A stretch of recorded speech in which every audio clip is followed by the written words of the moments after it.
crowding around large steel doors. The bunker. The doors were able to withstand 500 kilotons of an atomic blast, and they worked well enough against the undead bodies of former facility workers. The infected turned on the soldiers, ready to welcome them to their office party. They made unstable steps for the entry team. Chewed-up faces, missing lips, and dead eyes tracked them.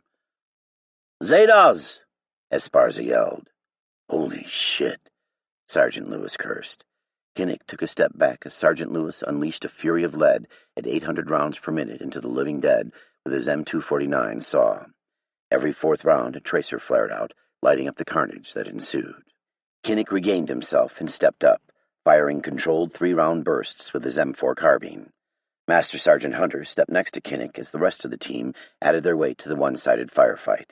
Limbs flew from bodies, heads exploded into cranial bone and brain matter, bodies were shoved backward into one another. "Reloading!" Lewis screamed, requesting cover while he got his weapon back in the fight. The others continued their defensive shooting in the infected horde that closed in until Lewis was up and firing again. Kinnick fumbled with a magazine exchange as an infected closed to within 10 feet of him. Its rotting gray face mesmerized him. Dead white eyes, no feeling. Fuck. It stumbled closer, reaching a broken-fingered hand, and then around took it through the side of the head. Master Sergeant Hunter gave Kinnick a wicked smile from beneath his beard. "Get your weapon up, sir," he chided. Kinnick got the magazine locked into place and squeezed the trigger, thudding bullets into an infected's face. Soon after, the last body hit the floor and the firefight was over. The carnage was complete. No time to ask questions, no time for mercy, only time for total war. The infected dead lay amongst their victims with no way to tell the decimated by bullets from the mangled by the undead. Not much of a difference, Kinnick thought. "Man, I wish I had a portable minigun instead of this," Lewis said. "You know, a backpack filled with thousands of rounds. Fight would have been over in seconds." His saw looked like an Uzi submachine gun in his hands. "Lewis and Fannin, check the entrance hatch. Bowman, check comms to comms with below. Pollard, Turmel, Esparza, watch our backs. Hunter, you're with me," Kinnick called out. Master Sergeant Hunter walked forward with a slight grin on his face.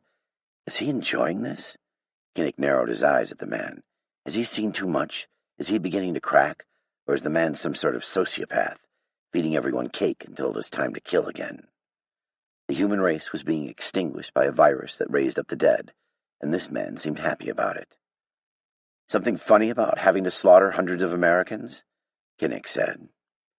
Master Sergeant Hunter's smile curved straight upright. "No, sir. Just happy to take the fight to the savages. It's hard to sit by while these people kill innocent Americans," he said. "I understand, Master Sergeant. Just try not to look so damn happy about it. These are people's family members we are gunning down." "Copy that. Do not enjoy taking it to the enemy," Master Sergeant Hunter said. "Sir, hatch has been sealed," Lewis called over, knocking his knuckles on the metal with a deadened drumming noise. Kinnick rushed over. "Sir, we are getting some sort of feedback from below," Bowman called out, holding a headset near his ear. Kinnick took the headset and pushed it to his ear. The earpiece was wet, and he pulled it away. "Thanks for heads up," he said. He wiped his ear off and listened with the headset away from his head. "Sorry, sir." He couldn't help but feel like the man wasn't. Could there still be people left alive in the underground bunker? A faint rasp of voices trickled in the background. "This is Colonel Kinnick, United States Air Force. Do you copy? Over." No response. "I think I know why they aren't responding," Master Sergeant Hunter said. "Why's that?" Kinnick said, rushed. "Because you said Air Force. The only reason anyone from the Air Force would be here is to take refuge, not rescue them." "Very funny, Master Sergeant." "Bowman, where'd you get this headset?" Kinnick said. Bowman pointed to the remains of a half-eaten soldier in the corner. His abdomen was exposed, and his guts had been split onto the floor. "Search him for access cards. If there are people alive down there, I want to talk to them," Kinnick said. He held the headset back up, trying not to get bodily fluids from the last wear on his ear. There was some static, but he could hear voices in the background. A glimmer of hope. Bowman crouched next to the body of the guard. "Sir, got an access card here," he said. "I want these blast doors open," Kinnick said. It took about 5 minutes for the men to figure out that the door system needed 2 keycards and fingerprints from a sanctioned employee. They began the begrudging search of the massacred bodies for someone who might have worked there. His soldiers rolled bodies over with their feet, looking for name tags of somebody off the guard roster. Kinnick pushed a body over, and the man's punctured intestines slithered out of his stomach cavity. Kinnick covered his mouth with a free hand. The smell rocked his insides. No one was supposed to see this kind of depravity up close. Giving up on digging through the dead, he relieved Turmel at sentry duty. The beret snorted a laugh and pulled his kukri from its sheath behind his back. He used it to flick guts away from decimated bodies. Time slogged by. The men talked loudly to one another, digesting the death with humor. "Oh, damn, I bet she was hot before she turned," Turmel said. Sergeant Lewis laughed, holding up a severed hand. "Looks like this guy here wants to lend a hand." Master Sergeant Hunter stepped over a corpse, holding up a blood-splattered list of names. "Wait, where did you get that hand? From Connors or Matthew?" "Hard to tell. It was closer to Connors," Sergeant Lewis said, "but Matthew is missing both his arms." "Hand it over," Master Sergeant Hunter said, snatching the hand from Lewis. The men snickered. Kinnick tiptoed back to the underground facility doors. "God lends a helping hand to those who need it," Esparza offered. Kinnick shook his head at the irony. "Here you go, Colonel." Master Sergeant Hunter slapped a GUI access keycard into his hand. Kinnick grimaced, rubbing the bloody card between his fingers. He went to the opposite side of the door from Master Sergeant Hunter. Hunter held both an access card and Connor's severed hand. The readers beeped, and the red lights over the door dinged. The lights continued to glow red. "Ideas?" Kinnick said. Master Sergeant Hunter chewed the ends of his mustache. He whipped the hand up and down, trying to get the blood off. He slammed it back down on the biometric reader and wiggled the hand around. Lights dinged and turned green. Success. The steel doors parted and revealed the interior of a stainless steel elevator covered in human remains. A man in a once-nice business suit crouched there, emitting a low moan. In a blur, Master Sergeant Hunter leapt, spiking him in the brain before he could stand. With a boot, he shoved the suited man's body out of the elevator. "I think I know that guy. Wasn't that Representative Johnson? You know, the guy from California who had that scandal with migrant workers?" Bannon asked. Lewis grinned, a grizzly full of honey. "You should have let Esparza do the honors," he joked. Master Sergeant Hunter snorted, bent down, and wiped his big bowie knife off on the body of the dead congressional representative. "If Esparza wants to get some over me, he's going to have to get faster off the draw," he said. "The only thing you are faster at than me is in the sack," Esparza hollered over. "I thought little Miguel looked a bit like me," Hunter retorted. All the soldiers laughed at Esparza. "Fuck you, Hunter. That ain't cool." Esparza shook his head. The laughter died down, turning to quiet as reality set in. No one knew if Eglin was still in existence. Most likely, Esparza's entire family was dead, including little Miguel. "Hey, man, no offense." "It's all right. I don't want to talk about it." "Turmel, man the comms up here. Let us know of any changes in status," Kinnick ordered. "Copy that," Turmel said. He rolled his knife over his hand and slipped it back into its sheath. The men hurried into the desecrated space, and the metal doors closed silently behind them. "What, no music? Cheap government pricks can't even play a shitty jazz CD," Esparza said. "Do, da-da-do, do. Sergeant Lewis muttered under his breath. Master Sergeant Hunter picked up the tune, and soon all the men were humming along. Kinnick found himself nervously tapping his fingers on his gun along with the men. The elevator rattled as it sank deep into the depths of the earth, cables clanging and banging as it went. "You guys are a twisted bunch," Kinnick said. He was met by a round of smiles from the operators and soldiers. The elevator jostled its contents as it settled in on the bottom floor. Bowman looked up, hand on his earpiece. "Comms with Turmel are out." The elevator doors rolled open, drowning all conversation. Game time. Mauser, Quarantine Base Rattlesnake, Pittsburgh, Pennsylvania. Mauser crawled into a comfy sleeping bag in a snug, warm tent. He rested his head back on some rolled-up loaner clothes. The thin layer of the sleeping bag felt glorious, as if he were in a king-sized bed made entirely of goose-down feathers. He closed his eyes, relaxing his body after weeks of torment. "Exactly what the doctor ordered," he said to himself. He ignored the pop-pop of gunfire and let his body begin to sleep. The gunshots sped up, sounding like someone unloaded an entire magazine. His eyes crept open. They fought him the entire way after finally finding their happy place. More gunshots kicked off. He rolled over. The military can figure out their own shit. He only wanted some hot food and a safe place to sleep for about 2 weeks. He closed his eyes and put a pillow over his head. The booming of the artillery stopped. Bad sign. Gunfire took its place. "Just kill me already," he yelled into the pillow, muffling his words. Gunfire cracked nearby his tent. Men yelled out. "Please just stop." He called out to whoever could hear him. He tossed his pillow aside and looked at the ceiling of his tent, a thick tan canvas lined with pliable plastic poles framing it. If he remained very still and quiet, maybe the dead would pass him by. "Nothing to see in here, boys." Then the screaming started. Piteous, terrified, horrible screaming, like the sound of a baby calf being butchered alive. Except he was pretty sure those sounds came from a human, a living, breathing human, and whether it was an innate human impulse to take action when the high-pitched sounds of pain and fear penetrated the brain, or whether it was something that was trained into him through his military and law enforcement schools, it stirred his weary, beaten body from its portable, temporary safe womb of a sleeping bag. "I swear to God, if Steele makes us leave before I get a week of sleep, I will strangle a man," he mumbled to himself as he slipped on his pants. He poked his head out of his tent, keeping the flaps of the tent closed around his neck.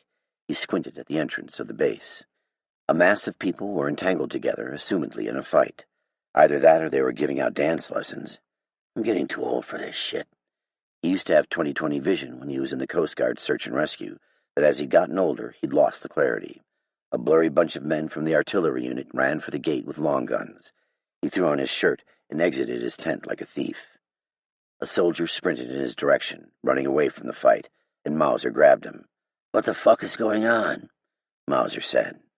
The terrified soldier looked nervously around Mauser to the side. "The infected broke through. Let me go!" The soldier's name tag read Cody. Mauser shook him. "Cody, the fight is the other way, and I don't have a gun," he said matter-of-factly. Cody gestured at a supply tent like a crazy man and took off in the other direction. Mauser hobbled over to the tent and dipped in through the opening. Crates of 5.56 ammunition, artillery shells, boxes of MREs, and other items were stacked all about. What was the point in taking my guns if they were going to leave all these fun toys unattended? "Nice," Mauser said to himself, hefting a tan scar-heavy MK-17 with an red dot optic, a bit of a heavy hitter for close-quarters combat. "Daddy-like," he said with a grin, and shoved magazines holding 7.62 by 51mm NATO rounds into his pockets. He dug around in a box for some MREs, too. When he got a break, he would crush some chow. Feeling a sliver better about his situation, he flinched as gunfire drew closer. Crack, crack, crack. Bastards are moving fast. He quickly stepped to the edge of the tent. Peering outside, he zeroed up on an infected man bearing down on a fallen soldier. The man's white T-shirt was riddled with bloody bullet holes. Somebody had done a good job of getting rounds on center mass. Effective training for before the outbreak, ineffectively deadly post-outbreak. Mauser shot, blood spurting where the man's head used to be. The fallen soldier stood up, looking around for an escape route. Mauser grabbed a long gun from a crate of M4s. Against his better judgment, Mauser limped for the man. "Hey!" The soldier looked startled. "Take this!" Mauser chucked him a rifle and a few mags. "Sounds like some of your nasty girls need some help," Mauser said. He took off lamely, walking for the gate. Better have followed me. He didn't wait to see if his pep talk worked. When he got close to the gate, he cursed between heavy breaths. The fence gate, reinforced with tall concrete barriers, was still closed. Bodies lay strewn atop the concrete walls on either side of the gate. Where the hell are these things coming from? Infected pushed on the fence, which flexed under their weight. 9 o'clock! Came a shout from behind him. Mauser shifted his weight, wincing while he swung his Scar H around to his left. A man in camouflage with soapy dead eyes lunged for him. Mauser cross-checked the man and unloaded the rest of a mag into the man's body and head. He was one of our firefinders, said the soldier he'd saved earlier. Next time you can do the honors, then, Mauser said. The soldier gave a nervous laugh and shot another infected lumbering over the wall. Goddamn learning computers. Who taught them to climb? Mauser called over, shooting another head not bothering to hide itself on the other side of the wall.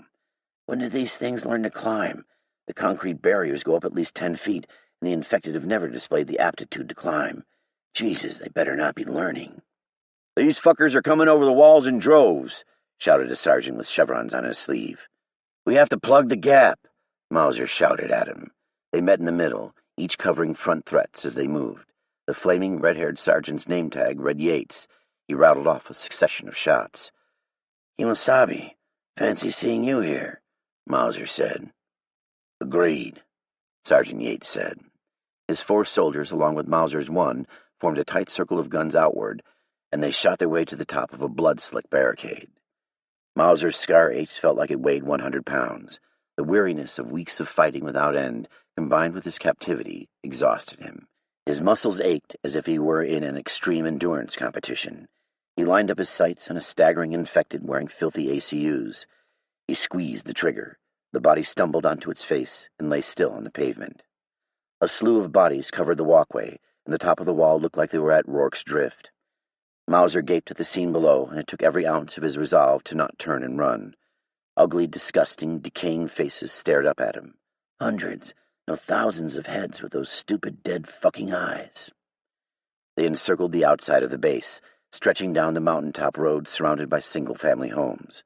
A sea of maggots pressed into the barricade, but the thousands of infected marching up the hill were the least of his concerns. It was the pile of bodies littering the ground below that made him gasp. The dead had unknowingly provided their own ramp of flesh and bone to enter the compound. It had been built on the backs, heads, and torsos of their slain brothers and sisters.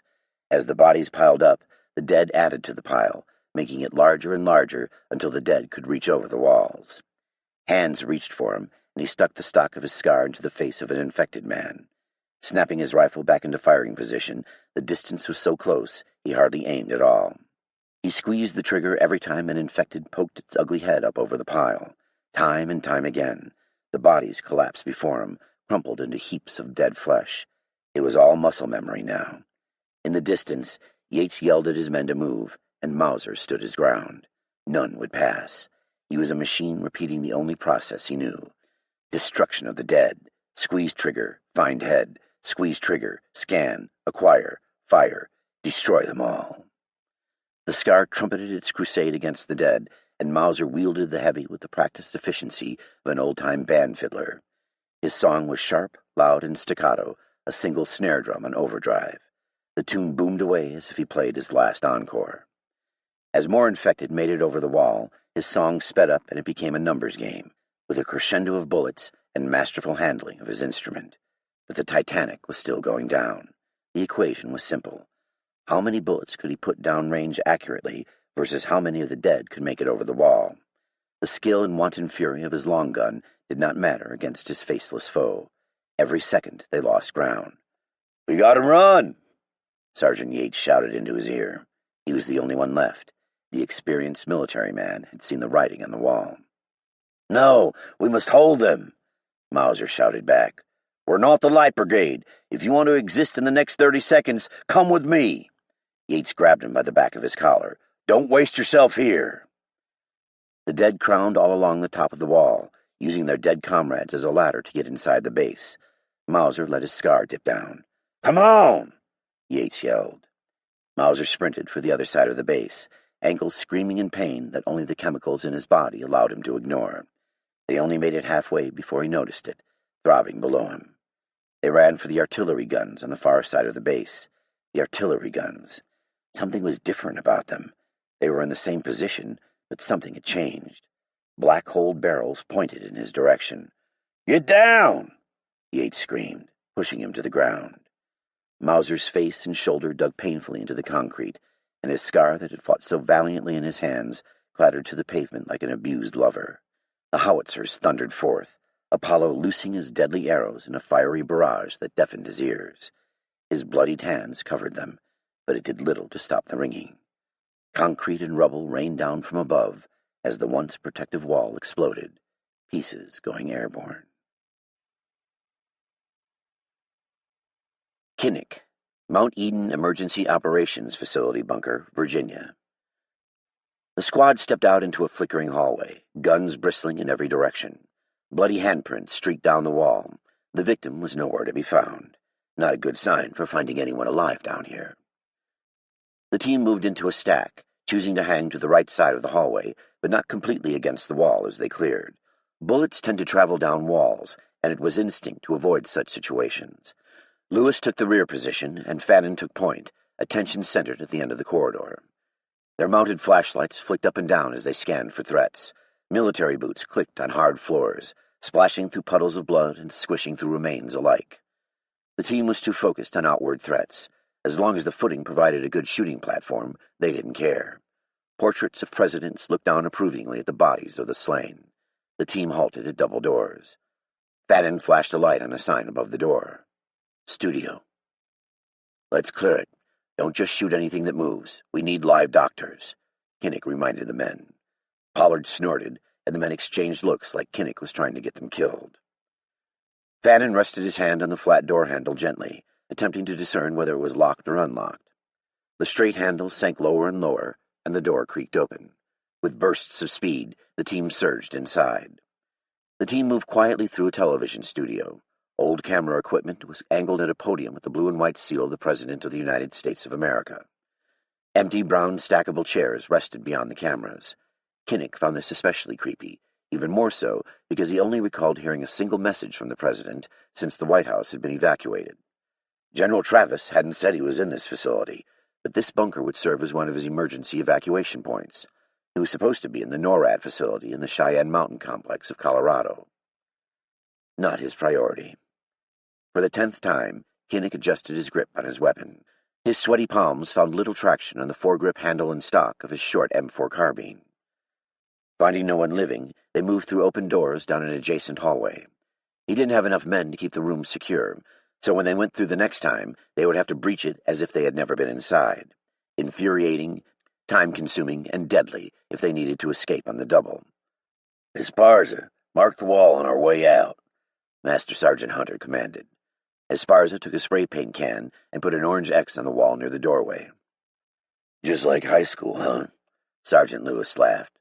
Fuck you, you big redneck. At least me madre had all her teeth, Esparza growled. Lewis grunted and stated matter-of-factly, Not true, Esparza. My mother had at least 3 teeth. All right, men, let's keep it together, Kinnick reminded them. They cleared out a large dormitory filled with bunk beds piled on top of one another. Signs of violence were everywhere. Jesus, some of them were sleeping when they were attacked, Sergeant Pollard said. White sheets were defiled with dried black blood. Everyone, heads on a swivel, Master Sergeant Hunter commanded. It's too quiet, Bowman whispered, his tactical light scanning some disheveled bunks. Where are the bodies? Sergeant Pollard mumbled. His light scanned the corners of the room. There was more and more blood as they neared the end of a hallway. The floor was covered in it. Footprints dotted the streaks. Some of the prints were bare, while others were shoed. Movement caught Kinnick's eye. The darkness seemed to wiggle, but they could hear the infected, the shuffling and brushing of shoulders and clothes, their voices moaning their eternal struggle, and the slapping of open palms on the door. The infected bunched together at the far end of the corridor. Crowding the door, they beat at it with hands and broken bodies. Flashlights soon found them, and they turned around, glaring at the team with curdled milk eyes, uninhibited by the bright tactical lights. Bring him down, Kinnick commanded, raising his carbine eye level and finding his sights. The squad unloaded into the infected that marched their way. Gunshots echoed loudly, and Kinnick was happy that he wore ear protection. Smoke hung thick in the hall. Bodies layered the floor. They stacked up on the door, nuts to butts. With a gloved fist, Fannin pounded on the door. U.S. military, open up! Master Sergeant Hunter gave Esparza a nod. Esparza took his breech shotgun to the hinges of the door. Boom, boom. Esparza took a step to the side. A second later, Pollard knocked the door in with a heavy boot. The team rushed in, taking the occupants by surprise. Flashlights swung wildly. Bitch! Fannin cursed. He shoved down an older man in a lab coat and shook his hand out to the side. That piece of shit cut me! Fannin shouted. His other hand held his carbine in the old man's face. "Clear!" Master Sergeant Hunter shouted from his corner facing the center. "Clear!" Sergeant Lewis added, covering from his corner. The team quickly cleared the large space, looking for stragglers or hidden threats. Computers lined the wall, screens black. Microscopes, airtight lined spaces, and test tubes sat atop counters.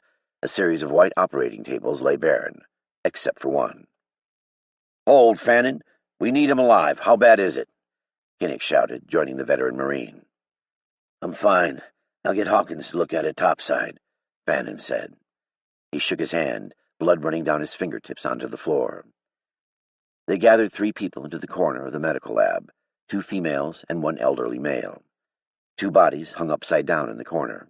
They looked as if they had been skinned alive. Another body was strapped to a laboratory table, and it strained against its bonds. "Master Sergeant Hunter, dispose of the infected," Kinnick called out. He approached the 3 occupants. "Scratch one, Zulu," Hunter said, strolling for the tied-up infected. The lab was a mess. Not just the bodies, but food containers, medical supplies, and clothes lay strewn about. "This looks more like the lair of a mad scientist than the savior of mankind." He stood tall in front of the captives. "What happened here?" Kinnick said. The old mustached man in the lab coat rocked back and forth in a trance and mumbled like a village idiot. "Savior of humanity. Yes, yes, that is my name. Savior of mankind. God's work, he said. Kinnick made eye contact with Sergeant Lewis, who shook his head. This man was insane. Kinnick pulled the old man up by his lab coat. It looked more like a butcher's apron. His name tag read, Dr. Williams. Dr. Williams, not Dr. Jakowski. Wrong fucking doctor. "Are you Dr. Williams?" The white-haired doctor didn't respond, but only stared far off past Kinnick. A moment passed, then the old man looked up at Kinnick as if he had only just seen him for the first time, a sparkle in his eyes. "No, I am the savior." Kinnick loosened his grip. "Do you know where Dr. Jakowski is?" The old doctor's eyes peered out through Kinnick. "Yes, I knew him. He's over there," he said, gesturing at the skinned bodies. Kinnick gave him a look of disgust and released him onto the ground. "Lewis, check out those bodies," he commanded, eyeing the deranged doctor. Master Sergeant Hunter joined him. "He's batshit crazy." "What else would you have me do? He's the only bastard alive in here wearing a lab coat." "He could have found the coat," Master Sergeant Hunter said. "He could be the fucking janitor, but we have to figure it out," Kinnick said. Sergeant Lewis took hold of the scalp of one of the bodies, holding the face up alongside the photo. It's hard to tell, sir. Maybe if he still had his eyes, but I don't think it's him. If we had one of the biometric readers that we use in Afghanistan, this wouldn't be a problem," he said. "There is no way that was the other doctor, but how can I know for sure?" "You," Kinnick pointed at a worn-out-looking woman in filthy blue scrubs. "Who are you? Who are those men?" He pointed to the hanging bodies. "Do you know this man?" Kinnick shoved a picture of Dr. Jakowski into the disheveled woman's face. She shook, skinny legs crossed. "Yeah, I vaguely remember him. He used to work down here with Dr. Williams, the savior of the human race." Kinnick grimaced. Another damaged soul. When will this war give instead of take? War never gives. "Do you know where he is?" She shook her head. The other woman looked up. "Only the redeemed will walk the earth again," she uttered, her mouth barely moving. "Dr. Williams, do you have any idea how to stop the virus?" Dr. Williams smiled, mustache twitching. "Of course, I have the cure. Come. He stood up, waving at Kinnick. Dr. Williams led Kinnick and Master Sergeant Hunter over to where the infected patient lay strapped to the table. Dr. Williams didn't seem concerned that Master Sergeant Hunter had knifed the bastard only moments before.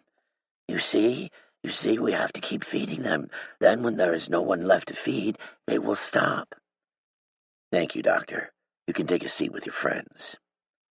Kinnick motioned Master Sergeant Hunter closer. "These people are mad, or traumatized, but who knows? Given a safe place, maybe Dr. Williams could snap out of it." "Sir, with all due respect, civilians are not a priority or secondary priority on this mission," Master Sergeant Hunter said. "I know that, Master Sergeant, When we reach the surface, radio to the Pentagon we have survivors at Mount Eden. Maybe when we get some relief, they can help them," Kinnick said. "Fucking long shot, but someone had to survive this apocalypse." The grizzled master sergeant nodded. "Dead end." "You can come with us," Kinnick said to the three mad people. "No, no, no. We will stay here," Dr. Williams said. The women rocked back and forth, hands wrapped around their knees. "We will take you out." "Get out of here, you fool! You can't hear them? Even now they come!" Dr. Williams shouted. His mustache shifted in anger. Dr. Williams tried to shoo them out of his lab. Kinnick's men scaled back out into the hall, leaving Kinnick behind them. "Good luck, Doctor," he responded. The mad doctor laughed. It was time to leave the government's tomb, but now they had no leads, nowhere to go, and no time. Gwen. Quarantine-based rattlesnake, Pittsburgh, Pennsylvania. Steele led her hand in hand through the dead-filled camp. The gunfire had dissipated, but the carnage was complete. Blown-apart bodies of both formerly dead and living alike were strewn about, as if a child had been careless with its toys. Mauser followed closely behind like a crippled shadow. They reached the sand-colored mess hall tent, and Mark pushed his way inside. The inside was empty except for tables and chairs. Steele wore bandages around his head, and his eyes were open wide like those of a committed patient. "Stay here," he demanded. Mauser stood behind him, rifle slung downward. Not one bit of him was clean. It was as if he had decided to bathe in blood and dust like a modern-day Ares, god of war.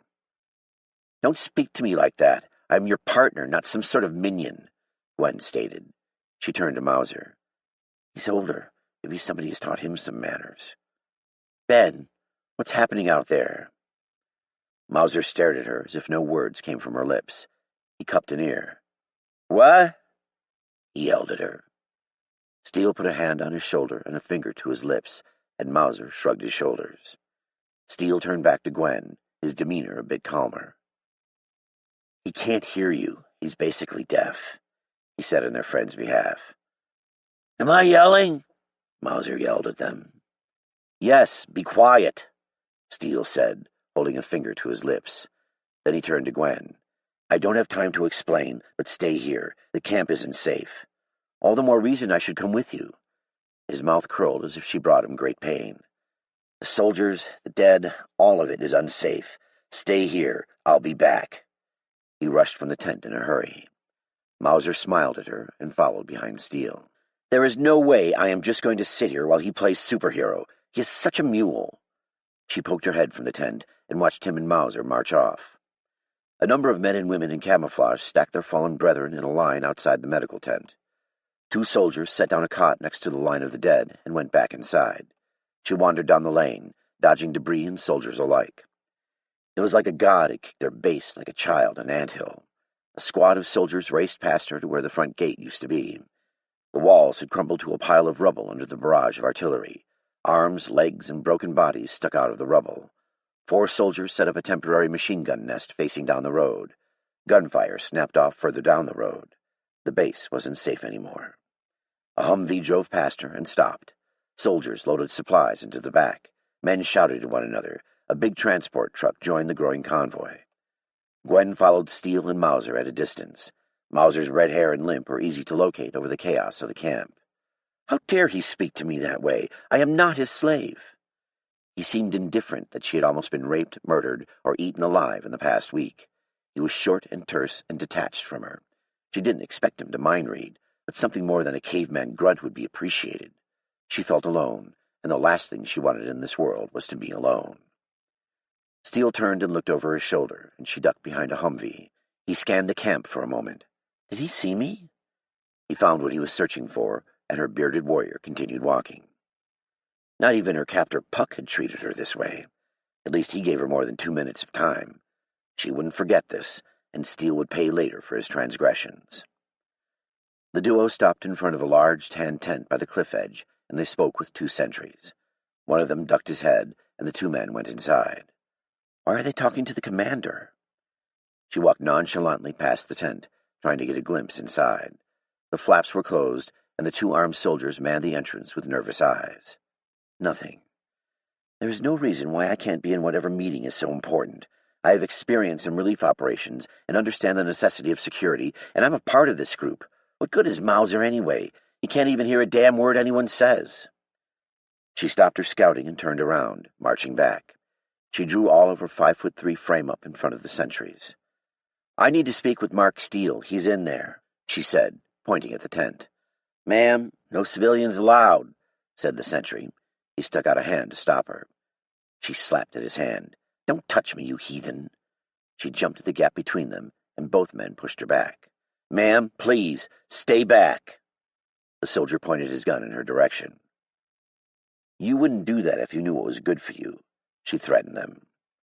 Both men hesitated, lowering their weapons. She stood back, trying to think of a way in without being shot. There has to be a way to find him. She walked away, then doubled back, heading to the side of the command tent where she sat down. Pittsburgh's downtown Point Park burned. Large craters lay about the old Revolutionary War fort outline. Probably the most action the fort has ever seen. How can we get through this? She put her head in her hands and closed her eyes. Emotion, fatigue, and the loss of hope pushed down upon her all at once. Tears rolled down her face. Her life wasn't supposed to be like this. It was supposed to be happy and successful, career and family-driven at the same time, a wedding on the lake, visiting her grandparents' farm, the beautiful journey of childbirth, raising a family with Mark. Now all of those things were broken. They did not loom on the near horizon. They lay shattered in the dirt, broken dreams of a fading time with a man that was breaking apart piece by piece. Before the virus broke out, she had eagerly anticipated the day when Mark would propose to her. She had waited and waited. She knew he was a good man, the right man for her to marry.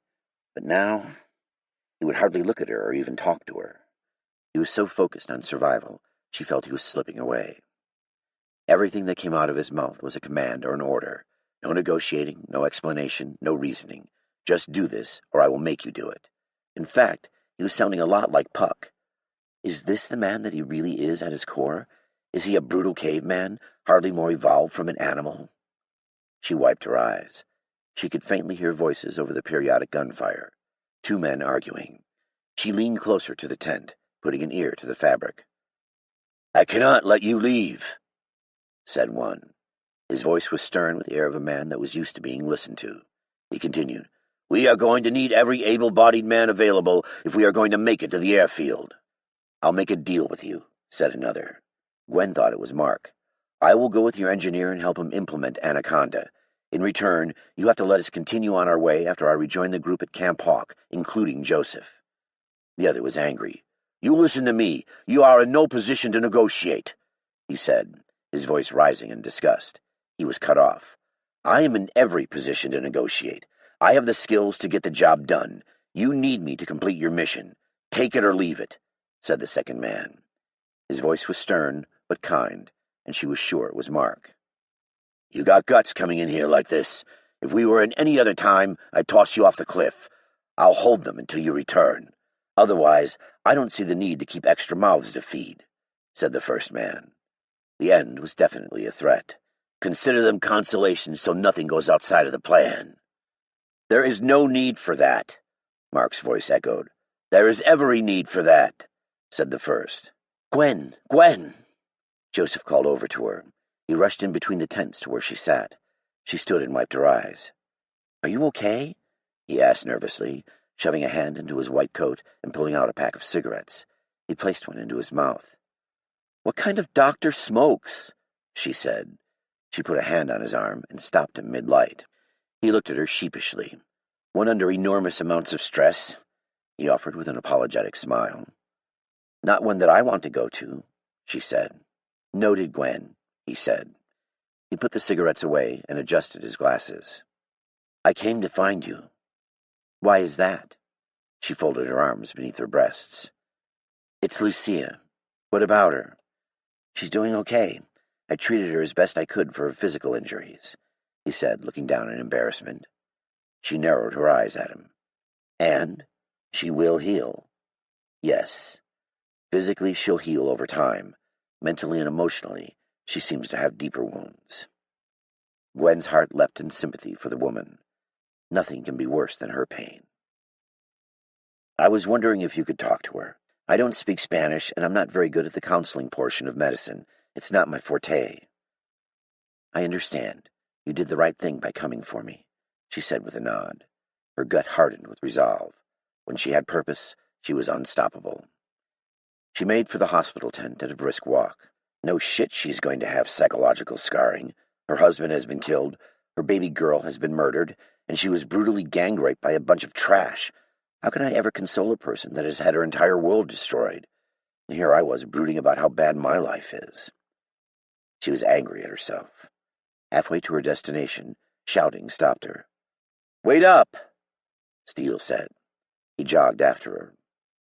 He smiled almost self-consciously when he saw her face. He reached for her hands, grazing her fingertips before she pulled them away. Pain set on his eyebrows. The action gave her a small, instant sense of gratification and deep regret at the same time. "I don't want to hurt you, but don't you see what you are doing to us?" "We have to talk," he said. His voice was soft, as if he were tired of yelling. Worry shadowed his sunken eyes. He looked 10 years older than he had before this started. This is what he would have looked like after 3 kids and a dragging career. Strong but tired, virtuous but pained, wearing out but not finished. "I don't have time for this. I have to tend to Lucia," she said. The coldness of her voice caught even her off guard. Steele looked over at the hospital tent, mentally weighing her words for a moment. He said, pausing for a few seconds. His words lay beneath the surface, awaiting his mind to find them. He was always like this, flustered with her. It was like he had 1,000 things to say, but only ever gave her the most base version. She acted ready to leave, which she knew gave him more angst. "Mark, I read you like a book. Why can't you read me?" He gulped, his throat moving, and set his mouth flat. His words were gone into the depth of his soul. Only the hard exterior exoskeleton remained. The counterterrorism training and mental hardening had melded together. "Make sure you are ready to go in 30 minutes. Colonel Jackson and his men are leaving, and our group will accompany them to an airfield in western Ohio," he said. "More orders." He tried to pull her in close. She turned her head. He held her forcefully against his broad chest. Awkward time elapsed. "Just be ready and on the mover in 30, he said, releasing her. Steele headed for the supply depot. The ignorance of men. Life wasn't just facts, logic, and order. If it was, everyone would just be machines. She flipped open the tent flap. The tent was dark, but it wasn't hard to find Lucia. She was the only middle-aged Latina woman in a sea of wounded soldiers. A man reached for Gwen, his skin black from being burnt. He mumbled something under his breath. She moved his hand gently and knelt down beside him. The whole left side of his body had been severely burned, the skin charred and disfigured. She leaned close. He pulled her near his face with surprising strength. "Amanda," he croaked. "No," was all she could muster. She gave his hand a squeeze and stood back up.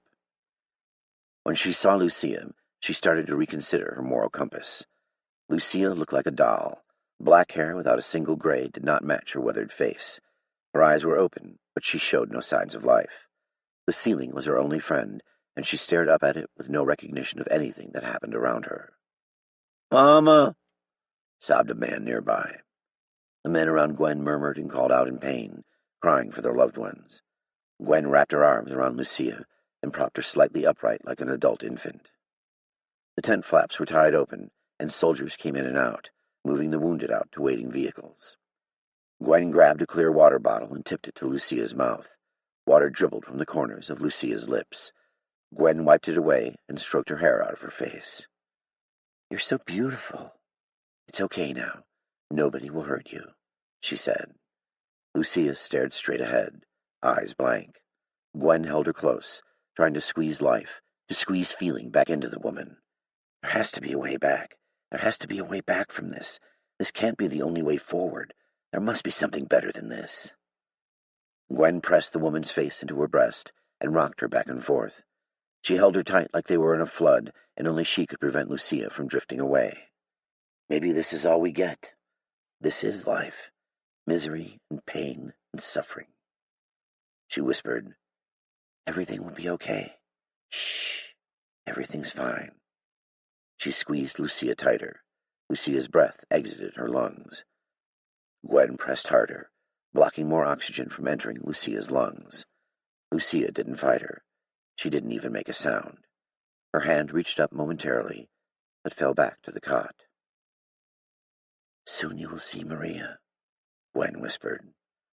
"My only promise to them was that they would be all right. I have failed my women." When it was over, Gwen shed no tears. The new world wasn't made for them. It wasn't made for people like Lucia and Lindsay. She gently laid Lucia's body back onto the cot and walked out of the tent. Her 30 minutes were up. Steel, Quarantine Base Rattlesnake, Pittsburgh, Pennsylvania. The sun barreled its way into the rain clouds, an inevitable battle between the sun and the storm. The base was a beehive of activity. Soon it would be a ghost town, a deserted place devoid of life, another outpost of humanity overrun in the war against the dead. The dead would move through it with wanton needs for human flesh, finding no one and continuing on in their search for others. Steele ran a hand through his ragged hair. He kept the bandage around his head, but let his hair pop out the top. Most of it was full and thick, aside from where the nasty scarring tissue had formed across the top of his skull. He fingered his mags, uselessly checking his equipment. He ran a hand down the head of his tomahawk like a lover, its cold steel easing his anxiety only a sliver. Any of the gear he wanted had been returned or supplied to him. What is taking her so long? Every minute prolonged his misery. His mind raced. He wanted to tell her that everything he did was for her, so they could maybe live someday in peace. Peace? You think you will find peace? Peace is for the dead. The only future he could foresee was one filled with death, his death being the least of his worries. All he got from her was the cold shoulder. It was like nothing was ever good enough. It wasn't enough that he had rescued her. She only saw the fact that one of her friends was killed. She is right. I'd literally killed Lindsay. His mind let the idea of mercy float away. She wanted him to show emotions about their current crisis, and he was doing everything in his power to keep emotions under the surface. She doesn't think that these things affect me? Horrid dead faces flashed before his eyes. Lindsay's crying face. Jarl. He ground his teeth until they hurt, and the images disappeared. Steele couldn't afford to be anything except alert, ready, and a coldly efficient killer. Emotions were for peacetime. Mission first. Digest how he felt about his actions later. What if I don't feel anything? What if I just stop feeling everything altogether? The moment he thought too much would be the moment he grew soft. It might be his last moment on Earth. Maybe then she would realize her fallacy. The sound of 40 vehicles idling reverberated the air. The tall Macomb Airport Mobile Lounge rested in the center of the convoy like they were escorting a presidential mobile home. The convoy was geared up and ready to go. Steele had negotiated with Jackson the use of the mover to help transport over 60 of his soldiers through the city of Pittsburgh under the guarantee that Steele and the rest of his party could retain use of the mover after they safely reached Youngstown Airfield. Steele knew he was getting the shit end of the stick, but the colonel had given him free rein of his supplies and a promise. He eyed the soldiers. A few of them still moved with purpose. A few still had some swagger. They weren't done yet. Strength in numbers.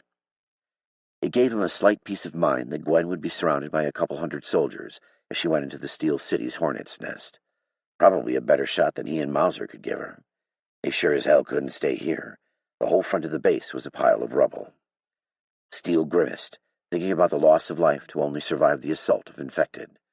Colonel Jackson's quick but harsh commands had saved everyone. A volatile man, but he got his job done. In the end, the front of the base was gone, and without its protective base, the military was forced into a westward retreat. Steele checked his watch. The second hand pointed a few minutes past the 4. Her 30 minutes were up. The last of the wounded were being handed up into the mobile lounge, now a modified troop transport. He stopped a soldier carrying another man around his shoulders. "Did you see a woman in the tent?" he said. The man nodded his head yes. "Come on, Gwen." Moments later, in her typical fashion, Gwen walked gracefully from the tent entrance. Her gold hair was tied back in a ponytail that bobbed as she walked. She wore army fatigues adorned with no patches nor name tags, just a loan from the colonel. She was shadowed by a National Guardsman on either side. The colonel wasn't stupid. He had his insurance policy in place. Protect Gwen until Steele upheld his end of the bargain. "If I get close, I can draw the tomahawk out. With a diagonal strike, I can catch the one on the left with the blade. It will bite through the meat of his neck. I will use the hook of the blade to pull him down to the ground, spin the mohawk, underhand the spike into the other's throat, and we can make a run for it. No. The soldiers on the 50's turn will chew us up before we made it 10 feet. Mauser will definitely never make it. Joseph will be captured. Everyone will die in a hail of inglorious gunfire. Steele couldn't help but smile, a sad smile, as she approached him.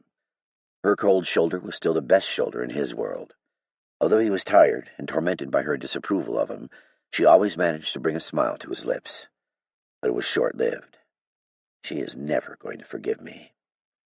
Gwen walked brazenly past him, not so much as acknowledging him as she passed. Steele's mouth dropped open. I did not expect that. This was no time to let life get in the way of telling her how he felt, but maybe it was better for her to make a clean break. A tall private helped her upward into the mobile lounge. Inside the doorway of the mobile lounge, she spoke to Joseph and Eddie, who were already aboard the mover. Mauser crutched up alongside him. Finally, got you some crutches, Steele said.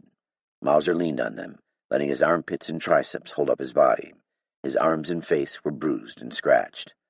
Probably crutch faster than I can run, but Joseph says it will help me heal faster, and they were just going to leave them behind. They stood together for a moment. Mauser eyed his friend, and Steele gazed at Gwen. Mauser spoke to him. This is hard on everyone. Just give her some time. Steele found himself tugging at his beard. I don't know how much time we have, he said. He looked at his old friend and colleague. Sadness crept into Mauser's eyes. Steele couldn't tell if it was sadness about not being in the fight, or for the farewell they were about to make. Mauser straightened his back a bit. I can make it, brother. Let me come with you, he said, his face hopeful. Your leg is all busted up. You know you would be more of a liability out there than help, Steele said, searching his friend's eyes. Mauser's ankle counted him out of the mission that Steele needed him for. That's the right thing, sticking with Jackson. It's the best chance we have, Mauser said. He nodded his head as if it settled the issue. Steele was skeptical, but he was at the colonel's mercy. The sky darkened as the sun lost the battle for the sky. Perfect. All I need is some rain to finish off how I feel. He gave a cautious glance at Ahmed standing nearby with a pack on his back. Ahmed had volunteered to take Mauser's place. Steele was immediately against the idea, but they needed a third person for the mission, and since Mauser was out, Steele could not deny Ahmed a chance to get eaten alive. After all, it was a suicide mission, and at least Ahmed wouldn't get to be with Gwen after Steele was killed. Steele walked alongside Mauser in silence. Mauser's crutches creaked with each lunge. They stopped near the mobile lounge. I'll see you soon, Steele said. Yeah, you will. You'll keep Gwen out of trouble? Steele kicked at the ground a bit. As much as anyone can. Steele smiled at that. They both knew Gwen was stubborn. Stay vigilant out there. You too, brother. They clasped hands, the age-old symbol of trust, brotherhood, and respect between men. Firm, yet not over the top. Never trust a man who tried to strong-arm a handshake. Strong yet understanding. A gentleman's bond used by warriors, politicians, and criminals alike. He helped Mauser up into the people mover, handing up his crutches. Steele, Mauser said from atop the mover. Yeah? I'll see you soon. Steele gave him a mock salute and trudged his way back to where Ahmed waited. His pack weighed him down every step of the way. A Humvee rolled up next to the men. Colonel Jackson appraised them from inside, his expression smug. Donning a combat helmet, he looked ready for war. He met Steele's eyes. They were two bulls locking horns, except Jackson had the high ground, and Steele was no more than a calf. He had what Steele wanted, therefore he had Steele by the balls. Jackson broke eye contact with Steele, not out of deference, but from comfort in his position. Colonel Jackson's eyes moved up to the mobile lounge. His lips spread in a thin smile. Steele's heart jumped. Colonel Jackson had promised her well-being if he completed the mission. He had no choice. Steele's jaw clenched. Colonel Jackson looked back at Steele. Good luck, Agent Steele. For all of our sakes, good luck. He waved his arm in a crisp forward movement, his hand the shape of a knife. Convoy, move out! He shouted. Steele gave a long look at Gwen. She stared down at him from the window of the mobile lounge. Realization washed over her face. I don't want to hurt you. He hefted his pack over his shoulder, feeling the weight of supplies and ordnance dig into his neck and back. He glanced up at her again. Please forgive me. It's the only way. Her mouth remained flat, but her bottom lip quivered. Her fist punched the glass over and over. He mouthed, I love you, and turned and walked for the Duquesne incline. Every major bridge into and out of Pittsburgh needed to be destroyed. Operation Anaconda was underway. Kinnick, Mount Eden Emergency Operations Facility Bunker, Virginia. Tactical lights combed the corridor. Emergency lighting unleashed an eerie glow in the bunker hallway. Kinnick was scrunched between Sergeant Lewis, the point man, and Master Sergeant Hunter. Their footsteps echoed loudly off the sterile white walls. They were only 100 yards from the laboratory before everything went to hell. Ah, puta! Esparza spit forth. Kinnick whipped his tactical light backward. The white light revealed a surprised Esparza. He dropped to his knees, and his hands leapt to his neck. Dark red blood gurgled from a giant hole that his hands couldn't plug. More flashlights whipped backward. What the fuck? Bowman shouted. He wrestled with Fannin in the rear, holding his gun low, not ready to fire on his own man. Fannin drove Bowman into the wall, pitting him and his rifle between them. Fannin chewed into the Marine's face and arms. Pieces of skin and muscles were pulled free by his teeth and jaws. Kinnick was slower than dirt to get his gun up on Fannin, and Master Sergeant Hunter stepped between them. Master Sergeant Hunter leapt at the two. He extended his arm, Beretta 9mm inches from Fannin's face. The explosion deafened everyone. Fannin's head rocked to the side, and he collapsed. Too loud, Kinnick thought. More of those things would be upon them soon, and now they were down 2 men, maybe 3. Kinnick scanned the hallway behind him. Nobody yet. Bowman breathed heavy, a ragged rattle coming in spurts. He'd been bitten. Kinnick crouched near him. They never had the chance to get to know one another, having only worked together for about 3 hours. The man stared into Kinnick's eyes, no words able to come forth. It's going to be okay, brother, Kinnick said softly. He took the man's hand. Bowman was going to die. All Kinnick knew was that this man was a Marine, a devil dog. Bowman went to war where his country asked him to go, with men he called brothers, to fight its own citizens. He didn't ask questions, he only answered them. Now he lay dying at Kinnick's feet. No medical treatment known to man could save him as his lifeblood leaked from his body. Bowman closed his eyes and began to shake. Kinnick released the man's hand and stood. I'll take care of him, Sergeant Lewis said. The large man stared down on Bowman like he was a wounded deer, needing to be put out of its misery. Master Sergeant Hunter was bent over next to Esparza. Frothy blood flowed from Esparza's lips. Kinnick could hear Hunter whispering to the man. He placed a small crucifix in Esparza's hand. Then he stood up. Esparza stared at them, his body involuntarily shaking. Kinnick knew what came next. Don't let me turn, puta, Esparza growled. See you in hell, Master Sergeant Hunter said, and sent a bullet through Esparza's frontal lobe. Then he bent down and took one of Esparza's dog tags. Kinnick counted the team. 1 short. Where's Pollard? He asked. Master Sergeant Hunter shined his tactical light 20 yards back. Pollard lay in a growing puddle of his own blood. Hunter walked up and put another round through his skull. Bowman? I took care of it, Lewis said. What the fuck just happened? Master Sergeant Hunter growled. Somehow they were infected, but how? Kinnick muttered. Fannin's hand. You think the doctor infected him? Moans answered him by drifting down the hallway. The soldier stopped talking and stared into the dark. We gotta move, Master Sergeant Hunter yelled. They're coming. They were off. Speed was their only friend now. They all knew what came in the dark, and the pounding of their boots echoed off the floor as they sprinted. They ran through rooms with big orange X's on them. Kinnick sprinted right behind Lewis, who quickly checked corners on the run. A good habit if they were in a scenario where their enemy made tactical moves. Kinnick didn't know how vital it would be against an enemy who didn't think, but old habits die hard, and the squad of 3 raced for the elevators. At the end of the corridor sat the elevators. Kinnick let himself exhale. No one was there, and the elevators rested with the doors open. Finally, Kinnick thought, a break. His heart beat ferociously in his chest. You are getting too old for this. Old men die just as easy as young men, but they have a better idea of when to step out of the way. They rushed into the elevator, and Kinnick punched the button labeled 1. Nothing lit up. The doors did not close. They did not move from the bottom floor of the underground facility. No sophisticated pulley system hauled them to the surface. Kinnick smushed the button again with 2 fingers, bending them painfully. Nothing happened. Crap! He crushed the button between his fingers again and again. Come on, he said beneath his breath. Colonel, we got contact front. So soon? Kinnick said. Are we clear to engage? Lewis said out of the side of his mouth. You do not need to ask, Sergeant. Just clarifying, you wanted us to be careful of the civilians, Lewis said. What civilians? Kinnick said.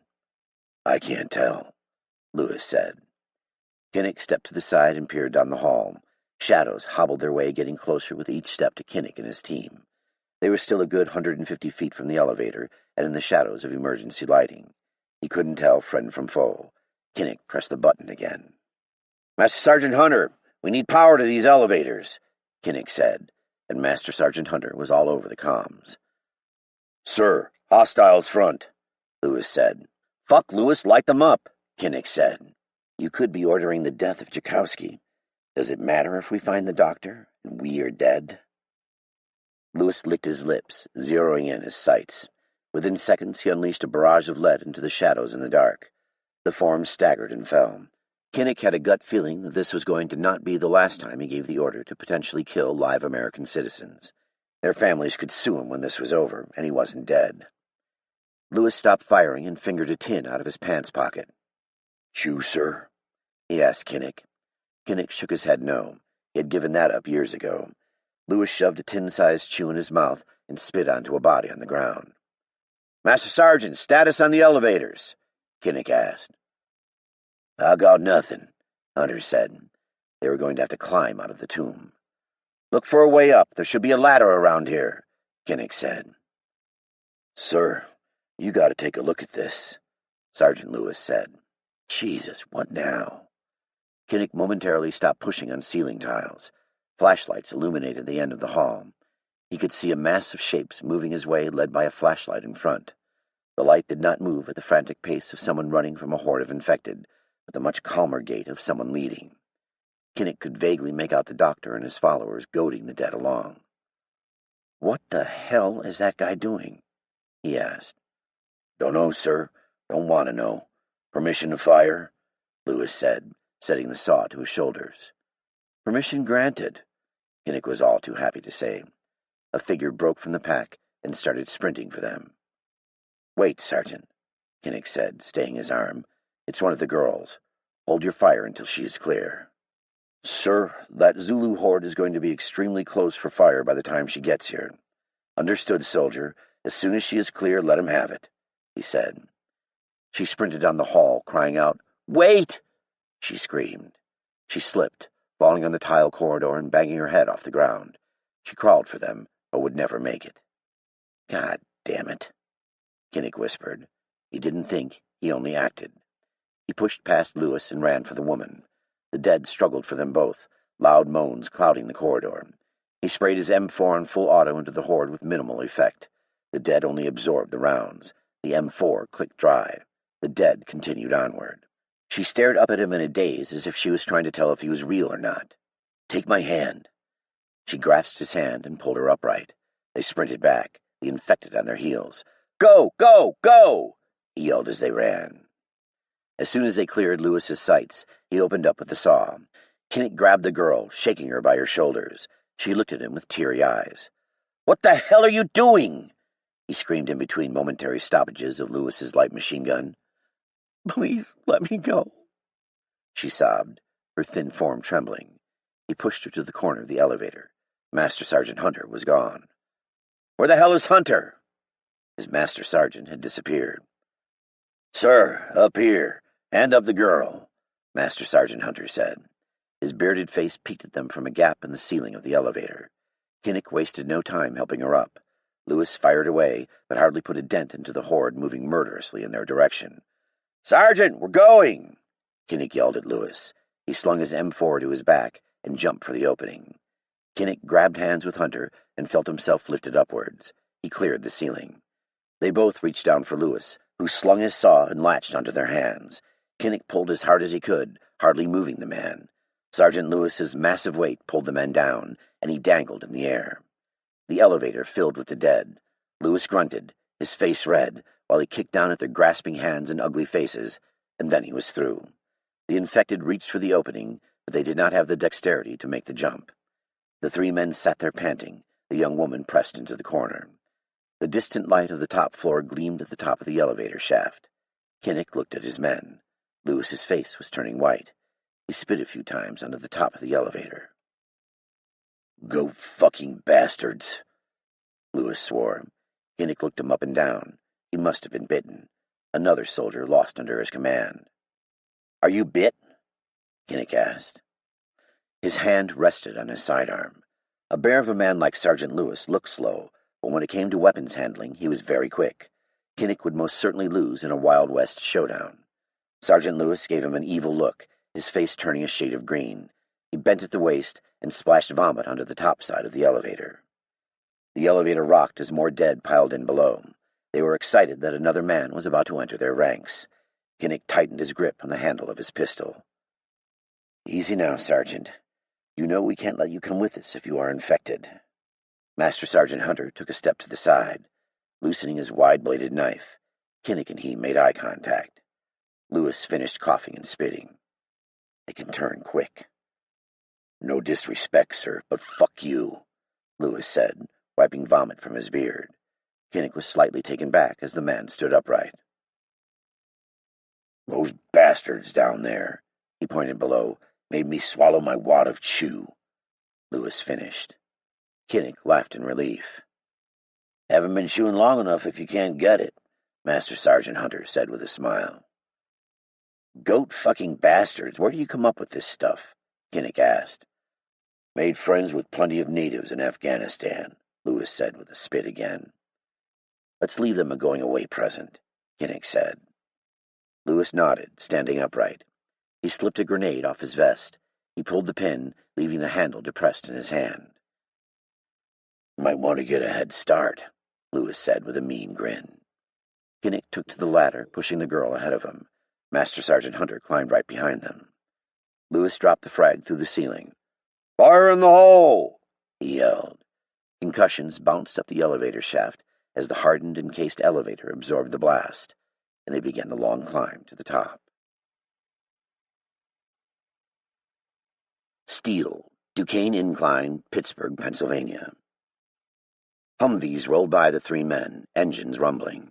Scared faces from inside the vehicles ignored them as if the outsiders were already dead. Within minutes, the infected would find the crumbled walls undefended and breach the base, claiming it as their own.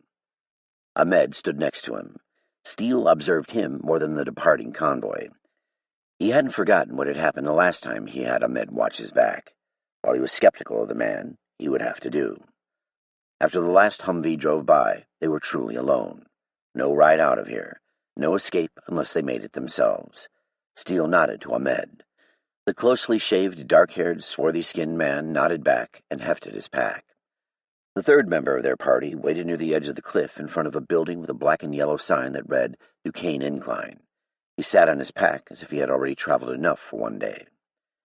The older soldier was the third member of their small team, and the most important because of his specialty as an explosive ordnance disposal specialist. His gut hung over the front of his trousers like it was greeting them hello. Chevrons on his shoulders marked him as a senior NCO. His mustache looked like a furry fat caterpillar had taken refuge on his top lip. His eyes crinkled up as they approached. "We have the entirety of almost 2 battalions, and they give me a green cop and some sort of Arab," he said, gesturing at them. He clearly wanted to make sure they understood his displeasure at being paired with them. "Shit, I bet Muhammad here knows more shit about bombs than you do, bucko," he said with a slight smile, taking a pull off his cigarette. "You can call me Barnes." Steele smiled. It was more of a baring of his teeth. He had no time for bullshit. Listen up, Pops. I am certified in IED detection and disarmament, and this is Ahmed, not Muhammad. He is going to make sure that no one jumps us while you and I plant charges. You better get used to the fact that we are not what you expected or wanted, because we are going to be the difference between you living, dying, and completing your mission, he said. Barnes's face soured at his words, like he was jealous that Steele was perhaps more disgruntled than he was. So all the cock-measuring aside, you are the expert, but you can't do this without us. If you can't or are unwilling, you better be faster than you look, because the convoy is pulling out now, and they're not coming back, Steele said.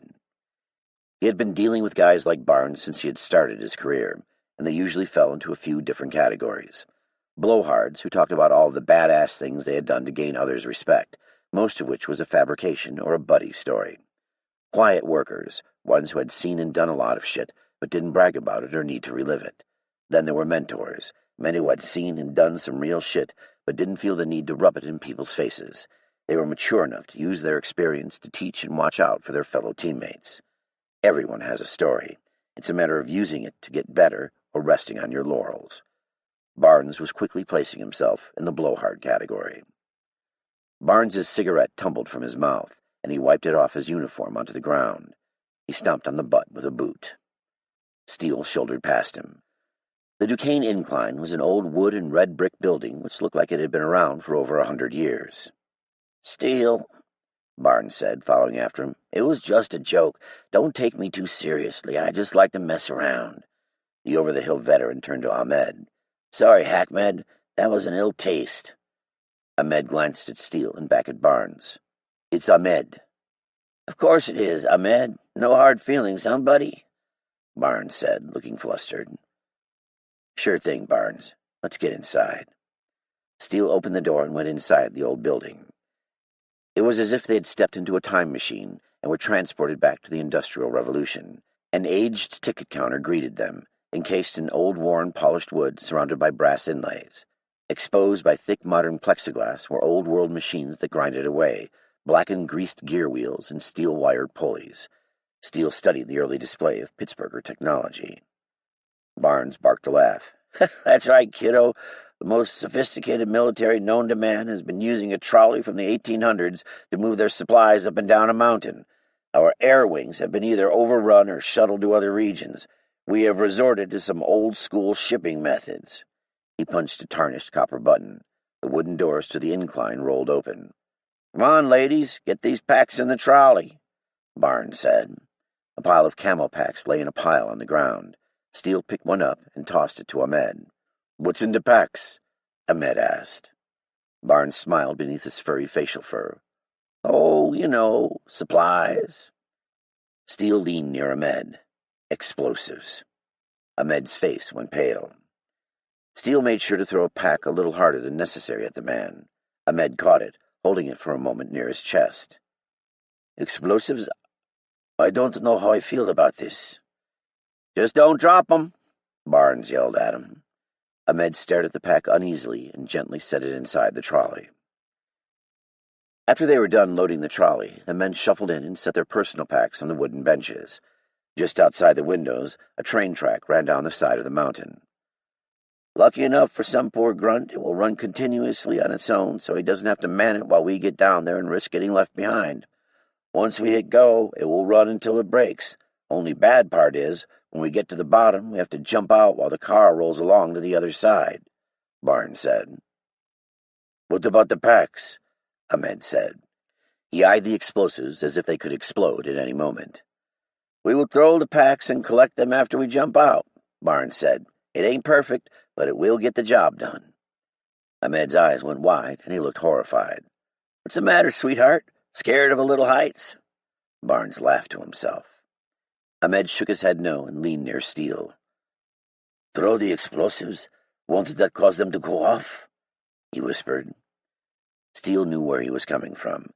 Throwing anything that could go boom sounded like a recipe for disaster, but in reality, especially with military-grade stuff, it wasn't.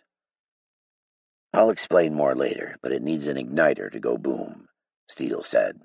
After a moment, he added, "Barnes is just fucking with you." It seemed to somewhat ease Ahmed's tension, but not entirely. Steele could practically read his mind. These white people are fucking crazy.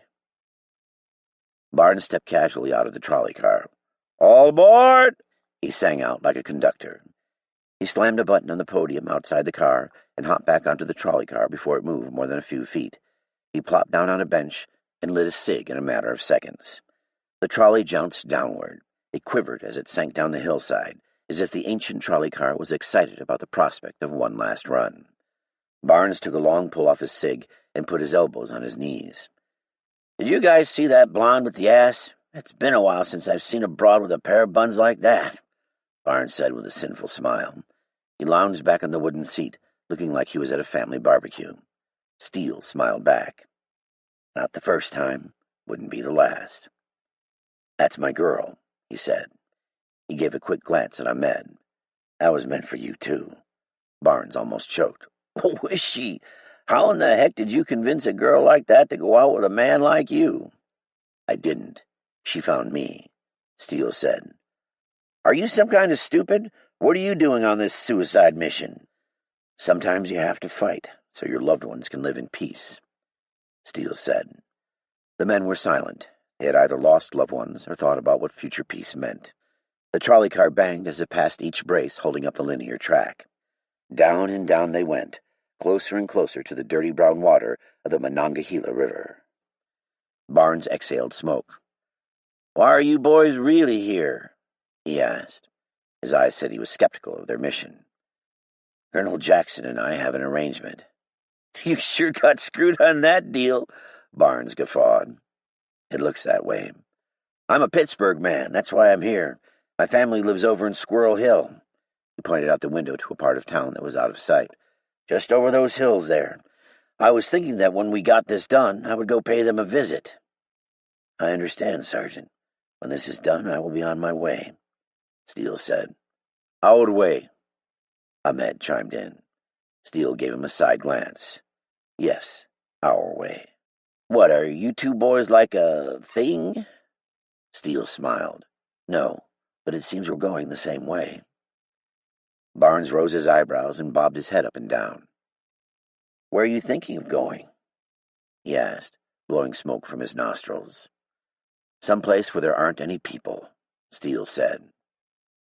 I don't care what anyone says about you, Steele. You are smarter than you look, Barnes said, turning to look out the window at the hills surrounding the city. Rain clouds formed as if giant hands from above were whipping them into dough clouds. But you're still a dumbass, Barnes said. Steele ignored him.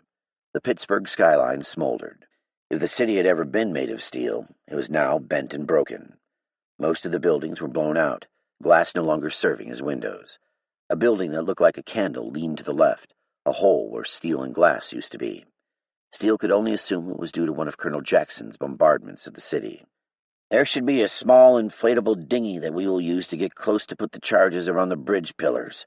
Colonel Jackson wants the Fort Penn Bridge taken out from behind him. What if they need to retreat? Steele asked. He ain't coming back, son. The bridge is too large for us to take out by blowing the pillars, so someone is going to have to climb up and plant the charges along the center. Hopefully that will be enough. We only need to do the one bridge? Ahmed asked. Barnes laughed and wheezed. We wish. We have to eliminate every major bridge around the main city. No one goes into or out of the city when we are done. Colonel Jackson had hammered at home. If only one bridge stood, the dead had a way of flooding through.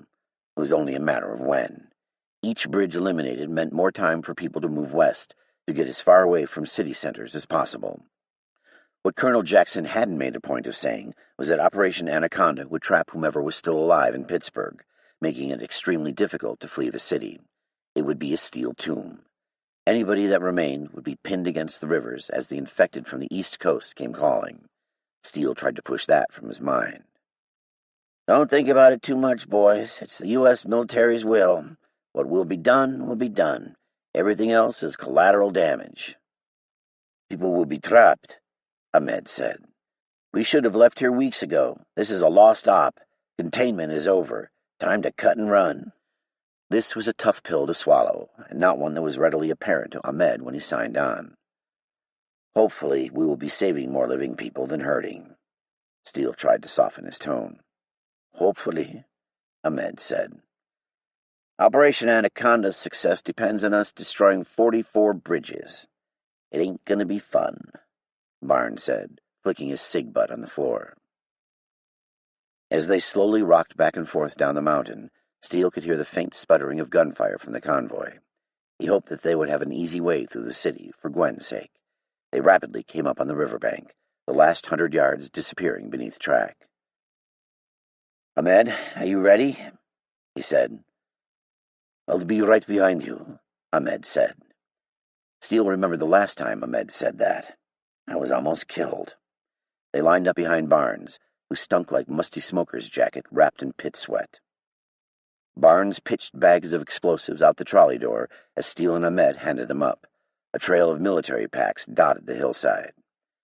When the concrete platform closed in, Barnes jumped onto the platform with a grunt.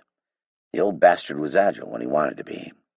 Steele was close behind him and used Barnes to slow himself down. You can still jump? Steele said. Barnes wheezed a laugh.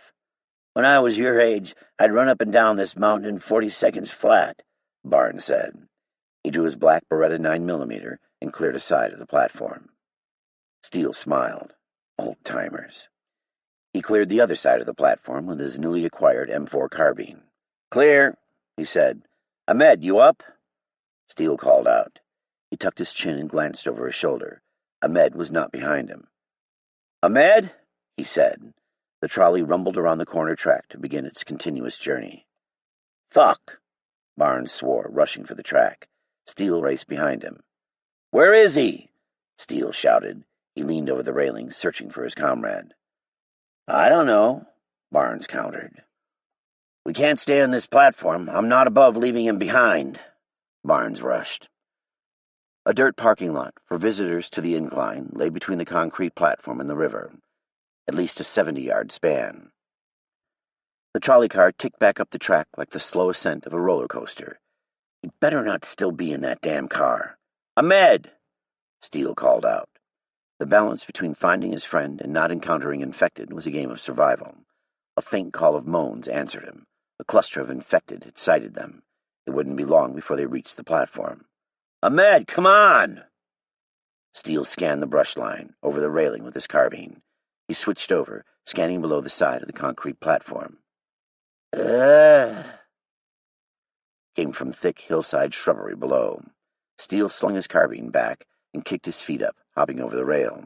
He dropped 6 feet fast, his boots sliding a bit down the hill. Ahmed? He said. A hand reached up from the grass. He ran for it, feet slipping sideways along the hill. Steele came upon a body. Jesus, dude, why didn't you jump? He muttered. Ahmed's eyes cracked open, and his arm hung too low from his shoulder. The camo pack lay nearby. Had to go back for the last pack, Ahmed murmured. Steele started tactical combat here on Ahmed, but his scene security was slowly decreasing as the dead crawled up the hill. Steele used his fingers to pry open Ahmed's eyes. His pupils were dilated at different levels. Concussion. Ooh! Ooh! The infected called to Steele. Not much time now. Steele gave the infected a glance. 30 seconds or less, and they will be here. Steele took Ahmed's arm in both hands and rose it up. Ah! Ahmed groaned, dislocated shoulder. Both could be dealt with at a later time. Steele propped up Ahmed. You're going to be all right, he said. Barnes, I got him, over here. Steele called back over his shoulder. Gunshots blared out behind him. Thank God Barnes is on his game. Steele hefted Ahmed up with an arm around the shoulder. One step at a time, he said. Ahmed's head hung low and rolled back and forth. The pack of infected thinned under Barnes's fire, but not fast enough. Steele was forced to set Ahmed down and engage the infected with his handgun. He squeezed the trigger. Danger close. The gun recoiled, and he rotated his hips facing the next infected, already attacking before the last body hit the ground. With every shot, he prepped his trigger in anticipation of the next shot. It was a small maneuver to expedite the firing process, leading to quicker and more accurate firing. If your trigger game was off, so was your accuracy. The nearest dead lie headless on the ground. Steele performed a tactical reload. Holding his firearm in the high ready, He turned it slightly on its side, while his other hand reached along his hip for a new magazine. He had done this thousands of times, and the movement was second nature. Ripping loose the magazine with his forefinger and thumb, he brought his hand close to the weapon. He ejected the magazine from the gun and gripped the magazine between his middle and ring fingers, the metal cool on his skin. He slid the fresh magazine into the gun, making sure to slam his palm hard on the base plate of the mag. He swung his hand back down to his hip, putting the partially loaded magazine into his last mag pouch. He made a mental reminder that his last mag was not full. Just over a second had passed, and he was fully loaded and back in the fight. He grabbed around Ahmed's waist and locked his fingers through his belt. They tumbled for the small watercraft bobbing on the river. Barnes followed close behind them, cheeks puffing with multiple packs on his back. Easiest day was yesterday. Joseph, Fort Penn Bridge, Pittsburgh, Pennsylvania. A slimy, hot stench hung in the air of the people mover. Too many people, too close together, who hadn't bathed in too long, mixed with the heavy smell of gun smoke. It was filled to capacity, holding over 60 National Guardsmen in all their gear. Lying in the aisles were more wounded men. They moaned in pain with every bump in the road. Joseph sat crammed between two hulking soldiers, Stinkin' Lincoln and Rancid Manson. Their shoulders practically touched, even with Joseph in the middle. Joseph tried to lean back. The coolness of the outside air teased him every time the mover turned, swinging the steel armor-plated shades outward.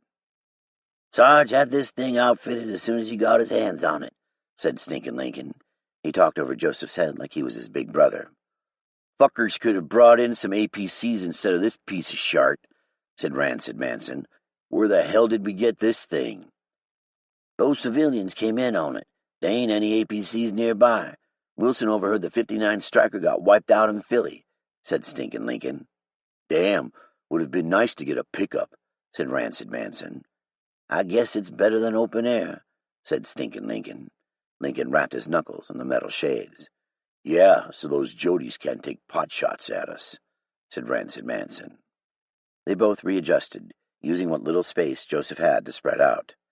Joseph pushed on the metal shades. "Keep those flaps closed," Sergeant Yates yelled from the front. Joseph removed his elbow from the former window. This must be what purgatory was like, stuck inside a dark, smelly, and overcrowded airport people mover with no way out, destined to drive forever in misery, never reaching your final destination. Joseph tried to turn the other way and found himself in Manson's armpit. He twisted and settled for staring at Mauser, who sat on the bench across from him. His leg was propped up on a bag, and he was in obvious pain.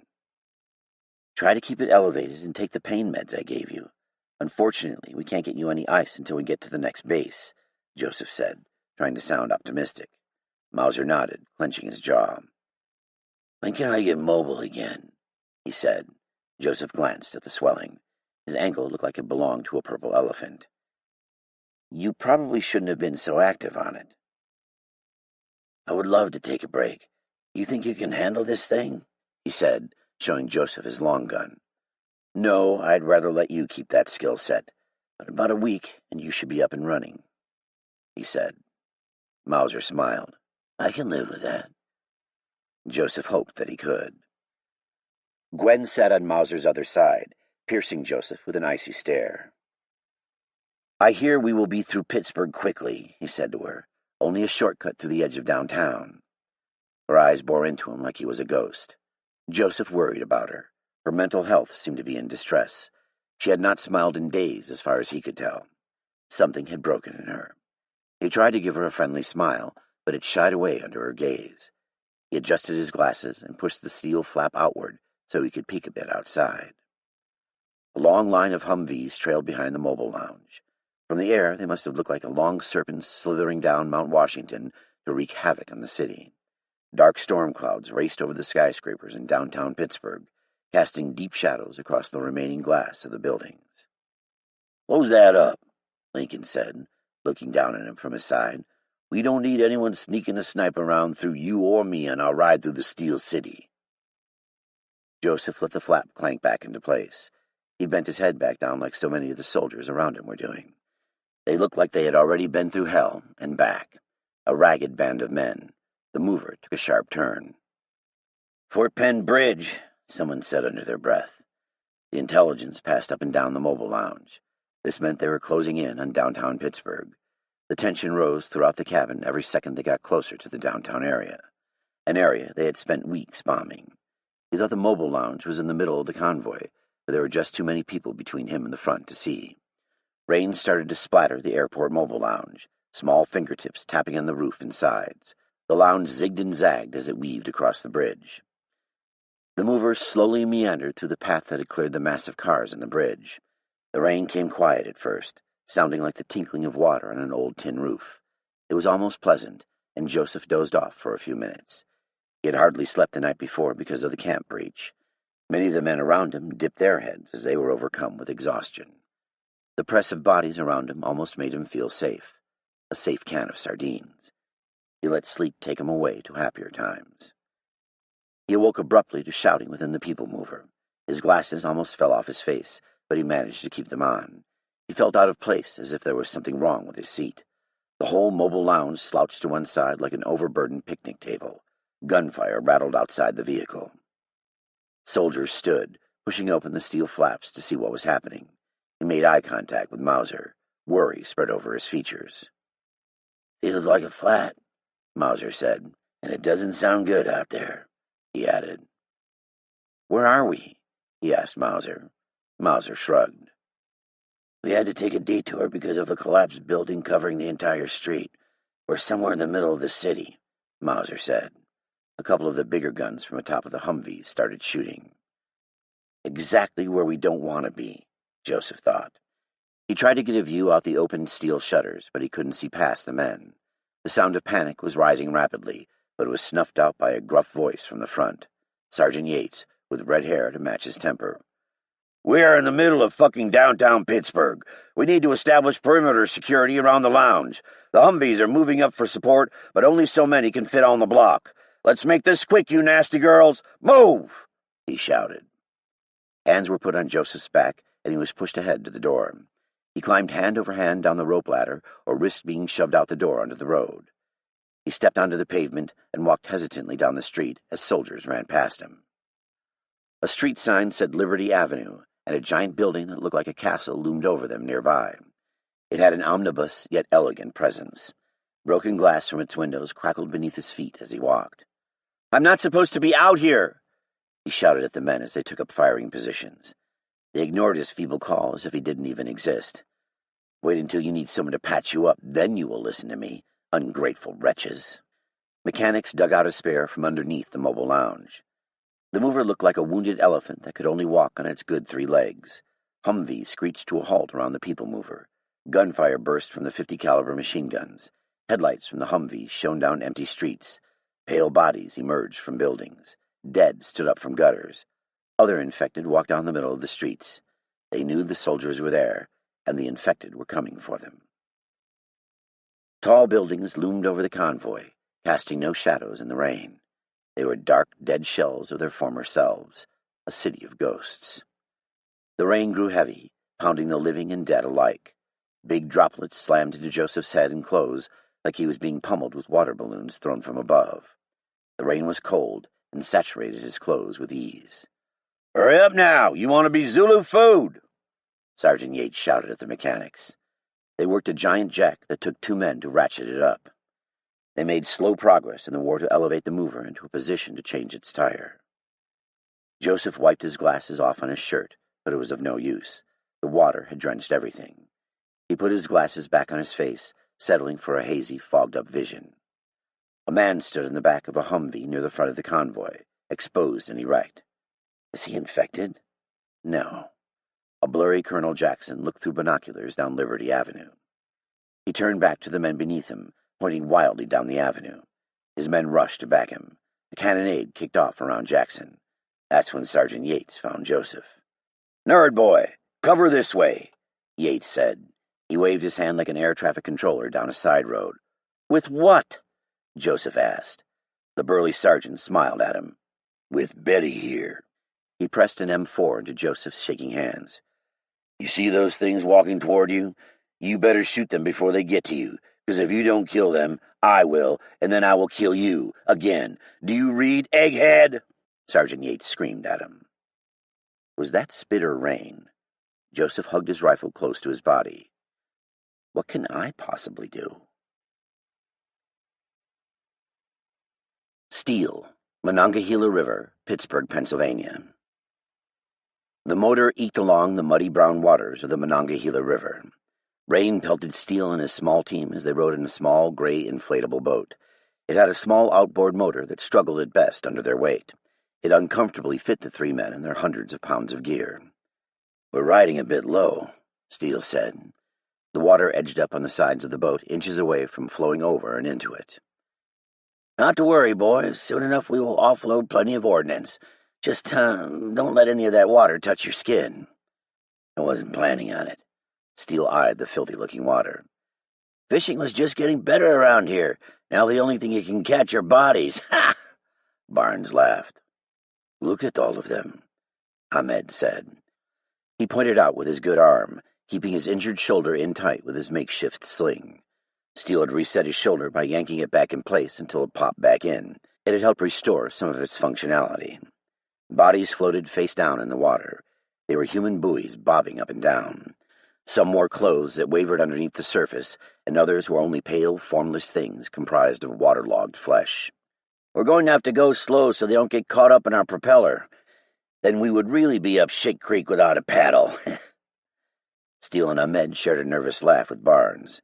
Steele knew exactly who would be doing most of the paddling in the Shit Creek. "You two will have to push them off the sides," Barnes said. Hundreds of bodies floated around them. "I'm ready for them," Steele said, gripping his oar tight. They drifted closer to the bodies. The dead were bloated and swollen like filled-up helium balloons. Their flesh had been gnawed upon, and at this point the men couldn't tell if it was by fish or the dead.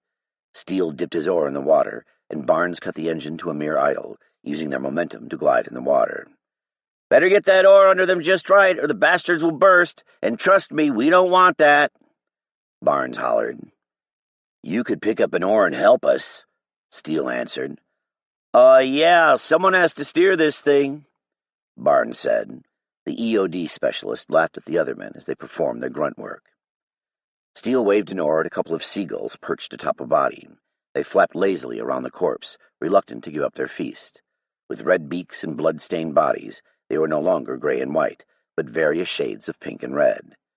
"Get out of here, you!" Steele hollered at them. After a couple of close encounters with Steele's oar, the birds surrendered their prize, gliding, albeit low gliding, to their next floating buffet. He wanted to yell at them, "Have a little respect for the dead," but he didn't. They couldn't afford to draw any more attention to themselves than they already were. He pushed at a pale white man with long dark hair. "Or is it a woman?" He stuck his oar in the crux of the person's armpit.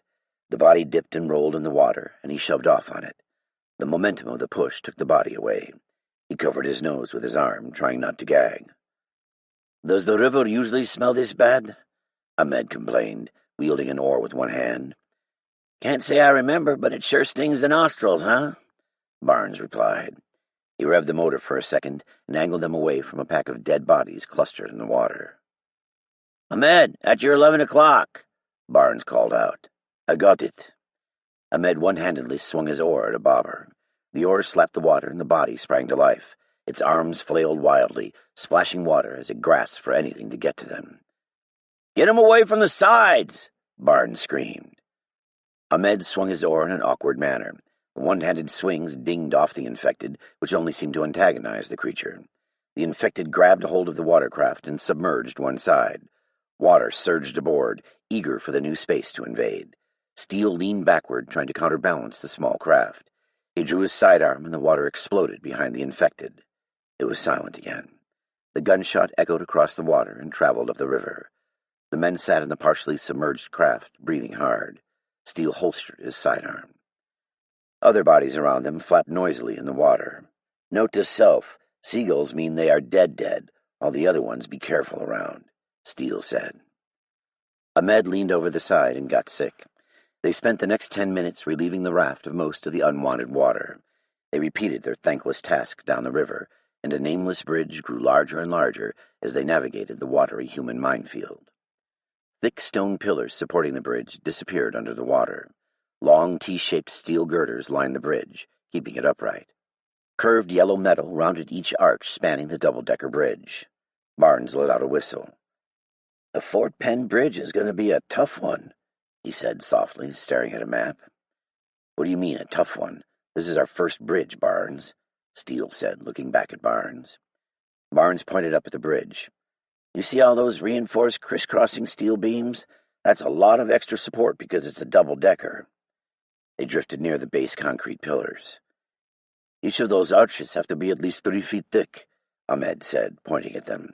"It has an upper and lower highway and reinforced beams, so what?" Steele said. "In this case, we are going to have to get up there and blow each highway at the same time. It may be structurally sound enough to withstand the collapse of either highway. You see there and there?" Barnes said, pointing at the pillars holding the bridge up. "Why can't we just take out one of the pillars and call it a day?" Steele asked. "Ha ha, clever kid, but look at how close those are to land. If the bridge falls the wrong way, then it's just like a ramp. The only way to be sure is to blow the bridge right down the middle," Barnes said. They continued to drift closer and closer to the bridge. "How are we going to get up there?" Steele asked. Barnes began rummaging through his pack until he found what he was searching for. He held up a harness and rope. "With these?" he said. Steele's stomach tightened. Heights were not a pleasant topic for him. "Great," Steele muttered. "I wonder how many infected are on the bridge," Ahmed said, gazing upward. "Heads up!" Ahmed shouted. The water erupted next to the boat, sending it rocking up and down in a sudden volatile river. Water exploded on the other side of the boat. Bodies splashed around them, followed by another and another. Steele hefted his M4 carbine, looking to the sky. "They're jumping off the bridge!" he shouted. Infected, launching themselves off the bridge, and reached blindly for the boat before clipping the water in terrible poses. "Hot damn!" Barnes shouted, looking fearfully upward. He pulled wildly on the engine throttle. The engine sputtered out. Another body blurred past them and flopped into the water nearby. A hand reached the rope lining the craft and wrapped a hand around it. Another reached on board, grasping for Steele. Steele point-blanked the fiend in the face. "Paddle! Hurry!" Barnes shouted. Steele slung his carbine and grabbed an oar. Digging the paddle deep into the water, he pulled hard, straining the muscles in his back. He glanced at Ahmed, paddling awkwardly away with one hand. "We need to get under the bridge where they can't see us," Steele yelled, working his oar. Steele dug his oar into the water as if each stroke had the possibility of discovering gold, but the bogged-down boat moved sluggishly in the water. Bodies continued to drop all around them. Painfully, the bridge shadowed above them as if they would never truly make it. A face blurred by Steele's, its head and shoulders smacking the side of the inflatable boat. Like a seesaw, Steele was launched overboard. The cool, murky water rushed over his body and enveloped him within its grasp. Sound muffled as he sank beneath the surface.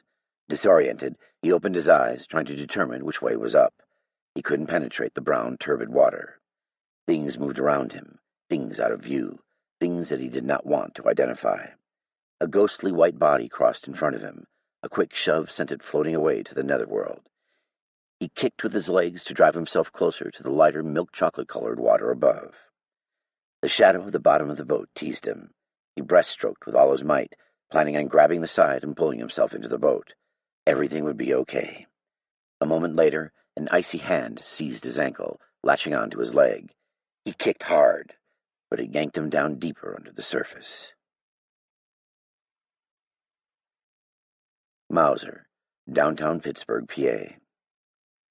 Mauser didn't know which was worse, having an elevated view of the legions of death that marched for them, or being on the ground hoping to survive. He pushed open a steel flap wider and propped it open with a lever. He threw his damaged leg up on the seat, twisting his body into an L position. He pointed the scar-heavy out the window. "Gwen, grab a gun if there's one lying around," he shouted behind him. He needed some help. The clank of metal hitting the window pane next to him surprised him. She sighted in her M4, stocked to her shoulder. "Don't forget those are different than the ARs. Keep it off of 3 if you want to hit anything," he commanded. "I know," she said from the side of her mouth. "Did Yates give the go-ahead to shoot?" she asked, ready to go. "Not yet." Thousands of former Pittsburghers marched upon the pathetic little convoy through the downtown buildings. They traversed rubble-filled craters put there by artillery shells. To the men on the ground, it must look like a crowd, but from Mauser and Gwen's elevated position, the crowd stretched for city blocks, a St. Patrick's Day parade of the dead. It was as if someone rang a giant dinner bell over their heads. Jesus Christ! From every direction they came. Even from the Fort Penn Bridge they came, bloodied, battered, and seeking their flesh. Steele's team was supposed to blow that behind us. There was no time to worry about him now. "What should I do?" Eddie asked. The older man wrung his hands in front of his body. He kept his head low as if the shooting outside might be at him. "Can you shoot?" "I'm okay, but I don't see too well," Eddie said, running a hand over his bald head. "There's no point in a show of force against them. Keep our mags loaded." "I can do that," Eddie said with a weak smile. "Good man. Nothing matters unless we get the mover up and running again." He voiced his thoughts. "We're surrounded. If we don't get this mover going, we will be trapped and overrun." "Well, what are we waiting for?" Gwen asked. Her voice was a bit higher than normal, nerves showing through. "Just hold until Yates gives a command," Mauser said. She would most likely miss from this range due to no fault of her own, just not enough time downrange. The majority of the infected were still over 200 yards away, and she had to get a headshot for it to count. "Fuck it," she said. Peering down her sights, she pulled the trigger. Her M4 barked out loud. No infected fell, but she shot again and again in rapid succession until they did. Soon other cracks echoed from below, combining with the rumble-strip gunshots of mounted 50-caliber machine guns. Mauser nodded. "Copy that, Gwen. Might as well get after it." He zeroed in his optics, a short, fat cross with a red dot that lined the circle optic. The infected were disgusting. Gray skin that had once been anything but. Limbs were missing. Clothes missing where they had been torn off as they met their grisly ends. Blood had blackened onto their faces and bodies. Others had fresh red running down their lips. Some recent unlucky sap whom they had caught, no doubt. An end that he would most definitely share, considering he couldn't run or walk. He picked one out from the crowd. Damp brown hair curls that hung down below her chest, pirate's jersey loose around her waist. He tried to ignore the fraction of guilt for killing a woman as he sent a bullet flying her way at roughly 2,300 feet per second. Steele, Monongahela River, Pittsburgh, Pennsylvania. The weight of the infected combined with his equipment dragged him further into the depths. The surface and the boat faded from sight, and Steele felt pressure building in his lungs, preparing to explode. The infected clawed up his leg with his long fingernails. Steele kicked down ferociously with his foot, the water dampening the impacts of his combat boot. The water turned darker and darker. He struggled upward with his arms in a panicked attempt to free himself from the infected's grasp. In a desperate final push, he bent down and pulled on his bootlaces. His chest tightened under his hurried exertion. His fingers grasped, ripped, and yanked with all his might. The infected scratched his hands, and Steele let his boot release into its grasp. He scissor-kicked the water over and over. The light from the surface became dimmed, and then grew lighter and lighter. He scrambled and moved his arms and legs furiously, reaching for the surface. He burst through the surface of the water, gasping for air. He treaded water excitedly, taking deep breaths of the desperate air. Coughing painfully, he spun in the water looking for the boat. Bodies were still crashing into the water around him. The infected growled as they floundered in the water. Dozens of the zombies surrounded him, as if he were in a pool aerobics class gone wrong. Water sprayed his face, and although every nerve in his body screamed that he stay above water, he ducked underneath the cold surface again. He swam away from the dampened sounds of struggling infected. He made a poor figure cutting through the water, bogged down by his M4 carbine. He contemplated letting it sink to the bottom, but decided that if he did, his long-term survival was all but sealed. After a few timid breaths on the surface, he got far enough away from the mass of infected that he felt safe enough to tread water again. He looked up, seeing that he was now directly below the bridge. Movement caught his eye near the large stone and concrete pillar. It was Barnes slowly waving in his direction. "Big buffoon. At least he could have paddled the boat over to help me out." Steele took a deep breath and swam a steady but determined pace for the small boat. When he finally reached its side, Barnes pulled him up by his belt. Steele flopped into the bottom of the boat. "Gotcha, kiddo," Barnes said.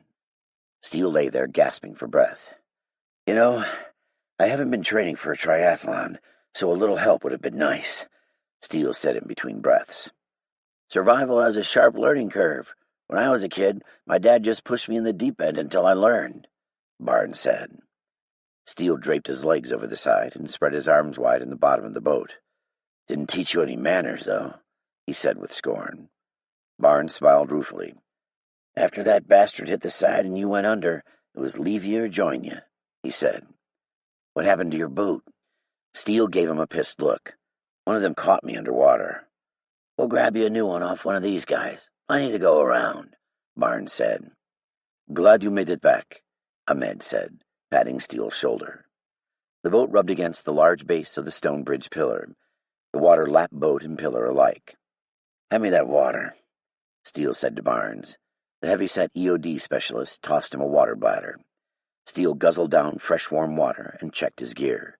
Thankfully, it was all still tied to the boat. "You think I'll grow another arm after going in that water?" Steele said. "I can get you another arm," Ahmed said, batting at another body in the water. Steele stared up at the bottom of the bridge. "I assume that Ahmed isn't going to make the climb." Ahmed grimaced at the mention of his injury, trying to think of something to say. At the same time, he seemed to be relieved to not have to go. Barnes shook his head. "No, but it's probably better to have someone stay with the boat." He eyed the water with disgust. "We're going to need this pack here. About 12 of those bricks there, a few of these," Barnes said, tossing Steele a bag. "Then we are going to need a bunch of this wire here. Oh, and we can't forget the clickers," Barnes said. He tossed more items at Steele. "Is that going to be enough?" Ahmed asked. Steele's experience told him yes, but he didn't deal with explosives every day. Barnes gave a bark of a laugh. Of course. We probably are only going to need about half that, but I'd like to be sure that my work always goes above and beyond the call of duty." He sparked up a cigarette and rose his eyebrows twice. Steele could sense a little of the off-kilter vibe coming from the man. He supposed that somebody who liked to play with things that go boom by choice had to have a few screws loose. Barnes shoved the items in a large pack, and Steele stopped him. "We should split up the gear evenly. If the reign of infected is any indicator of how many dead are on the bridge, then we should be prepared to each complete the task," he said, eyeing Barnes. Barnes quickly nodded and handed over half of the demolition gear. Steele shoved it into his pack after emptying non-essential items, as if the climb up the pillar to the bridge was going to be awful enough just carrying his carbine, but he had to get the gear up there somehow. Steele hefted the pack. It was about 40 pounds. He looked over at Barnes. "This is too heavy. I don't know if I can make it, let alone you," he said. Barnes looked hurt by his comment. "Listen here, boy. I was making Ahmed's people go boom in the first Persian Gulf War before you were out of elementary school. No offense, Ahmed." "None taken," Ahmed replied. "There has to be a better way. We don't want you keeling over on us. I could climb to the top and then haul the packs up by rope," Steele said. Barnes nodded, but still looked hurt. "I could make it up there," he muttered to himself. He readjusted the contents of his pack, counting the bricks of C4 on his fingers. "I'm Egyptian," Ahmed said. Barnes stopped counting. "You didn't blow my people up in Persian Gulf One." "Looked a lot like you," Barnes said with a scrutinizing glance. He continued to check the equipment. Ahmed sat in silence, and Steele could tell he was bothered by the veteran. Steele leaned close. "He's an old war dog. You can't teach him new things." "Someone taught him something at some point?" Ahmed said with a smirk. "I'm sitting right here, you guys," Barnes said. His cigarette dangled on the edge of his mouth. "And that's a great idea. Make fun of the guy who was supposed to spot you as you climb." Barnes handed Steele a thick climbing rope. "You first." Joseph, downtown Pittsburgh, Pennsylvania. Hundreds of the disfigured infected marched for him in their unholy parade. Sporadically, one would fall and not get up, but most bullets were dime-sized nuisances ripping through their flesh and tearing out their backs. The piece of heavy black metal and plastic felt awkward in Joseph's hands, as if they repelled one another. Soldiers on either side of him fired away. "Help me!" Joseph screeched at one. The soldier didn't even glance at him. He only continued to rattle off rounds in the direction of the horde. "Help me!" he yelled at the other soldier, clutching his gun like an unwanted infant. The soldier gave him an angry look and shoved Joseph back. "Shut up!" the soldier screamed at him. The pearly white eyes of the undead caused him to feel the contents of his bladder to run down his leg. "Shoot, you bastard!" someone yelled at him. He held his rifle like a poisonous snake that provided his only defense against the infected. He tried to line up the sights of his rifle on one of the staggering corpses, but his glasses kept sliding down to the tip of his nose. He must look like a grandpa reading a newspaper. They weren't made for this kind of thing. He let the gun drop and put the barrel on the ground while he folded his glasses up and put them in his pocket. There. He hefted the butt of the gun back up to his shoulder and peered down the barrel. The figure was much closer now. He couldn't see the man's facial features. He was a blur of mean filth. Joseph's heart ripped erratically in his chest. He felt like he was going to hyperventilate. He had never killed a man before. I mean, this person isn't really a man. Probably won't even feel it. Can't miss now. The silhouette filled his sights. Joseph yanked the trigger, feeling like an old Western gunslinger in the movies. The trigger stuck in place, the audible click mocking him. Stiff as a corpse. No resounding boom, nothing. He held the gun up close to his face, inspecting it for instructions. I know there is a button on here somewhere. What is it? Safety, that's it. It doesn't say safety on here. Only an S. His fingers felt the gun dumbly for buttons. The entire contraption was as foreign as a child reading their first book. Joseph's finger ran across an oval-shaped button and pressed it. His magazine clanked on the concrete below him. Brass-clad bullets lay unused inside their magazine home. He almost forgot the infected getting closer. How could these brutes manipulate these weapons so quickly, and someone like me struggles to get the most rudimentary of functions out of it? The walking corpse was within 5 yards now. Joseph fumbled with anything that looked like a lever or a button on the weapon. Will this gun even fire without one of those clippy things in it? He did the only thing he could do and thrust the rifle out in front of him to keep the thing away. He thrust out, forgetting his finger was on the trigger, and fired the gun into its face. The infected fell backwards and ceased moving. Got him! Joseph said to the soldiers. I got him! He yelled at the other infected. His battle cry caught the attention of others, and an infected woman set her milky sights on him. He bent down and picked up the fallen magazine. His fingers floundered with it, banging it on the magazine well of the carbine. The infected woman dropped, and so did the one next to her. Joseph couldn't see who was doing the shooting, but was thankful because it gave him time to figure this gun out. Get in there, you clippy gizmo. The metal scraped on metal, and the pieces finally fit together, magazine and carbine. Finally, my machine gun is ready to fire. No sooner had Joseph placed the magazine into the carbine than someone pulled him backwards by the scruff of his neck for the mover. Come on, killer. We are Oscar Mike, a blurry red-haired Sergeant Yates said. Did you see that? I took one of them down, Joseph said. He felt like a little kid looking for the praise of his father. That you did, egghead, Sergeant Yates said. That you did. Now, if you could only do it about 100 million more times without getting your ass killed, then we could call this state of emergency over. The sergeant's broad, blurry face seemed to be smiling at Joseph. I will do my best, Joseph said. Sergeant Yates roared with laughter. Get in the fucking mover. You just find a cure for this thing. I will take care of the rest. Joseph found himself shoved and pulled upwards into the people mover. He blindly took a seat and threw his glasses back on. Everything was clear again. Everything aside from a long crack that now curved through the middle of his right lens. He didn't remember breaking them. Maybe the recoil of the weapon? Men lay about in an exhausted, wet mess of gear and people. Stinkin' Lincoln leaned back, resting in the seat next to him, but Manson wasn't there. The people mover roared, gaining ground beneath it. 4 thick Mobile Lounge wheel treads crushed the undead, and Joseph almost called out for the driver to stop. They must have forgotten some of the men. Clearly they had forgotten some of the men. Being left behind was surely a death sentence for anyone in the hearts of this horrible inner city of steel and glass. Where are the rest of them? He said. A little over 40 men sat inside the vehicle cabin. He searched Mauser's face for an answer. Mauser gave a terse shake of his head. Manson?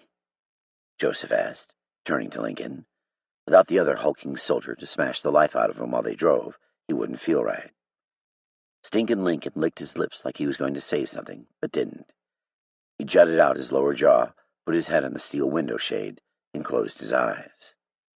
Most of the men who went to the front didn't come back. If it wasn't for Colonel Jackson's quick deployment, they never would have replaced the tire before we were overrun, Mauser said. Joseph's mouth fell open a bit. Lives for escape. Is this all it will ever be? A never-ending, dwindling supply of people until we are all gone?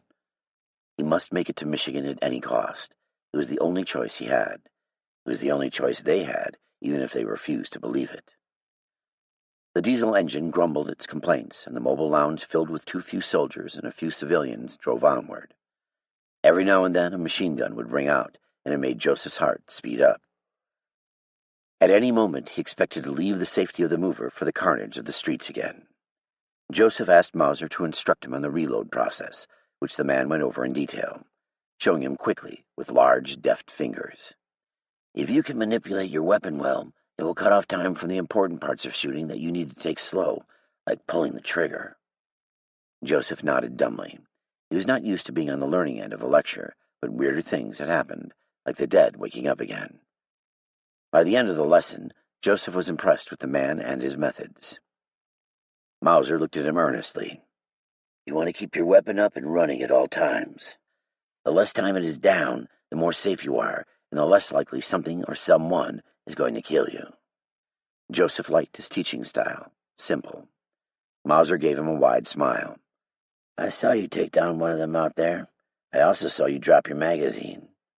Guns were never my thing," Joseph said sheepishly. "Better start learning. While I am here, you will always have a guardian angel looking over your shoulder," Mauser said with a wink. "Thanks, Mauser. You have saved my life more times than I can count," he said. Mauser slapped him on the shoulder. "I'm sure you will return the favor." Inside, Joseph cringed. Can I save a nation with stage 4 terminal cancer? Kinnick, Mount Eden Emergency Operations Facility, Virginia.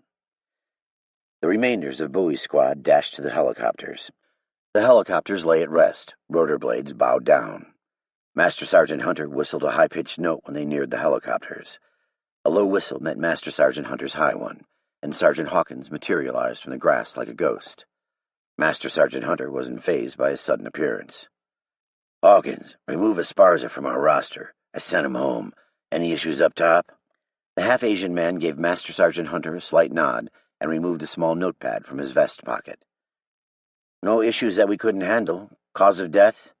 "Infection. Skins aren't faring so well. We are already above Vietnam casualty rates." "I know that, Hawkins, but while there is one of us remaining, the Skins are in the fight. The Indian Wars was the only conflict with higher casualty rates in our unit's history," Sergeant Hawkins said. "There's still plenty of time yet," Master Sergeant Hunter said. "Sins and skins, Hunter." "Sins and skins, Hawkins. Make sure you get it down. There needs to be a record for the next of kin." Sergeant Hawkins scribbled notes on his pad. Kinnick was silent. He gave Hunter a look of inquiry. "Standard procedure. We will get word to his family if they can be contacted." Master Sergeant Hunter walked off to the helos. Sergeant Gibson knelt inside the first helicopter. "Gibson, relay to General Travis that Mount Eden is a bust. No doctor, one civilian, alive."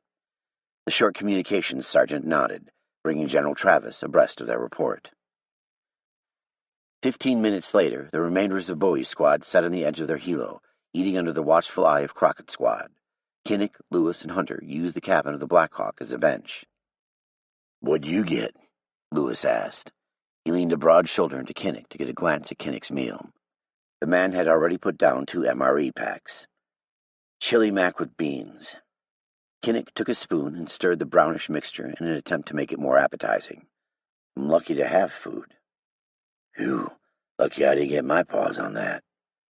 "I bet we are, Sergeant." The wind spun a tarp end over end, blowing it over the top of the grass. Almost peaceful. The silence of nature atop the mountain was tranquil, as if the animals were all gone and Kinnick's men were truly alone. Perhaps this was the great flood.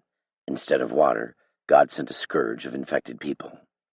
Take everyone out in one fell swoop. It would have been a lot easier just to drown us all, instead of forcing some of us to fight tooth and nail against each other for an insignificant existence. "Sir, we got an incoming message from General Travis," Gibson called over from the passenger side of the helicopter, his ear glued to a headset. Kinnick handed his meal to Lewis. "Have at it, soldier." Lewis held up the tan MRE packet. "Sir, you don't mind?" Kinnick shook his head. These men never ceased to amaze him. Lewis shoveled the food into his mouth like it was his last meal. Kinnick picked up the receiver. "This is Kinnick," he said. "Kinnick, this is Travis." "Good to hear your voice, sir." he said. Yours as well. We received a communique from Northcom stating that the Pittsburgh quarantine has failed. Multiple bases have been overrun. General Travis had a few less pieces on his United States chessboard. Remaining units are being instructed to retreat west. Relief for the Pentagon just got a little further away. Yes, sir, Kinnick said, a bit softer. This is the important part. The CEO of the Pittsburgh quarantine, Colonel Jackson, stated that he is moving west with a group of civilians. He has commandeered an airport mobile lounge from those civilians, General Travis said. Another commander disregarding orders on treatment of civilians. The communique states that Colonel Jackson has a civilian doctor in his group, a doctor from Mount Eden. This might be our guy. I need you to get to Pittsburgh ASAP. Quarantine Base Rattlesnake is their last known location. We can't get them on the line, so you are going to need to get a visual on them.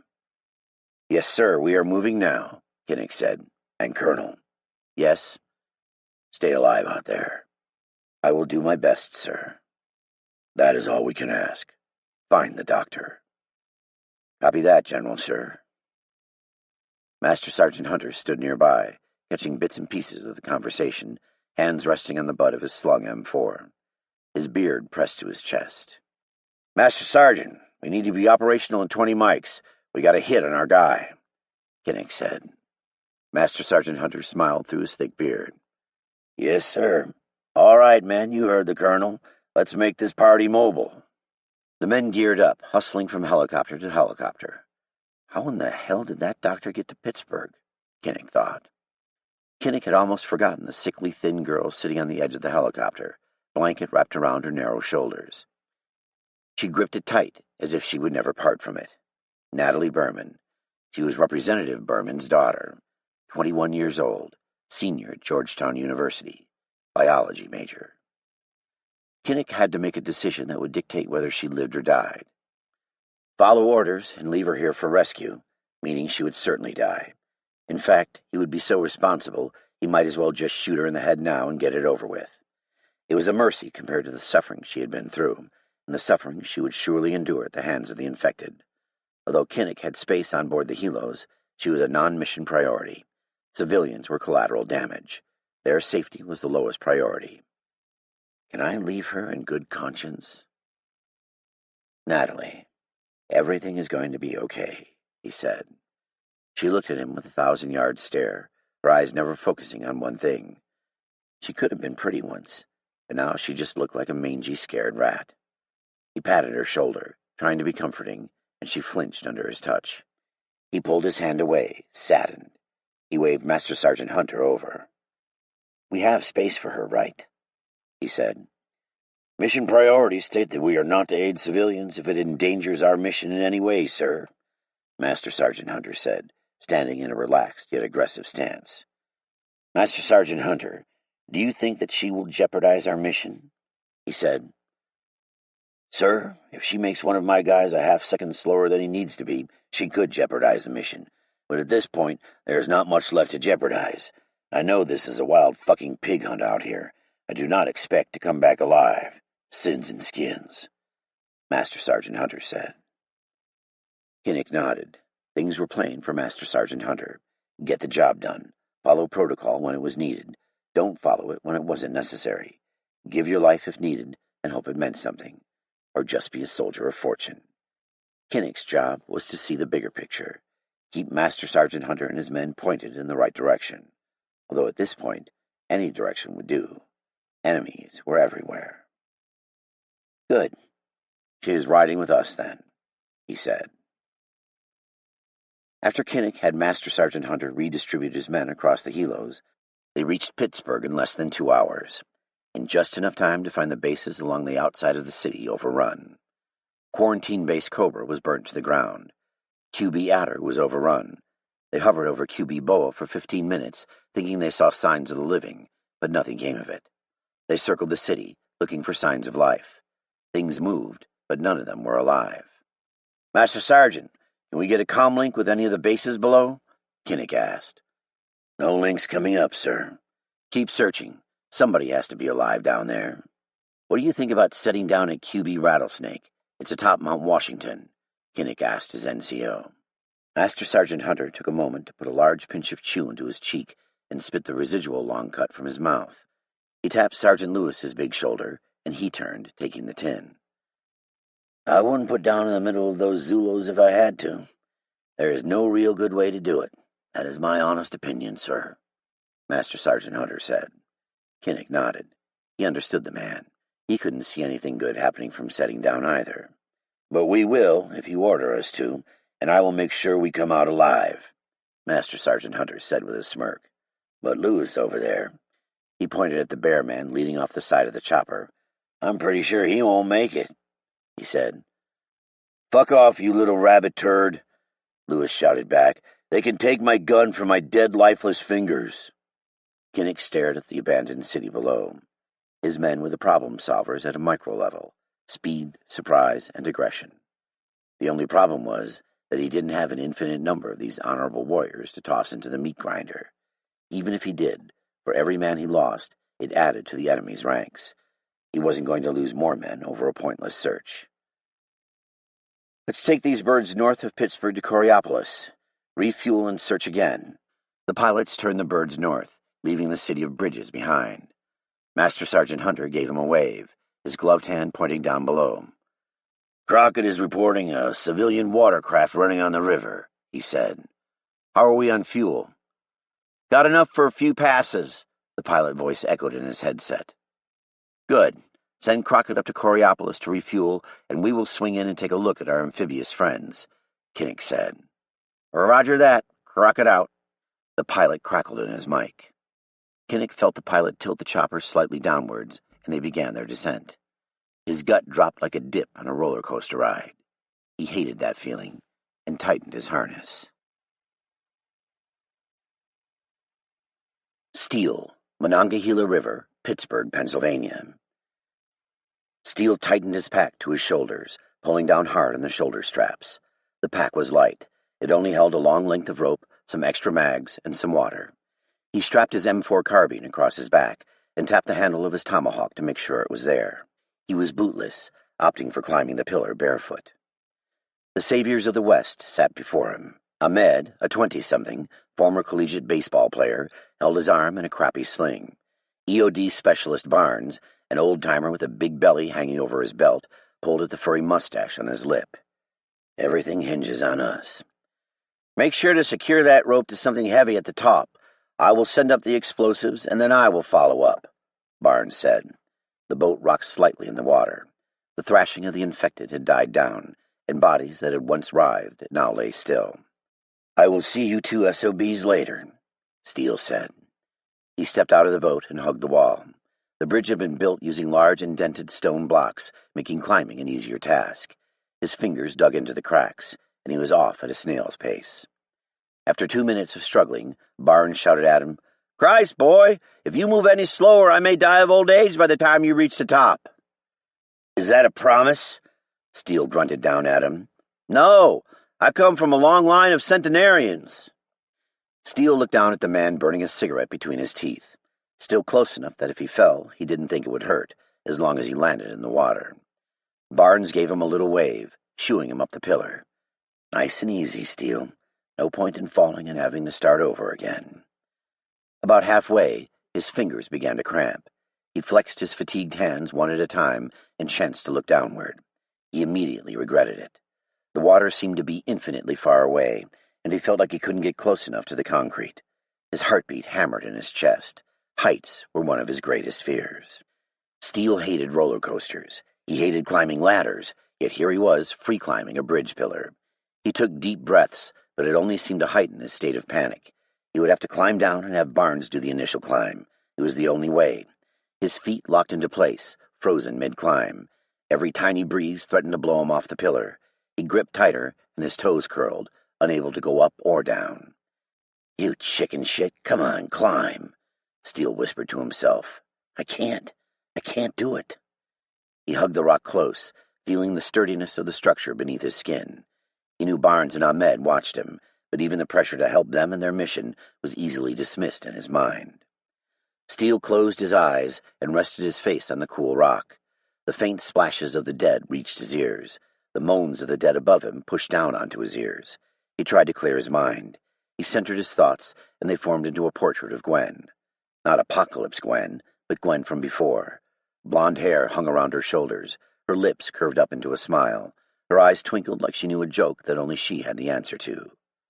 "Come to me," she whispered. He let her fade, finding strength in her. It struck him deep inside. If he wanted to see her again, he would have to do this. The only choice was up. He had to make it to the top. Not only Gwen depended on him, but the men below depended on him. Colonel Jackson was depending on him. Hundreds, no thousands of lives depended on him getting to the top and planting the charges that would blow the bridges. No more looking back. Steele focused on the steel girders crossing the bottom of the double-decker highway bridge. He ignored the wind that threatened to blow him off as it tugged at his hair, clothes, and pack, sending his M4 tossing and turning on his back like it was having a sleepless night. His body couldn't ignore the wind as it made his wet clothes chilled. His limbs shook as he pushed them onward. Hand over hand, he crawled to the top of the pillar. He crouched at the top, on a foot-wide ledge with a bridge attached to the pillar. He caught his breath and would not turn around, not wanting to risk freezing up again. Inches from his head, a maintenance hatch to the highway swung loosely open. It screeched back and forth in the wind. May as well be a tornado siren. Steele gazed through the opening, waiting for threats. Nothing waited above, but he could hear them. Moans pricked his ears. It was eerie to hear the dead human voices, but no other sounds of the city. No rumbles of traffic or honking of horns. A couple 100 feet in the air, with no option of retreat, the sound had a particular pucker effect on Steele. Must be quiet. No place for gung-ho heroes here. He grabbed a rung of the ladder one hand at a time until he reached the hatch. He inched his head above the hatch, steeling himself for anything. The bottom highway lay dark and abandoned, untouched by either car lights or sunlight. The car stood rigid, recreating their owner's final attempted flight from the city, like an old black-and-white photo. They were in a junkyard motorcade. All the vehicles were pointed the same way, attempting to escape through the Fort Penn tunnel that led out of Pittsburgh and through Mount Washington. Safety lay only through the mountain. He wondered how many people made it through the tunnel before it was closed. All of these people had been trapped until the infected came for them, knowing full well that freedom was just on the other side of the mountain. Steele quietly slipped himself over and up onto the bridge, bringing his carbine up to his shoulder as he scanned for infected. Maybe having a bunch of the bastards jump into the water wasn't such a bad thing. He moved to a crouch, still scanning, and stood up further, using the cars as cover. Heads bounced into and out of view in the distance. Good for right now, bad for planting the charges. He quickly tied the rope around a steel girder, ensured the knot was secured tightly, and threw it down to the boat. That way they wouldn't lose the cargo if he dropped it or if Barnes fell. The rope tugged taut, and Steele hauled as quiet and fast as he could manage. Keeping his back against an abandoned coupe, he watched every way possible, aside from down. Hand over hand, he heaved until the pack reached the top. He untied the knot and tossed the rope back down to Barnes and waited. Steele watched the infected near a break in the bridge, almost 50 yards away. Someone had driven a car through, or someone drove them through the railing. 5 minutes ticked away. Where is that old bastard? Steele glanced down the hatch. A beet-red face looked up at him, cursing and shaking his head. Hurry up, I thought I was slow, Steele hoarsely whispered down. The portly man continued his slower-than-death pace. A piece of car wreckage clanked nearby. Steele looked down his optics in the direction the noise had come from. Fuck, what did that? Nothing moved. Steele could always feel it like a sixth sense when something or someone watched him.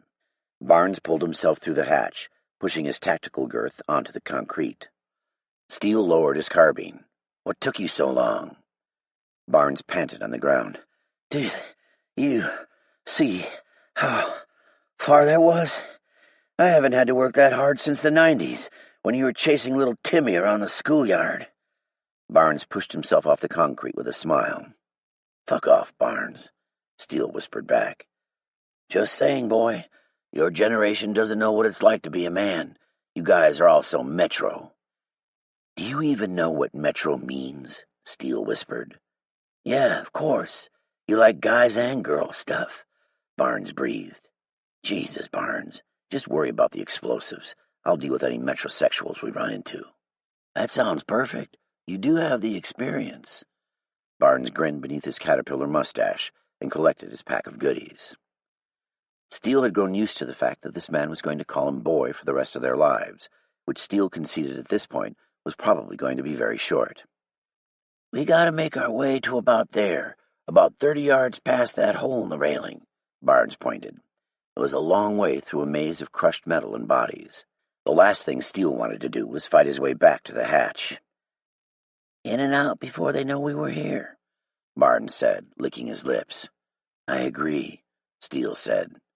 Scrape, scrape, scrape. Something dragged itself in their direction.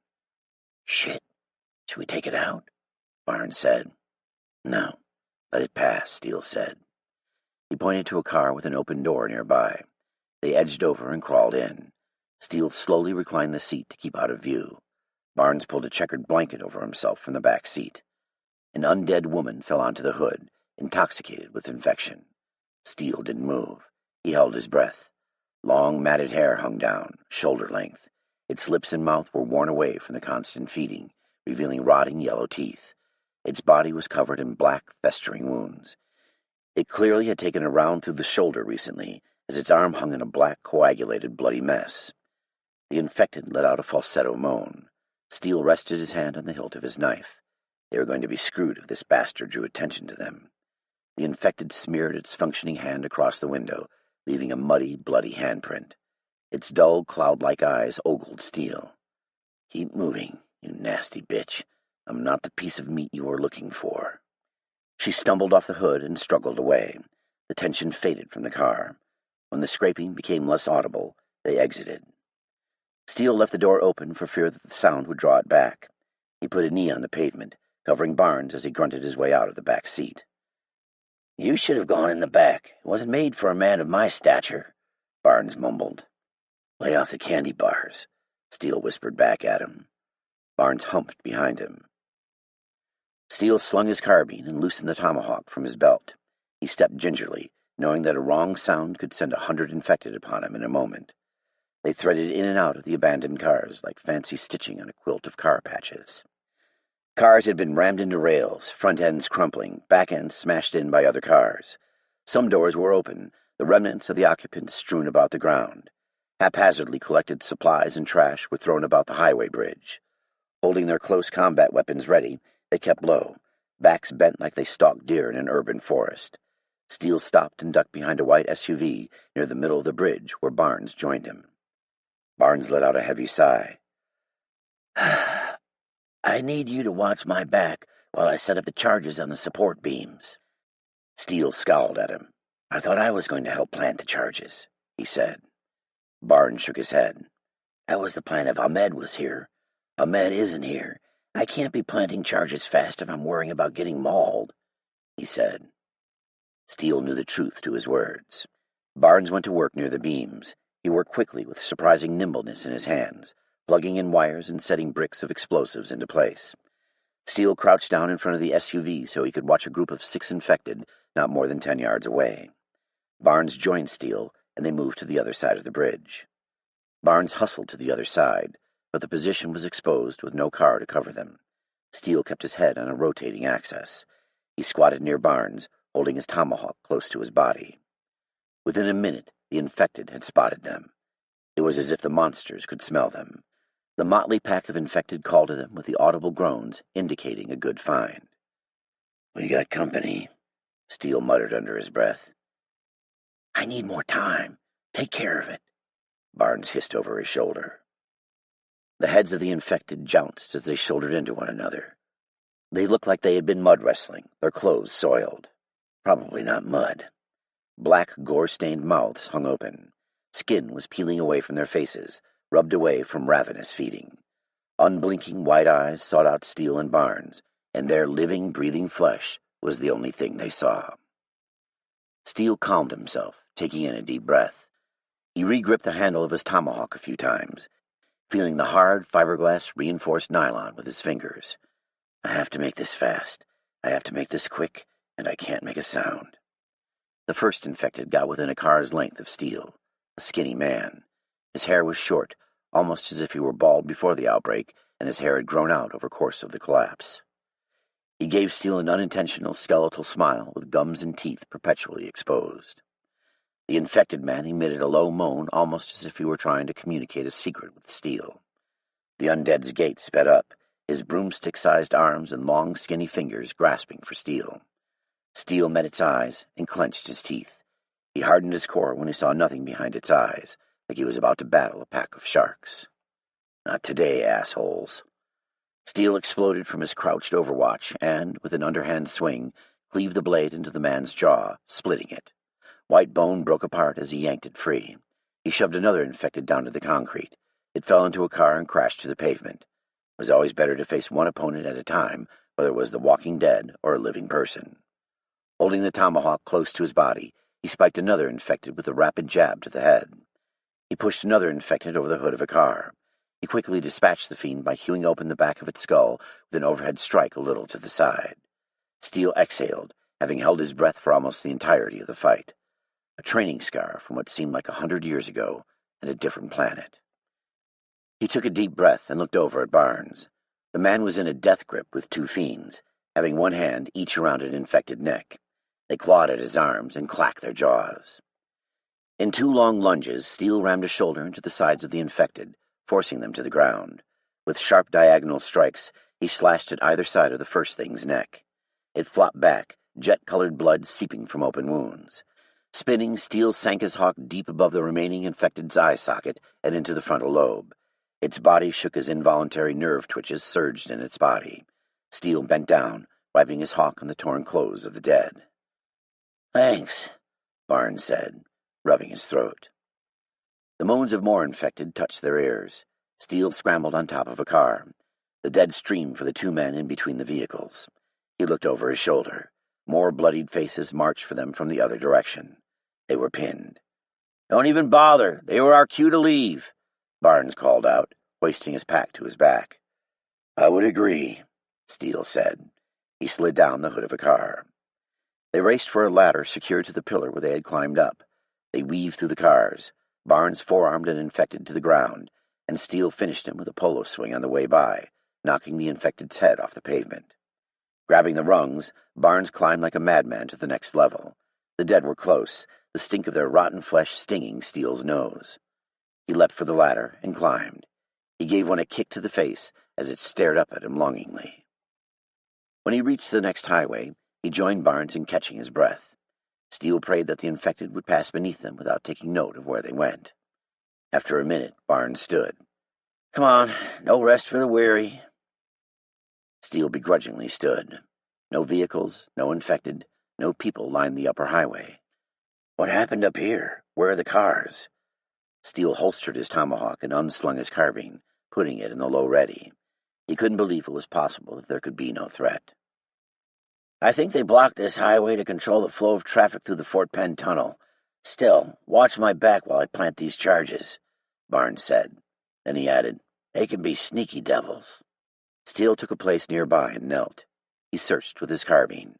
Nothing was out there, just the way he liked it. "I'm up," Barnes said. He threw his pack on his shoulders and made a jog for the hatch. Steele followed close behind. Barnes reached the hatch and spit in disgust. "Fucking A," he cursed. A step behind him, Steele looked down. 100 chalky white eyes stared up at him. A chorus of moans hailed his appearance like a surprise birthday party. "What a donkey dick," Steele cursed. "Any ideas?" "Not our biggest problem, Mr. Millennial." Steele pointed down at the dead. "That's not our biggest problem?" Dozens of cursed faces moaned up at them, hands reaching. "The timer's set," Barnes grunted. Gwen, downtown Pittsburgh, Pennsylvania. The convoy meandered through Pittsburgh. Craters lined the streets. Rubble from buildings lay scattered over the roadways and sidewalks alike.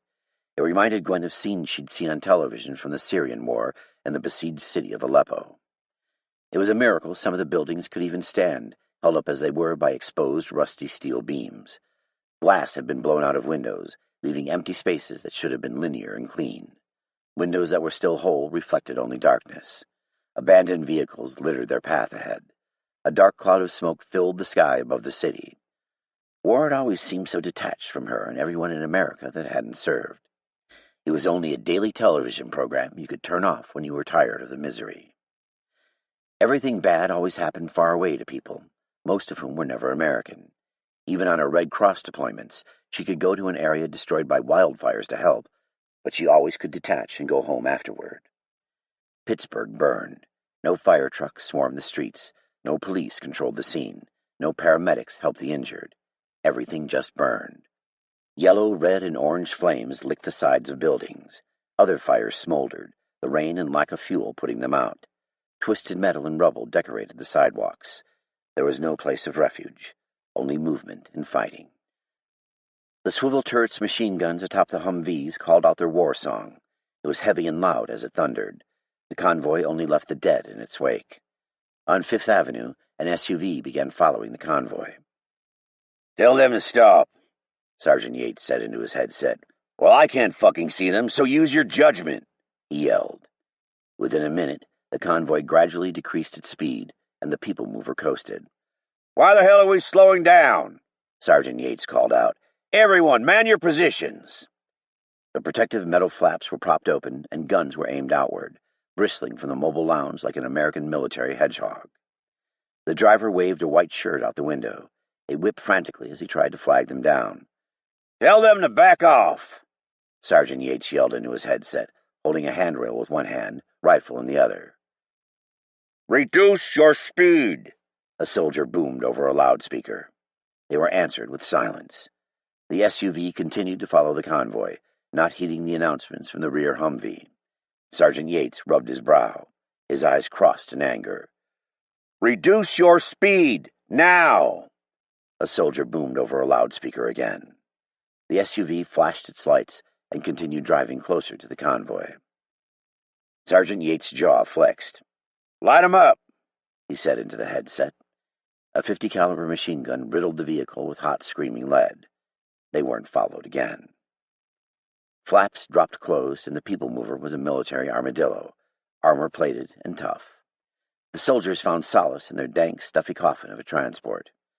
There was little comfort for Gwen inside the lounge. Sweaty, blood-covered men sat mostly in silence. A few cried. Most were no more than boys. Gwen wouldn't cry anymore. She lived while all of those around her died. She hadn't kept any of her promises to anyone. She had smothered Lucia. Lindsay had been infected. She would most likely never see Mark again. Mauser was a small comfort in a sea of pain and suffering. In the past, he had been good for a laugh. Now, he could not bring cheer into her world. The people mover jostled her back and forth, probably running over the bodies. She hurt on the inside. She thought she had buried that hurt with Lucia, but it was an internal wound that bled inside of her with each beat of her heart. Then she heard that laugh. The same laugh that had gotten them into this mess. High-pitched and shrilled. That bitch, Ashley. Ashley sat near the front of the people mover in the arms of a soldier. A few other soldiers sat around her, doing anything to make her smile. She had somehow found time to brush her dirty blonde hair, which fell around her shoulders. Her torso was adorned with a long-sleeve thermal that was clearly too big for her.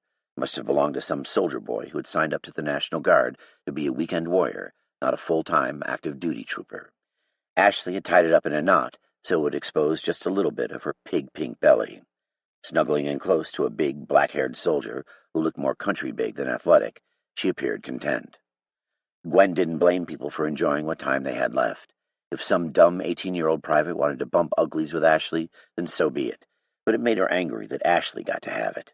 Ashley sat over there with someone she wanted to be with, while Gwen was forced to be content with watching her man walk away from her in some sense of perverted civic duty. Most likely he would die playing hero on a suicide mission, leaving Gwen alone, which made her even angrier. She maneuvered her way to the front of the people mover and planted herself in front of Ashley. Ashley gave her a haughty look, as if she was saying, "What the hell are you doing here?" "I need to talk to you." Ashley looked up at her coyly. "Well, hi there, sweetie pie. Don't you look chipper today?" she oozed.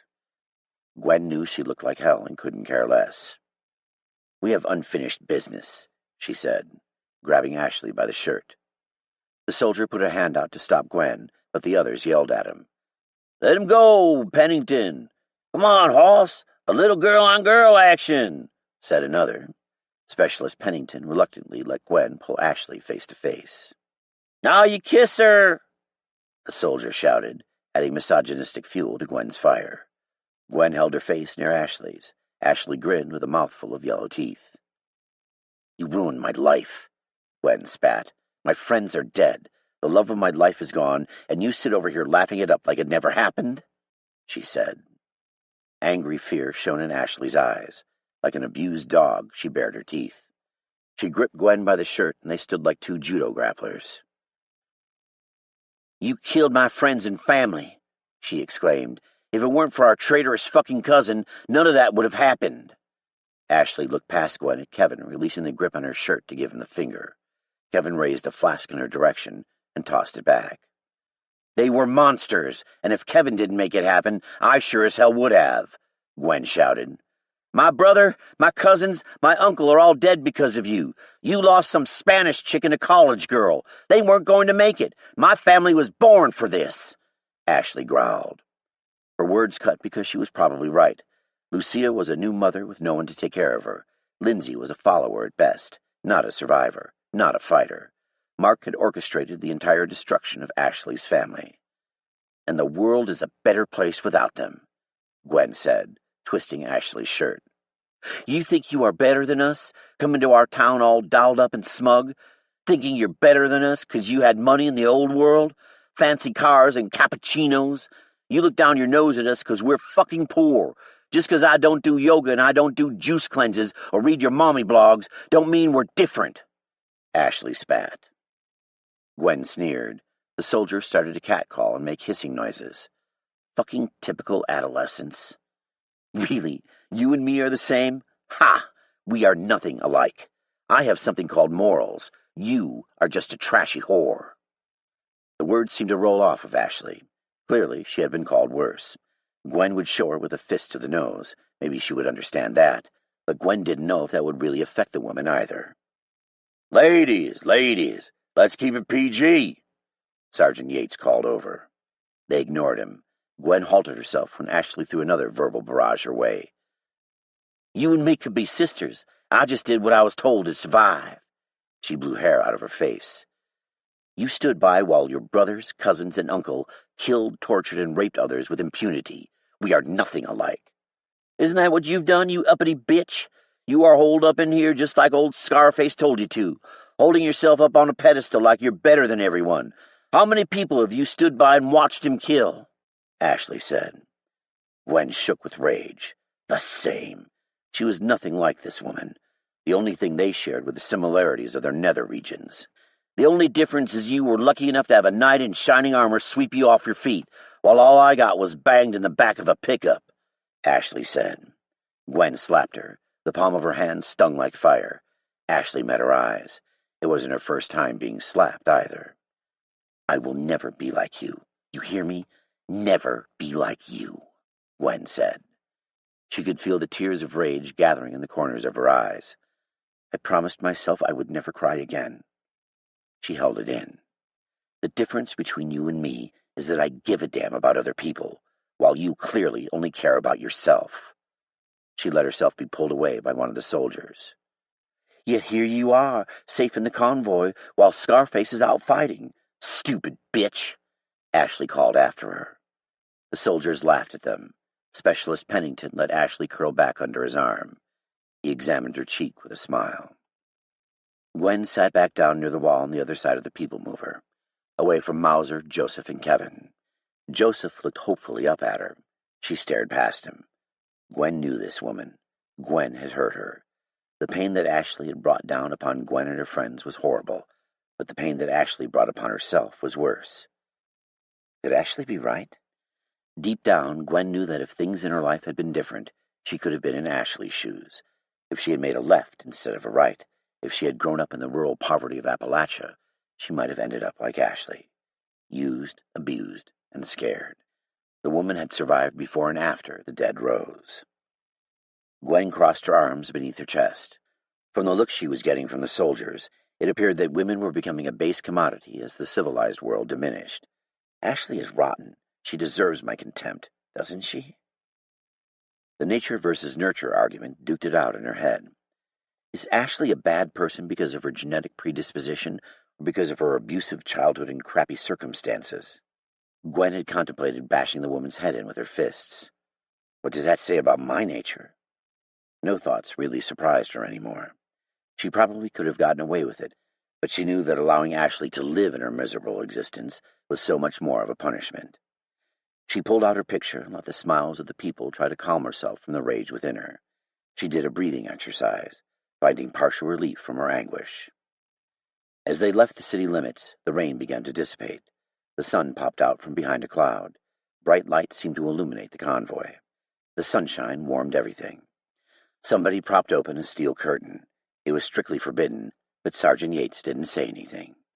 Eventually, the convoy slowed down to a halt. "Colonel Jackson is calling a stop up ahead. I need you four in Zulu duty. Give a shout if you see any. We'll handle the rest." Sergeant Yates yelled at the four civilians, but his eyes were aimed at Mauser. "The rest of y'all relax for a few and stretch your legs. Eat, drink, shit. Pennington can fuck if he wants." A few men chuckled.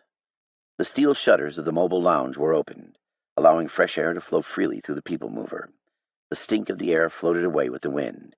It was replaced by cool air that rejuvenated everyone on board. "Hey, Gwen," Mauser called over to her. "Will you give me a hand?" He stood awkwardly, hopping on one foot. He had a single crutch in one hand and pressed it into an emergency escape exit. He looked pathetic, and it brought a fraction of a smile to her face.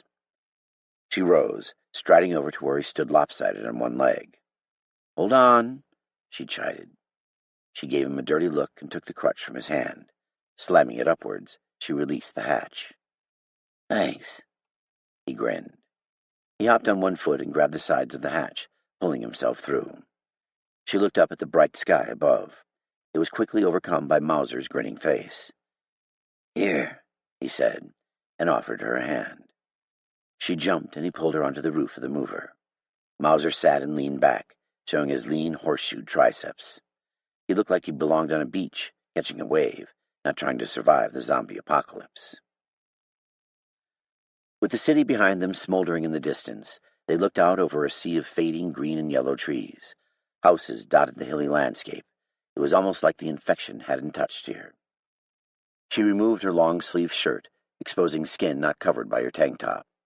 The sun beat down, warming her up in the fresh way the sun does. A helicopter chopped past their position, flying high. Maybe help was on its way. "Little help, Mauser?" sounded out from below. In alarm, Mauser crawled to the hatch, gripping his sidearm. He looked back at Gwen with a smile and put his hand down the exit. Joseph struggled onto the roof. Adjusting his glasses, he shaded his eyes. "I didn't know where you two went. 1 minute you were there, the next you were gone," he said sheepishly. "Sorry, Joseph. Just trying to enjoy a brief moment of solitude," Gwen said. He nodded. "I didn't mean to interrupt." "You are always welcome," she said. More hands reached through the hatch, and Kevin pulled himself up. He dropped down beside her. "Hold on," he said to her. Kevin leaned back down and helped Eddie up, too. Eddie sat cross-legged and smiled at the sun like it was an old friend. "It's nice to have some sun," he said, looking out over the trees. Kevin nodded, not saying anything. Pulling out a silver flask, he took a long swig. Capping the top of the flask, he put it in his pocket. "Ahem," Gwen said. She looked at him expectantly. Kevin snorted a laugh. "I didn't know you liked rye whiskey," he said. "You never asked," she said, snatching the flask out of his hand and taking a long swig. The whiskey burned down her throat. She wiped her mouth and offered it to Joseph, who looked at the flask dumbly. Mauser nudged his shoulder. "Come on, Doc, drink up and pass it." Joseph looked around and took a timid sip. Everyone laughed. "Come on, drink it," Eddie laughed. "Don't be so uptight. Have a little fun," Gwen said. "Yeah, YOLO," Kevin chimed in. "YOLO," Mauser said, brow furrowing. Gwen turned to Kevin, a bit confused. "You only live once. It's something that my high school students always used to say," Kevin said with a quirky smile. They laughed together for a minute until a gunshot thundered from below, reminding them of the reality that they now lived in. Steele, Monongahela River, Pittsburgh, Pennsylvania. "You can't turn it off?" Steele said hurriedly. "Not any more than you can turn off a Filipino hooker," Barnes laughed. "You aren't worried about this?" Steele said. Barnes's smirk was really getting under his skin. Steele looked back at the beams in the center of the bridge. "We could toss it in the river." Barnes bent down to his pack and began winding a rope around his arm. "I wouldn't have sent you up here without an escape plan. Grab that harness." Barnes tossed him the end of a rope. Steele looped a rappel rope through his harness, securing a knot. Barnes tied the rope around a steel beam and then secured his own knot. "Don't take all day. We only got 10 minutes and we have to get clearance," Barnes said. Steele didn't need any more goading than that to get off the bridge. This had been a nightmare, and if destroying all the bridges was like the first bridge, he doubted they would live to see mission complete. He tested his rope. It complained beneath the strain. Climbing down the bridge was about as daunting as climbing up. The river below had a steady flow of brown water. Water lapped around the huge stone pillars that held the bridge upright. The river was intoxicating in the distance. Barnes stepped up next to him. "You don't like heights, huh?" he said. At the mention of heights, Steele could feel himself break out in a cold sweat. "Didn't like climbing up, won't like climbing down." For a second he contemplated the pros and cons of climbing down versus staying put. He tried to shake the thought from his head. "I'll be fine. Let's just get this over with," Steele said. He pulled himself up onto the rail, bending his knees. The worst part before the start was the waiting, the anticipation, the fear of the fall. Barnes waddled up next to him. "You'll be fine, kiddo," he said. He reached over as if to give Steele a comforting pat on the shoulder, but instead he shoved Steele in the chest and over the railing. Steele free fell, and the rope zipped through his carabiner until he caught himself with his offhand. His shoulder banged off the wall with a smack, and he hung for a moment, rope twisting and untwisting. His heart beat a techno bass line. Jesus! He hated this shit. Barnes flexed his knees as he bounded laterally next to Steele with ease. The extra weight on his face jiggled as he laughed. "Sometimes you just need to stop thinking about it and take a leap of faith. What's the worst that could happen?" Steele spun himself, steadying himself with a hand on the pillar until he was parallel with Barnes. "The worst that could happen? I could have broken my neck," he stammered. Barnes laughed at him again. "That's only if you fall. Give yourself a little credit. You free climbed up here, way scarier than rappelling down. Come on, we're wasting clock," he said. "Fuck you, Barnes," Steele said. He bounced along the bridge pillar in 7-foot-wide springs, making his way down the large cut-stone blocks. He tried to keep his mind focused on equally balanced jumps until he heard the thud-thud-thud of a helicopter.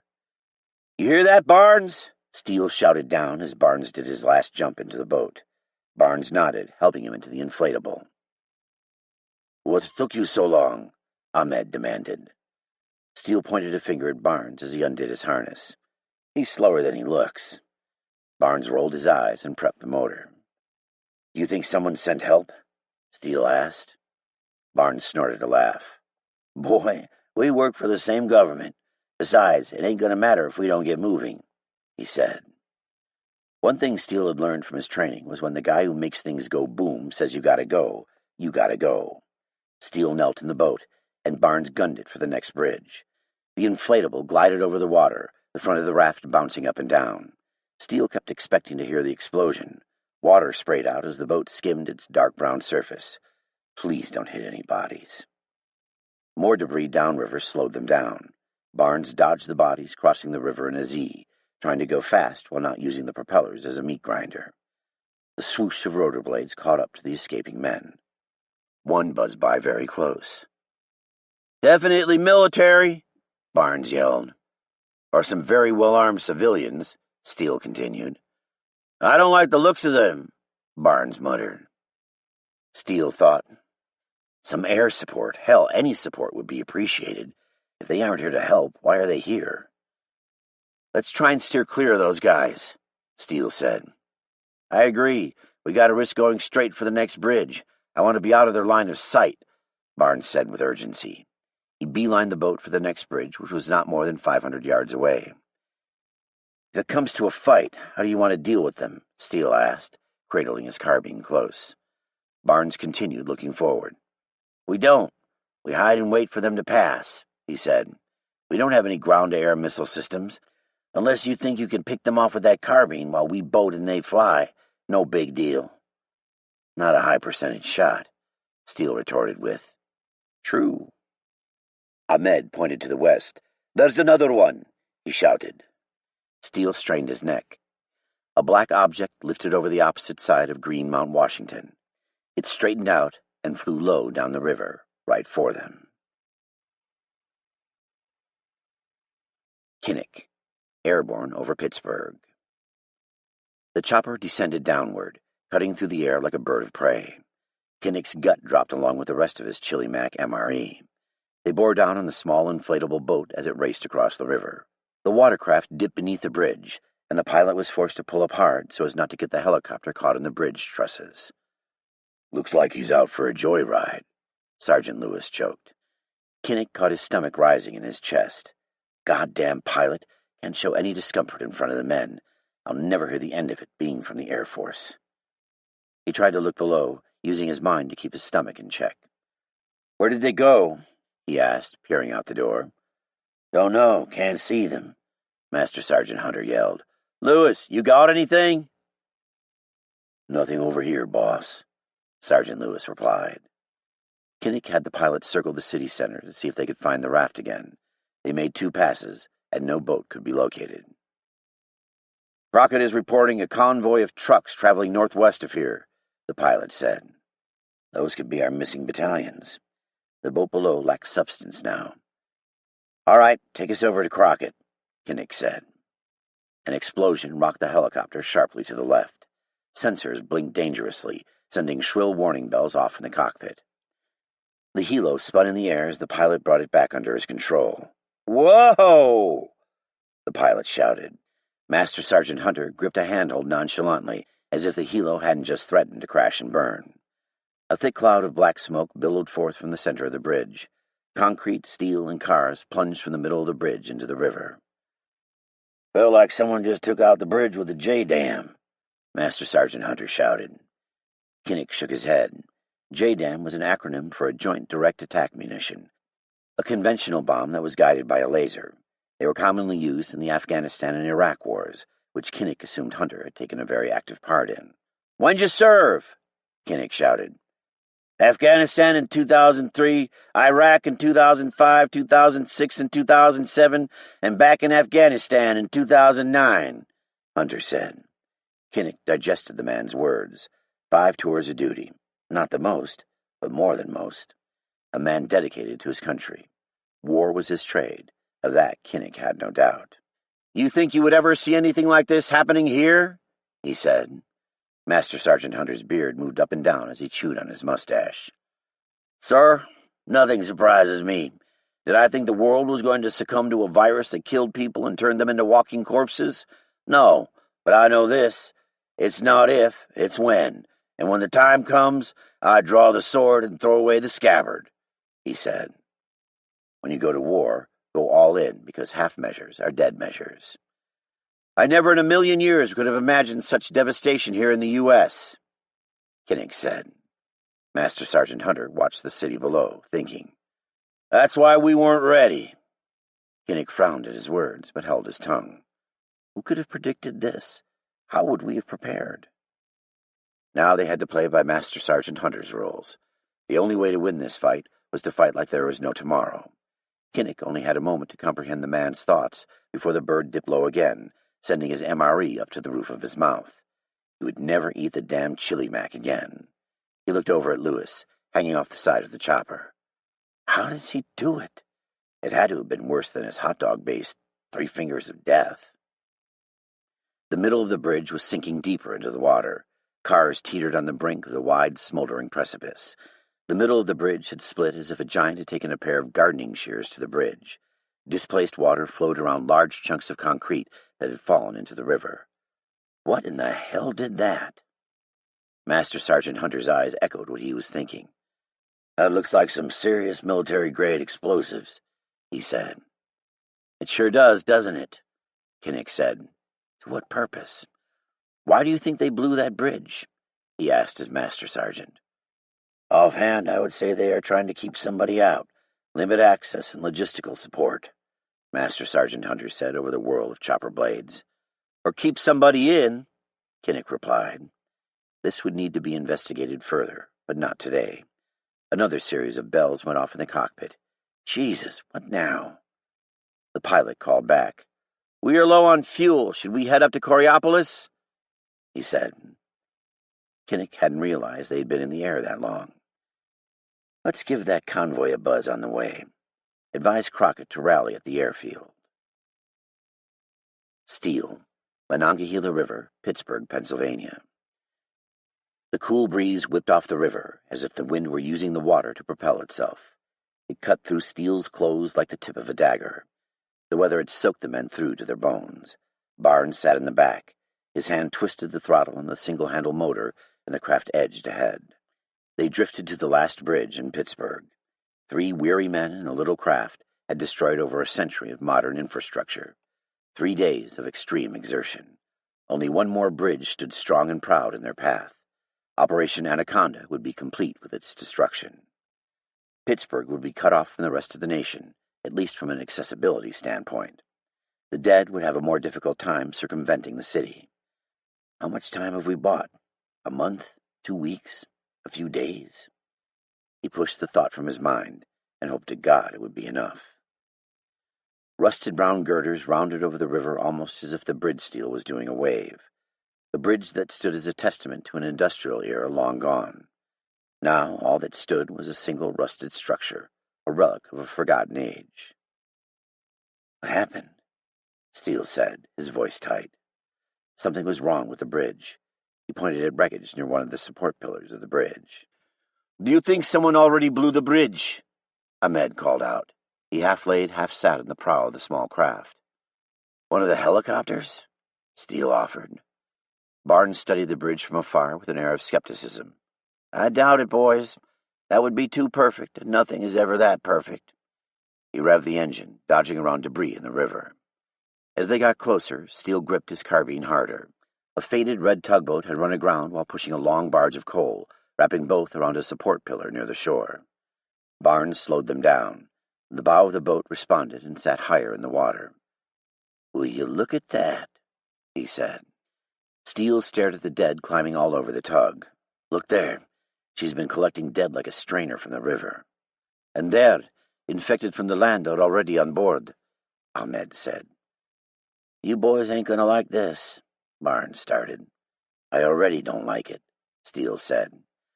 You and me both, but I'm going to have to board the tug and extradite it before we can attach the charges to the pillar, Barnes said. We can handle it, Steele said. Ahmed nodded in affirmation. Not today, lads. This is a one-man mission. Sorry, Barnes, can't let you do that, Steele said. Ahmed looked up, shaking his head at Barnes. Nope, you are a bigoted asshole, but you can't go on that boat by yourself. Barnes stood, stretching his back. He bent his arms behind his body. His body clicked and popped as his older joints accommodated his stretch.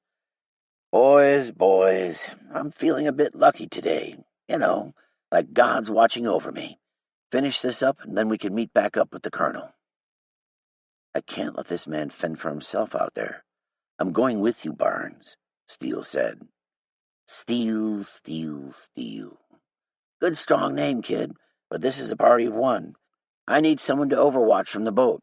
Think Navy SEAL versus Somali pirates, you dig? Look at all of them. You won't make it 10 feet. Sure I will. Have faith, young apprentice. Barnes strapped on his gear. Let's thin them out first. Steele took aim with his M4 carbine. Barnes put a hand on Steele's shoulder. The veteran ordnance specialist appeared somber and serious. It will only draw more in, but I have a plan for you and Ahmedi. Just get me alongside of her. They switched places, and Steele drove the inflatable in the direction of the transport boat. They drifted close.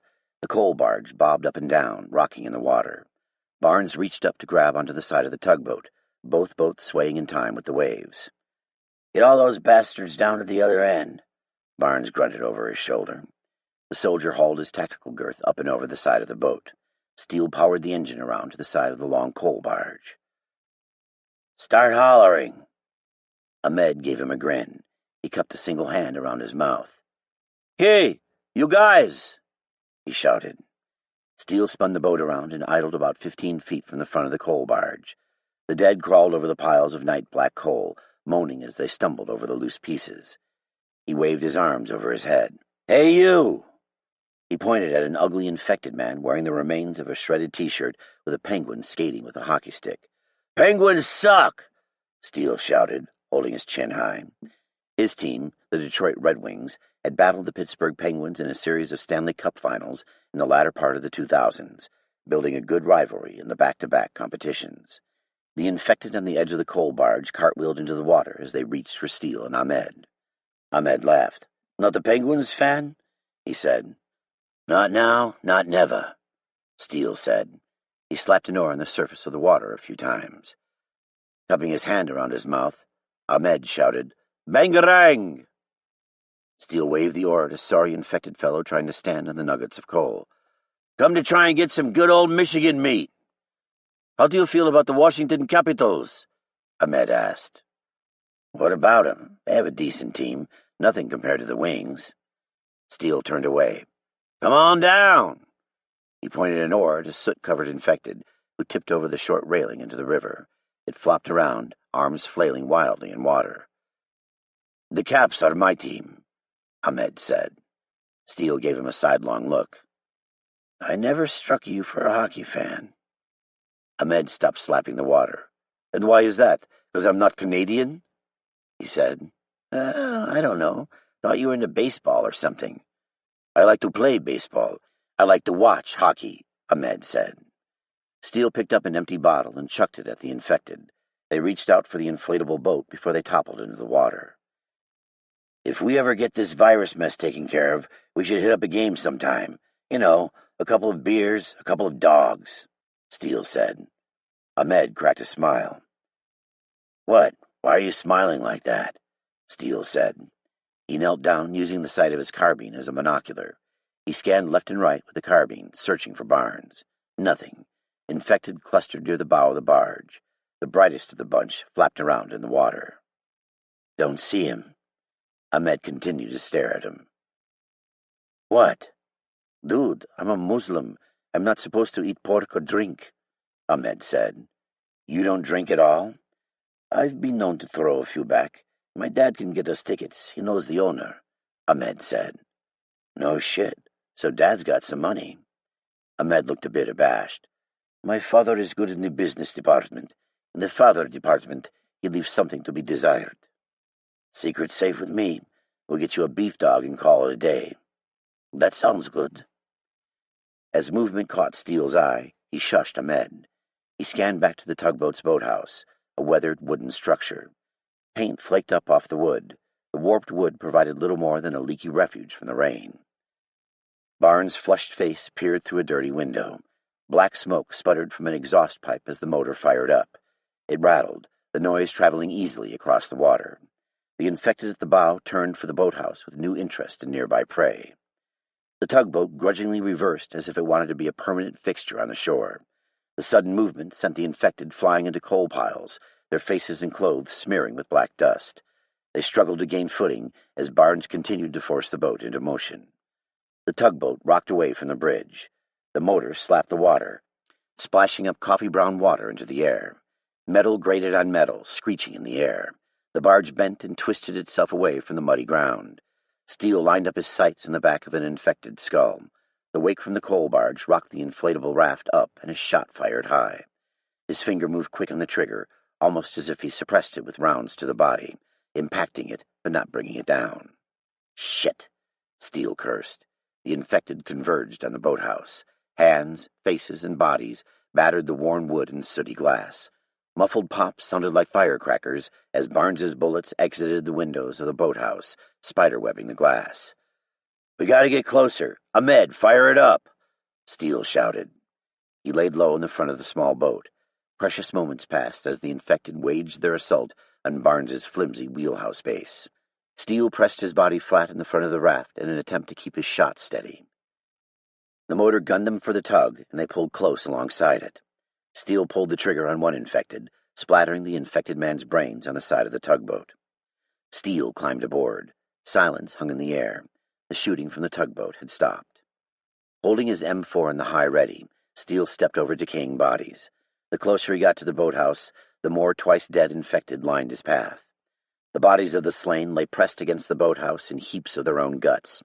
Skulls of the infected leaked brain matter. Jagged exit wounds had split wide apart, pieces of skull sticking out. Fresh red blood sloshed over his boots. The door to the boathouse swung open on a single hinge. Steele checked his corners. Using his support hand, he nudged the broken door. "Barnes, you okay, man?" Steele called out. He pushed the door further open. Barnes held a hand to his beer belly. His fingers held his white-ribbed intestines as he tried to stuff his insides back in. Blood pumped from open bite marks on his forearm. "They got me. They got me good. Bastards are faster than they look," he said. "Get me the med kit," Steele hollered back at Ahmed. Barnes's normally ruddy face grimaced, becoming more pale. "More are coming," Ahmed yelled. "No time for that, boy. Give me the bag with the charges," Barnes said. "No, I can't let you do this," Steele said. "Listen up, kid," Barnes said. He hacked blood onto the floor and wiped his mouth. "Get out of here. Even if it don't blow, leave anyway. Tell the colonel we did the best we could. You did a bang-up job, kiddo. Hurry." He coughed, and his face contorted in pain. "Soon I'll be gone." Steele grabbed the bag with the explosives and set them down next to Barnes. "Get me close," Barnes said. Steele stood, taking in the ancient controls to the tugboat. A lever here, a couple of buttons there. Blood covered all of it. After a minute of fiddling around, he slammed the lever forward, rocking the tug into action. He spun the wheel left and right, angling the coal barge in front of the tug. They pulled alongside the bridge pillar. Close enough. Steele looked down at Barnes. He lay very still. Steele placed his carbine near Barnes's face. If he turned, Steele would have to execute him and plant the charges himself. Sergeant Barnes's eyes fluttered open. Steele almost squeezed the trigger, but the man's eyes were still a dark shade of gray. "Leave before I decide to take you both with me and let God sort you out," Barnes grunted. The man hacked again. "Help me up." Steele wrapped an arm around him. Barnes yelled and grunted as he was hauled upright. Steele dragged him near the rock-covered pillar, and the EOD specialist leaned against it. "Now go, you stupid millennial. I sure as hell will blow this dump and take you and that Haji with me," Barnes said. A short smile grimaced on his lips. "Die well," Steele said. He had no doubt that the man would likely blow him up if he didn't create clearance in the next minute. Steele ran and jumped down into the inflatable boat, jolting Ahmed up and down. Ahmed looked anxiously at Steele for confirmation. "We gotta get out of here. It's going to blow," he said. Ahmed glanced back at the boathouse with an odd expression on his face. Steele couldn't tell if it was anger, relief, or betrayal. Ahmed gunned the motor, and they sped away. When they had created clearance, they slowed and turned the boat around. 30 seconds passed, then a minute. Steele checked his watch. Another minute passed. Barnes should have blown the bridge by now. Dead were lining the shore. Steele silently cursed himself. "I should have put him down and done it myself. Then we wouldn't be in this mess." "How long has it been?" Ahmed asked. "At least 2.5 minutes. Should we check on him? And risk getting caught in the explosion?" Steele eyed the boat anxiously. "Do we leave if it doesn't blow, or do I see it through?" "What are we going to do then?" "Wait. That's all we can do." "I'll pray on it." Ahmed bowed his head slightly. Steele rose his eyebrows at his friend, wondering what good that would do, but left him to his own meditation. Nothing happened. The bridge crawled with infected like a dead corpse crawling with maggots. "Come on, Barnes. Throw us a bone here." Otherwise they were screwed, and a bridge would remain open for business through Pittsburgh. Ahmed's lips moved in a silent prayer. He held his arm in a neutral position. "Do you see him?" Steele asked. Ahmed opened his eyes. "There." He pointed out persons that could have been Barnes. Steele squinted.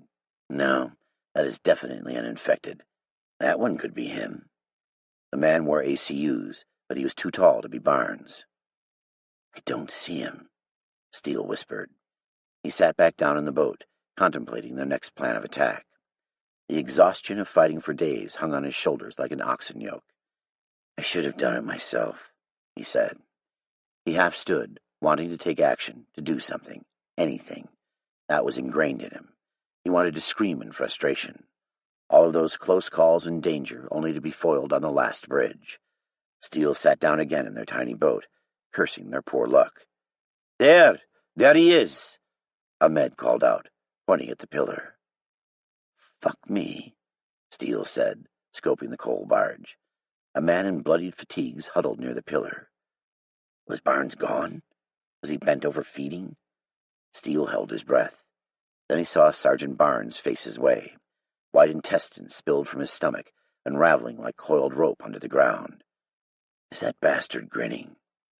A monstrous explosion rippled outward from the pillars, and Steele wished he had ear protection. The metal girders twisted and turned, crumbling into a mangled mess of metal and concrete. Debris traveled freely through the air, released from its man-made purpose. A blazing fireball reached for the skies like no 4th of July fireworks spectacle he had ever seen. Steele and Ahmed watched the debris rain down. They sat in silence for a while, pieces of rubble sprinkled into the water. They listened to the roar and eventual crackle of the flames. They had destroyed all the major bridges leading into and out of Pittsburgh. If the plan worked like it was supposed to, the dead would not only be trapped in Pittsburgh, but infected trickling in from the East Coast would be pinned along the rivers. The combination of the river and mountains around Pittsburgh would hem the dead in. Steele knew it was just a stopgap measure. The infection had already spread west. It was time for Steele to turn west.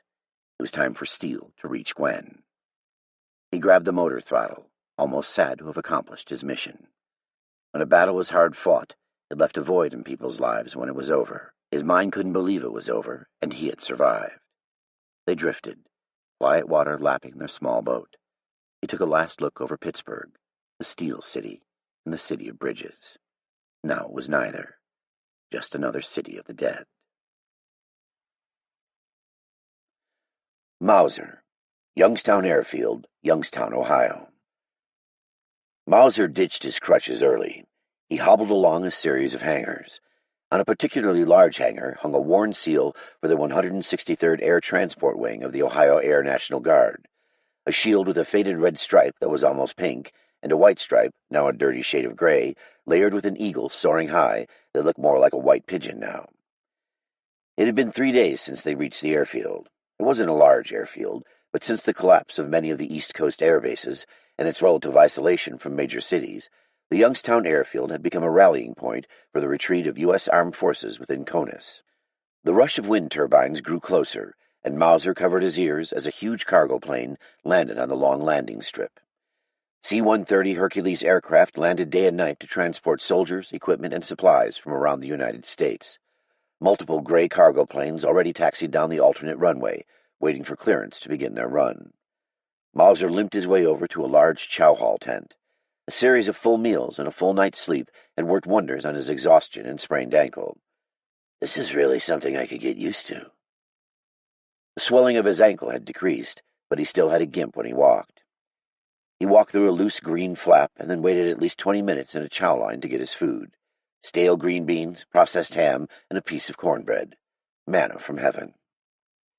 He plopped down next to a group of camouflage-clad National Guardsmen, some with orange patches with the 3-starred tree of Tennessee, others with the gold sunburst with a crimson sword on the navy blue background of New York and the bloody red keystone of Pennsylvania that looked more like an anvil. Mauser kept his head low and shoveled food into his mouth. A voice that sounded like tumbling rocks spoke. I heard a horde is coming our way. Once those Zulus get done feeding on the eastern seaboard, the only way to go is west. He was a grizzled soldier with more gray in his 5 o'clock shadow than dark ones. They have us sitting here as a mere speed bump in their way. We're like a goddamn truck stop for those bastards, said a young soldier with a thin black mustache. Mauser kept his head close to the plate and his arm up around his food. He knew the chow hall rules. Eat fast, protect your food. You never know when you will have to hit the deck or scramble fast. We're already below half strength. The 16th Ohio Guard is at about 2/3 strength. 144th West Virginia and 54th New York Guards are both below a quarter, combined with the newcomers from Pennsylvania. There are at least 900 soldiers and airmen here, half as many civilians. Nothing to scoff at, said the grizzled soldier with 3 chevrons on his sleeve. We started with over 5,000 men, said another. Well, now we got 900, and I'm not sure they have us pointed in the right direction, said the grizzled soldier. An African-American soldier continued. They are just using us to get all the surviving VIPs out of the area. I bet soon they will just stop sending transports. Another soldier nodded. We should save the fuel for ourselves. I say we don't send them nothing. Take care of ourselves. Like the Sarge said, we have enough men to survive, but we have to move. I don't want to just wait around to die. Aye, that's saying we can get everyone on board. That's a lot of officers to convince, said Private Thin Mustache. We could give them an ultimatum, make it real clear, said another soldier. The men at the table nodded in agreement. Colonel Jackson would get on board. He's taken good care of us from the beginning. We only need one CO. Mauser stabbed a piece of pinkish-gray ham and shoved it into his mouth. He swallowed it down, trying not to choke. Whatever these guys have in mind, it doesn't sound nice. I should leave. The voices in his head wrestled between safety and a hot meal. One of the men with a blood-red keystone on his sleeve gave Mauser a sidelong glance. The fuck are you looking at? He said. Mauser swallowed his food in a big gulp. I ain't looking nowhere, just trying to eat my food, he said. He turned his eyes back to his tray. Wait a second. Do I know you? The soldier said, inching closer to Mauser. I don't think so. Mauser watched them cautiously from the corner of his eyes. He gripped his fork tight, preparing to strike. One of the soldiers stood up. The rest peered over, alerted to a potential confrontation. Yeah, I remember you. Mauser felt the weight of a hand placed on his shoulder. The eyes of the half-dozen men fell upon him. The first step in a control technique was to prevent him from standing, and therefore denying him the mobility to flee or fight back effectively. The hand pushed down on him, fingers gripping his shoulder. Fighting from a seated position disallowed the power of strikes, hip movement. Grab his hand with mine, rip it off, twisting his wrist, hopefully breaking it. Jab fork into grizzled sergeant's neck, probably the most experienced fighter in the group. Remove fork. Repeat as necessary until a sidearm can be acquired. You were a QB rattlesnake. Yeah, I was. On the countdown of 3. 3, 2... I saw you. You and Sergeant Yates held the gap. A hand was thrust into Mauser's face, palm open and accepting. Held the gap. The young man wanted to shake Mauser's hand. The men smiled at him and gave him nods of approval.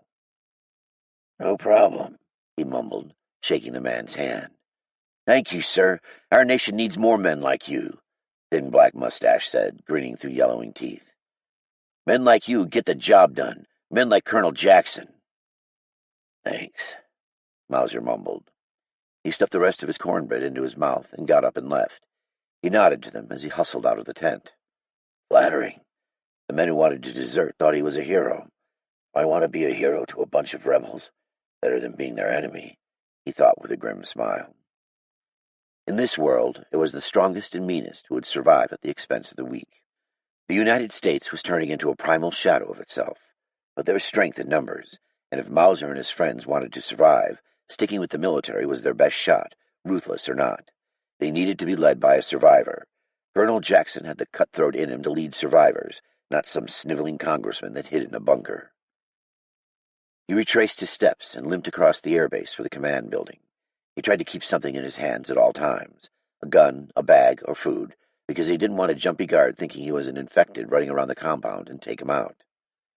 I'm here to speak with Colonel Jackson, Mauser said. He shifted his weight to his good foot.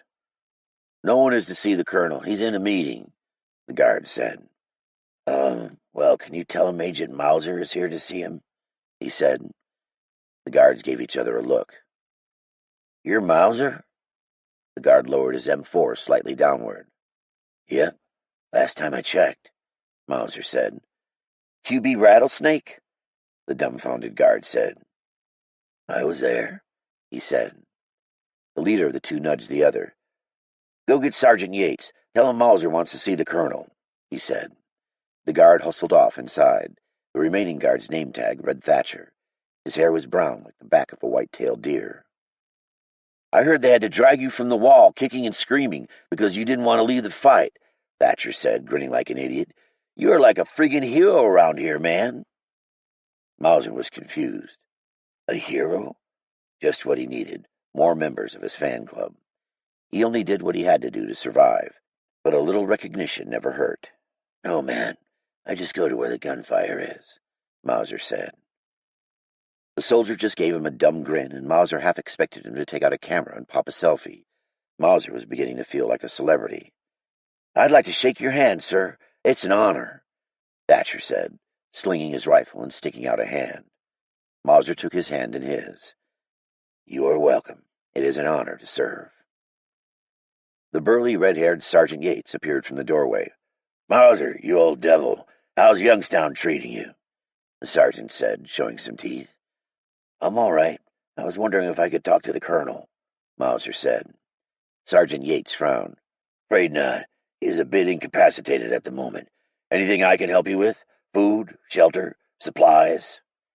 Yates crossed his arms, revealing a large tattoo of a cross pate etched into his forearm. From the narrow center, each side of the cross widened outward. "I needed to talk to him about our departure," Mauser said. Sergeant Yates's tone turned official. "The declaration remains the same. As long as planes are going west, soldiers and supplies will be on board.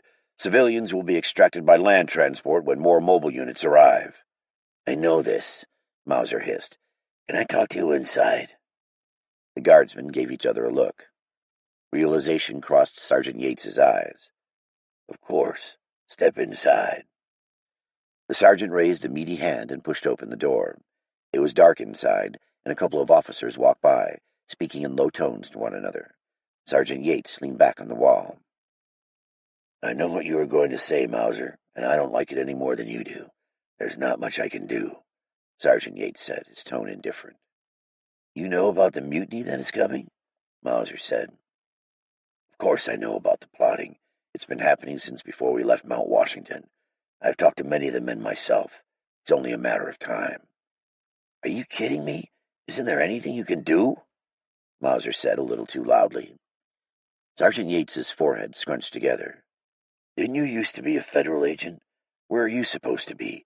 What about your duties to the United States?" His words struck home.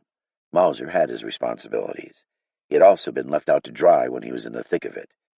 He rationalized it as if they had temporarily released him, and he was a civilian with different expectations. Military had to respond when called. "I am sure there is somewhere I am supposed to be, but it's different for me. I am a civilian," Mauser said. His own defense sounded weak in his ears. "However you rationalize it in your head, but let me tell you, everything is coming to an end. I've done all I can to quell the men. Things are changing," Yates said, scratching his head and looking at his fingernails. He appeared relaxed, like he had resigned himself to his fate and was comfortable with it. He continued, "I've lost dozens of men since the beginning. Some men want to protect their families. Some men just want to survive. Some men are just scared. All things that eat away at our ranks, aside from the real problem, the infected.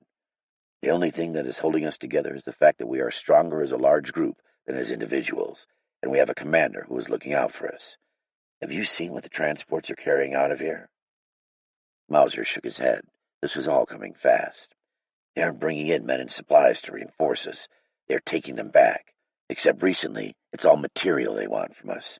No men," Sergeant Yates said, looking through him. "What does that mean?" Mauser asked. Sergeant Yates gave him a practiced look of disgust that only a one-time drill instructor could have. "It means that within the next few days, when they get all the supplies they can retract from us, they will stop calling. We will be unofficially on our own." "Things are so much worse than we thought." "What do you mean, on our own?" he said. Sergeant Yates scowled, turning the color of an angry tomato. "I didn't take you for an idiot. We will have been deemed combat ineffective. We were combat ineffective weeks ago. Now we are irrelevant. Adios. Lost. We've been sending messages out, but have only gotten stick with it in return. We aren't worth the time or effort to issue orders to," he said. A spike of adrenaline shot through Mauser's veins, followed by anger and a wash of fear into his gut. "There's no chance of getting us on one of those transports," he said. "No, they won't have you. Hell, they won't even take us. But even if you could go, would you want to pay lip service to a bunch of cowards?" "No, but words are a small price to pay for survival. Save yourself some dignity. We will survive here. There are a lot of those things out there, and I'm not sure you can stop them. You weren't at Mount Eden." "No, I wasn't, but I survived QB Rattlesnake in the Battle of Steel City. We lost a lot of men, but the unit lives on. We will find other units like us. They will join for the right man. And men like you, Mauser, can convince them. You are a warrior. Men respect you here. They recognize what's in here." Yates pointed at Mauser's chest. "Huh. It is nice to be recognized a bit. Get my 15 minutes. Just remember whose side you are on. The fighting man's, or a coward who doesn't give two shits if you die as long as they live." Visions of standing on a blazing tarmac with the dying members of his counterterrorism team flashed before Mauser. Left for dead. "You are expendable.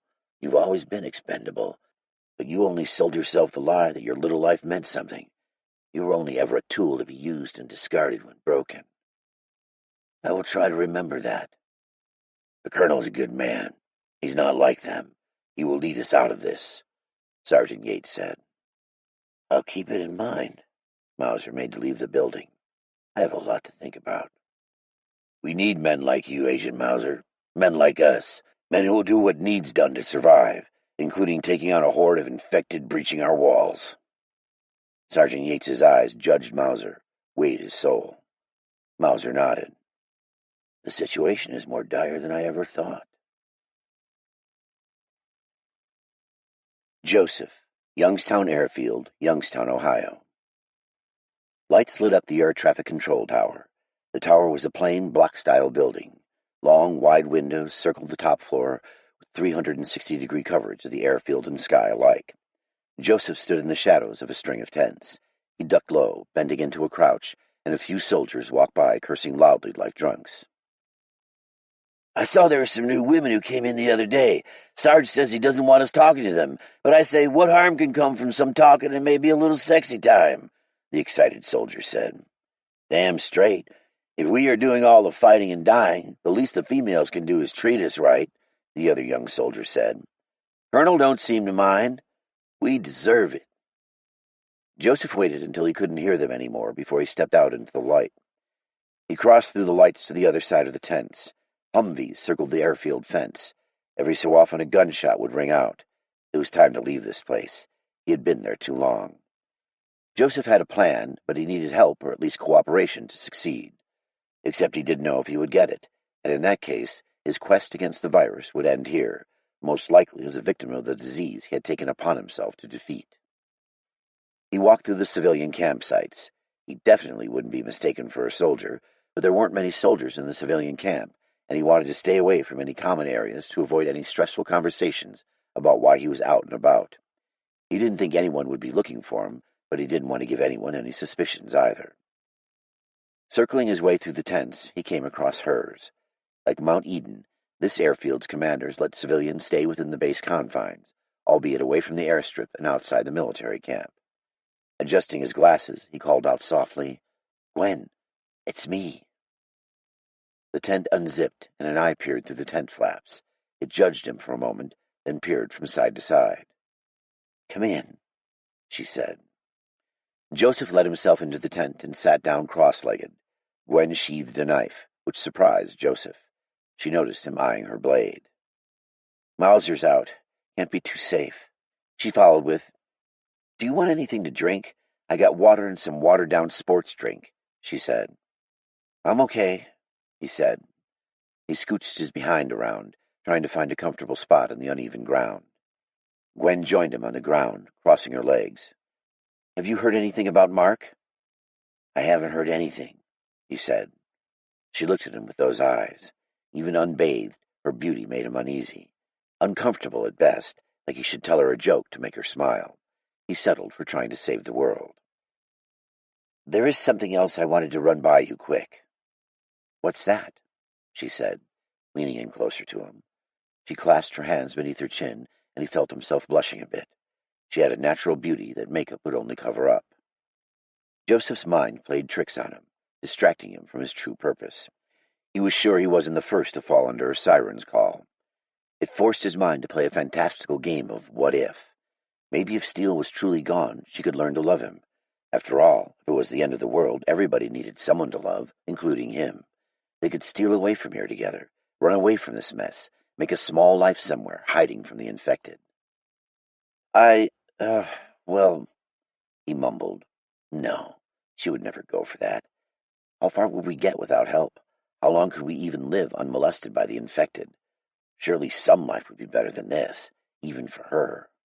She waited for Steele only to be disappointed at his assured death. How many brushes with death can the man have and survive? He can only put his ass on the line so many times before he buys himself a ticket out of this world. Joseph's logic pounced. She would never go for a man like him. He was a weakling, a coward at best, and she was an angel. Someone else's angel. A man who had gone out on a limb for him dozens of times to keep him safe, who had never asked to be saved in return. A strong man, an honorable man. A man that had gone out on a suicide mission so others might live. Steele inspired him to accomplish his mission. Save the human race. No big deal. It was a war that he must be destined for, because a man with his lack of skills in the physical world should never have made it this far. Not when so many with so many more practical skills had been slaughtered. I should reason with her. Steele is dead. Leave here with me. If he told her Steele was dead, it would only make her dig in more in hopes that he was still alive. More importantly, he needed to get to Michigan, and he didn't want to do it alone. Not again. I need to get to Michigan. It's the last known location of Patient Zero. It's a long shot, but I believe it is our only shot. She nodded carefully, the nod of someone contemplating his every word. I can't do it alone. You and Mauser can help make sure I get there alive, he said. She blinked a few times. What about Mark? He's meeting us here. It's only been a few days, she said. Her eyes creased at the corners. Gwen, I know, but finding Patient Zero is arguably more important. Don't say he's dead or she will never go. She did not look convinced by his apparent logic. Mark is from Michigan, right? He will know if we are gone that we left for there.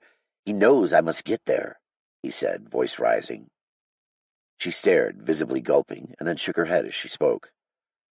How could you ask me to leave him? How could you ask me to run from him? Have you no heart? But, he started, you're an asshole. Tears welled up in the corner of her eyes and then dissipated. He'd known she would fight him, but what options did he have? I know that doesn't sound fair. There was no fairness in this world, only what happened and what didn't. He presented a very plausible and rational sequence of events. He would never understand women. He would play the safety card next. Gwen, you're right. I have not been very sympathetic, but we can't stay here. You almost stabbed me when I came to your tent. You feel it, I feel it. There's something wrong inside this camp, and every day it gets worse. We must escape, he said. He reached a hand for her. She flinched when his fingertips grazed hers. It's okay. I have a plan that will get us out of here safely, he said, hoping to reassure her. A plan. What plan? He would think of one later. Footsteps drew him out of his connection with Gwen. A head poked into the tent. Is everything okay? Mauser said. His reddish-blonde beard was well past a 5 o'clock shadow. What's going on? He said, taking a seat. His eyes were tempered, as if he were tolerating Joseph's presence. I was just chatting with Gwen here, he said. Gwen looked down and straightened her shirt. Tell him what you told me, she said. Joseph recounted what he told Gwen, and Mauser listened intently.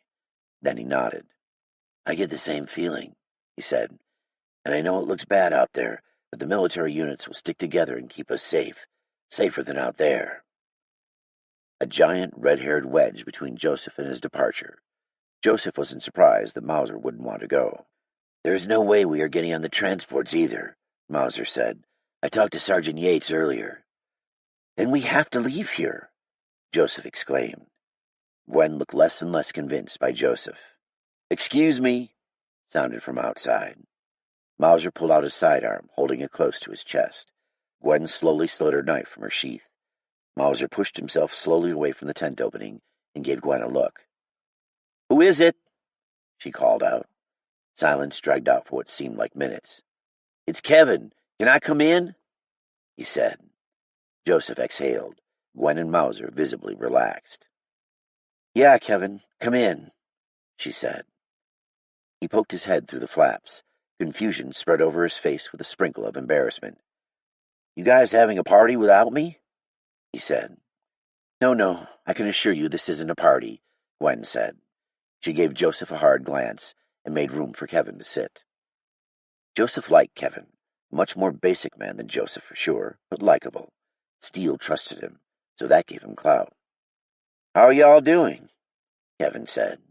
His eyes darted from face to face, reading them, trying to decipher their previous conversation with just a glance at their faces. "I can leave," he said, looking back at the tent entrance. "You all look like someone croaked." Gwen cracked a faint smile. Joseph felt more than uncomfortable. The more people that knew his plan, the more likely Colonel Jackson would find out and thwart him. Mauser studied the West Virginian. Kevin threw his hands up. "Well, come on. You look like I just caught you with your hand in the cookie jar." No one said anything in return. Kevin rubbed his neck. "Guys, we are leaving. I want you to join us, but you can't tell anyone. It will be dangerous," Joseph said. Mauser looked pissed, but Joseph ignored him. Free help was almost always good help. Kevin didn't hesitate. "You guys and Steele are the only family I got. Where you go, I go," he said with a nod of his lanky neck. "Then it is settled," Joseph said, pleased with himself. "I'm not leaving," Mauser said. He gave a curt shake of his head. "I need him. He's a fighter. We are not." "This place is lost," Joseph mumbled. "I don't want to burst your bubble, Joseph, but Patient Zero isn't in Michigan. If he was, he's dead. I can tolerate some curtailed liberties to live through this," Mauser said. "I don't want to leave without Mark," Gwen said firmly. They were a 1-2 punch to Joseph's escape. Without them, he was a tripod with one leg. Joseph wanted to throw his hands in the air, but he needed these people. Steele was probably dead. The odds were about 100,000 to 1 that he would have made it out of the infected steel jungle that was once Pittsburgh. Gwen gave him the evil eye. "We must try to find Patient Zero. We can't solve the viral riddle without him. I'm not doing this so I can win some fucking grant for Big Pharma. I'm trying to save humanity from the dead." "I think we are a little beyond the science, don't you think?" Mauser held his hands up. "The time for science was a fucking month ago or a year ago, or whenever it was this shit started. No, the best shot we have is staying here," he said, stubbornness settling on his features. "I'm leaving, and if no one goes with me, I will die, and we will lose the only chance we have," Joseph said. He must go. "Be my fucking guest. You've been bitching about finding this guy since we started, and where has it gotten us? Nowhere. You've got to know when to cut your losses. We are safe. Gwen and I are staying." All eyes turned to Gwen. She sat silent, the gravity of her decision weighing on her. "I don't want to leave without him, but I know this is the right thing to do. If we have a chance, then we have to take it," she said. Her eyes watered at the mention of Steele, but Joseph could have shouted for joy. "You are kidding me, right?" Mauser's face turned red. He gave Joseph an extra annoyed stare. "I know he will find us again," Gwen said. Her lips formed a determined line. "I'm sorry, I can't be a part of this madness. Gwen, stay here. Wait for him." "You do not get to give me commands, Ben." "Holy shit, you are one crazy bitch. I'm out. Have fun planning your funerals." Mauser grabbed the zipper and ripped the tent open. He stormed into the night. Kevin closed the tent flap, all eyes falling on the lanky man. He looked like a schoolboy that had been sent to the principal's office. "Kevin?" Gwen asked. "We need your help," Joseph said. Kevin appeared thoughtful, collecting himself before he spoke. "I've read books and books highlighting the great men and women of history. Explorers, conquerors, presidents, dictators, emperors, generals, politicians, advocates, all great people. I always felt comfortable being a watcher living vicariously through others, observing their actions through words on paper. But times are changing, and I would be remiss if I didn't go with the doctor who saved humanity from annihilation. I may only be a footnote in this story, But how glorious a footnote I will be. Joseph smiled at Kevin and Gwen. Finally, people he could count on. What about Steele? How will he know where we went? Joseph asked, trying to be sensitive to Gwen. I know a way, she said. Gwen, Youngstown Airfield, Youngstown, Ohio. They only waited until morning for Steele. It burned her gut to think that she was going to leave him, but she believed in Joseph. She wished she didn't. But if she left now, she'd be breaking every promise they had made each other. Steele's voice whispered in her ears, I'll never leave you. Even when I'm gone, I'll be with you. No, she couldn't think that way. She wasn't breaking a promise. He'd broken his promise. She wasn't forsaking a vow. He forsook his vow to her. He left her alone on this abandoned earth. She would help Joseph. Mark would have done it in her place. He would have guided Joseph and waited for me. He was just that kind of person. If he was still alive, then he would find her message and come back to her, or they were truly broken apart. She organized her meager belongings into her pack. Some clothes, some supplies, and her picture. She held it in her hand. Its edges were ripped and it was creased down the middle. The image itself was caked with dirt and warped by sweat from her palms. It was a photo that she had secretly put in Mark's pack when they left Fairfax. It was her and Mark at the beach in Michigan. It was the only picture she had of them together, a beautiful reminder of the life that once was. She held the photo close to her heart, as if she could squeeze the moment out of the photograph, a moment she would give anything to feel again. She let herself fall back into it. The sun glinted off the crisp blue water behind them. Fine golden sand tickled their feet. Lazy dune grass blew in the warm breeze. Mark laughed at the sight of his mom's gray Weimaraner bounding from sand to sand dune as it chased giant beetles. Gwen felt relaxed, letting her skin soak in the vitamin D from the sunlight. Deep down inside her, she knew this was the man of her dreams. He looked down at her. He was heavier then, but it was healthy. His hair flowed in the wind. In present time, his hair was partially gone, a puckering scar in its place. He looked back at his mother, holding the camera. She snapped a picture with a smile. Her phone rang. It's the hospital, she said, holding her wide-brimmed hat on her head and walking back to her beach chair. I love you, he said, even if you are a little too dry for me. Gwen's head tilted to the side in confusion. He swept her up in his arms. She cried out, Put me down, you big goon, she said, playfully slapping his shoulder. No way, Jose, he said, and pounded sand straight for the surf. He plunged them in head first. The cool water shocked her body and invigorated her at the same time. Mark pulled her through the surface, the light blue sky overhead. She caught her breath, and he let her stand. Waves rolled onto the shore, and she jumped to avoid toppling over. She slapped at him again. You got my hair wet, you jerk, she said, but she didn't mean it. What was having your hair done when you were living moments like this? Sorry, he said, not meaning it. He bent down for a kiss, and she met him halfway, letting herself be swept away. She opened her eyes. A cheap green tent ruffled in the wind over her head, not the beautiful summer sky. It was time to go. The sun was beginning to break the night with its rays of light cutting across the horizon. They were to rally at one of the hangars. Kevin had commandeered a pickup truck for them to drive. She didn't know where he had gotten it, and frankly didn't care. As she approached the hangar, she saw Kevin securing supplies in the back of a nice blue pickup. Its license plate read, NAWIBO. Boxes and bags lined the truck bed. Kevin, where did you get all this stuff? She asked. Not much to do out in West Virginia. I used to play a lot of online poker, Kevin said, tightening his strap.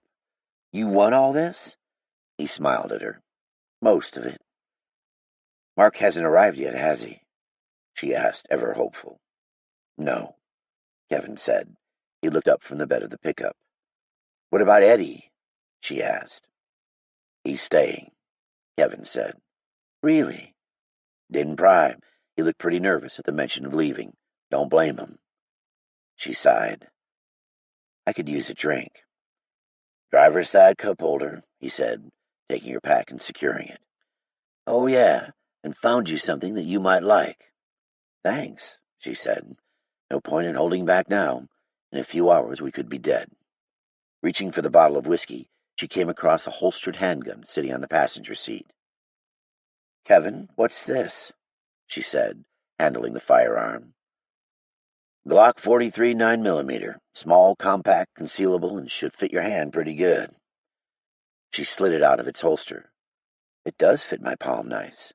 Thank you," she said, wedging the piece in her pants. Joseph entered the hangar, hunched over from the weight of his pack. "Glad you could make it," she jibed at him. "I arrive precisely when I mean to," he said, giving Gwen an extra smile. She smiled back. Joseph was a pleasant fellow, kind of awkward, but he seemed genuine. Gwen liked people who were real, people you could connect with, people who weren't trying to pull the wool over your eyes. Joseph lit a cigarette. "I think you're the only doctor I know who smokes," she said, chastising him again. Joseph took a big puff. "Trust me, I don't like it any more than you do, but at this point living to see my later years is not in the forecast," he said. She held up her drink and took a swig of Kevin's liquor. "All right, Kettle," he said. "We're all under a lot of stress," she said with a smile. He smiled back and adjusted his glasses. Kevin jumped down from the pickup. "Are we ready to get this rodeo on the road?" he said. Gwen took a deep breath. "As ready as I will ever be." "I am ready," Joseph said, tossing his cigarette butt. "Where are you going?" came a voice.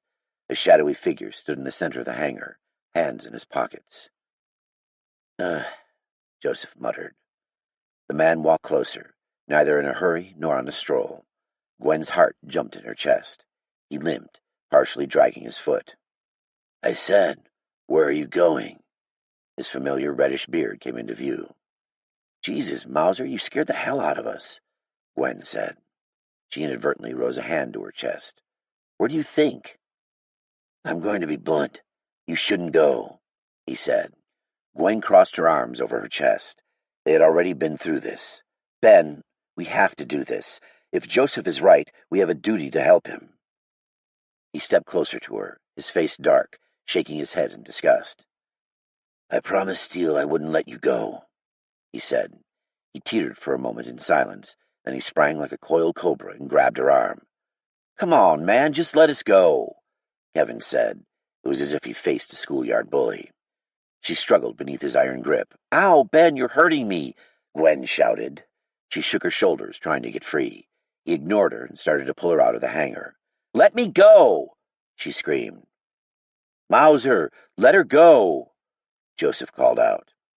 She resisted, throwing her weight backward like a toddler in trouble with their parent. "Ben, stop!" she said. He continued to pull her against her will. Her feet slid over the concrete. Gwen swung with all her might, the flat of her hand connecting with his furry cheek. Whack! He looked at her, stunned, but still held onto her arm. "Gwen, you can't leave," he repeated. It was as if he were a robot. His only purpose was not allowing her to leave. She struck him again and again, each blow sending fire into her hand and wrist. "You don't get to make my decisions, Ben." "Today I do," he said, and slapped her back. Her cheek stung like fire. Her insides bounced, her skin prickly. She sucked in air as if she had been sprinting. Her eyelashes beat furiously. "Did he just slap me?" Her feet slid beneath her as he dragged her. "Stop!" came a commanding voice from behind them. Mauser did, and they both gawked at Joseph. He pointed a handgun at Mauser. "She doesn't want to go with you. She wants to go with us. You're hurting her." Mauser's dark eyes went from her to Joseph and back again, a mean smile covering his lips. "You wouldn't do it. Shit, you could hardly shoot the infected." The gun trembled in Joseph's hands. "I would do it. Now let her go." "No, you wouldn't." In a fraction of a second, Mauser had his sidearm pointed at Joseph, his other hand gripping Gwen's forearm like a vise. "Now everyone just needs to get their stuff and go back to their tents. This is the safest place to be while we wait for Steele." She swung at his face with all her might, her fist bouncing off the side of his head. He looked down at her with wild eyes and cracked her nose with the butt of his gun. Stars exploded in her head, and she collapsed on the ground. "Don't be stupid!" he screamed at her. She held her broken nose in her hands, blood spurting from her nostrils as if it didn't want to be in her anymore. "You are going to die out there," he said, pacing back and forth. She sat upright, touching the blood with her fingers and looking at it. "Ben, it's time for you to leave," she said, wiping away the blood from her nose. "Come on, Gwen, I didn't mean it. You were acting crazy. I had to get you to stop." "It's time for you to leave," she repeated, pointing her Glock at him. "Gwen, don't be crazy. Put that away," he said, stepping toward her. "Touch me again, and I will kill you." He stopped and audibly ground his jaw as if he crunched sand in his teeth. "You know what? I don't need this shit. Good luck out there," he said, and left with a dismissive wave of his hand.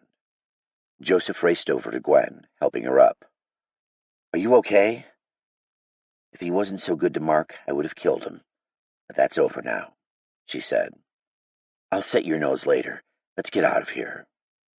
Car doors slammed and they rolled out onto the runway. Not many planes had been coming of late. Gwen thought they only had 2 or 3 yesterday, way down from the 30 to 40 they were getting a few days ago. Kevin didn't drive fast, but he didn't drive slow. He steered them straight for the gate, crossing the tarmac diagonally. They passed a stubby square block of an air traffic control tower. She was sure she saw something move up there. She wondered if that man watched them through a sniper scope, waiting to put bullets in them. The building made her nervous, as if some ominous presence lurked there. In the dimly lit morning, it looked like the black castle of an evil prince. A single Humvee sat parked at the gate. Did Mauser alert them to our departure? No, he wouldn't. I thought he wouldn't do a lot of things before today. A couple of men stood in the shadows of a guard shack. Small circular bits of fire went from their mouths to their sides and back again like priests with holy water sprinklers. She had heard once from a college professor that cigarettes won World War II. She couldn't remember why, but she could bank that it was because of the edge smoking took off, or the distraction from mundane wartime activities it provided. Kevin stopped the pickup truck near the closed chain-link fence gate. He clicked a button on the door, and his window rolled down. "How you guys doing?" he said nonchalantly, resting his elbow in the window frame. The soldier strode up to the window, M4 in hand, not pointed at Kevin, but not relaxed either. The other soldier hopped out of the driver's side of the Humvee and walked to the back side of the pickup. "Where are you guys headed?" the stubbly young soldier said. Could Gwen even call him young? After all the things that he had seen, he probably had more experience than men twice his age. "Just headed out on a research run with the doctor," Kevin said. He pointed a thumb back at Joseph. The patchy-faced soldier laughed too much. "Research for what?" he said. Joseph leaned in the front from the back seat. "I'm Dr. Jakowski, CDC Viral Research Specialist. I have been sent by Colonel Jackson to conduct research on the infected in the field. We are going to collect some fresh specimens," he said. That was the plan. Throw around some big names, scare the soldiers into letting them out. "Oh, yeah," the soldier said. "We got some fresh specimens right on the other side of this fence." He smiled at them. "Not the kind we are looking for," Joseph said quickly. The soldier's smile faded as he looked in the back seat at Gwen. Concern fell across his features. "Are you okay?" he asked. Her face was swelling and blood dripped from her nose. "Who, me?" "Of course." She wiped her nose nervously. "You're bleeding," the soldier said. "You know, the dry air," she said, laughing a little. The soldier looked incredulous. She could practically read his mind. These 2 civilians had been abusing her, and now were kidnapping her for God knows what. "So the good doctor here is taking you, miss, and you, into the field for research? Is that correct?" He shifted his M4 a little closer to the car door. Gwen saw it. Her stomach did a somersault. "I've seen this guy in the mess hall. He's nothing more than a drunk." He pointed at Kevin. Kevin's Adam's apple jiggled a bit as he swallowed hard. "These are my assistants. They will help me collect specimens safely. I, for one, would not want to be out there alone," Joseph said. He was interrupted by a shout from the back. "They got all sorts of food and supplies back here." "Stevens, call it in," the soldier said, looking back at the other man. "You got it, Franklin." Stevens backtracked to the Humvee and picked up a radio microphone.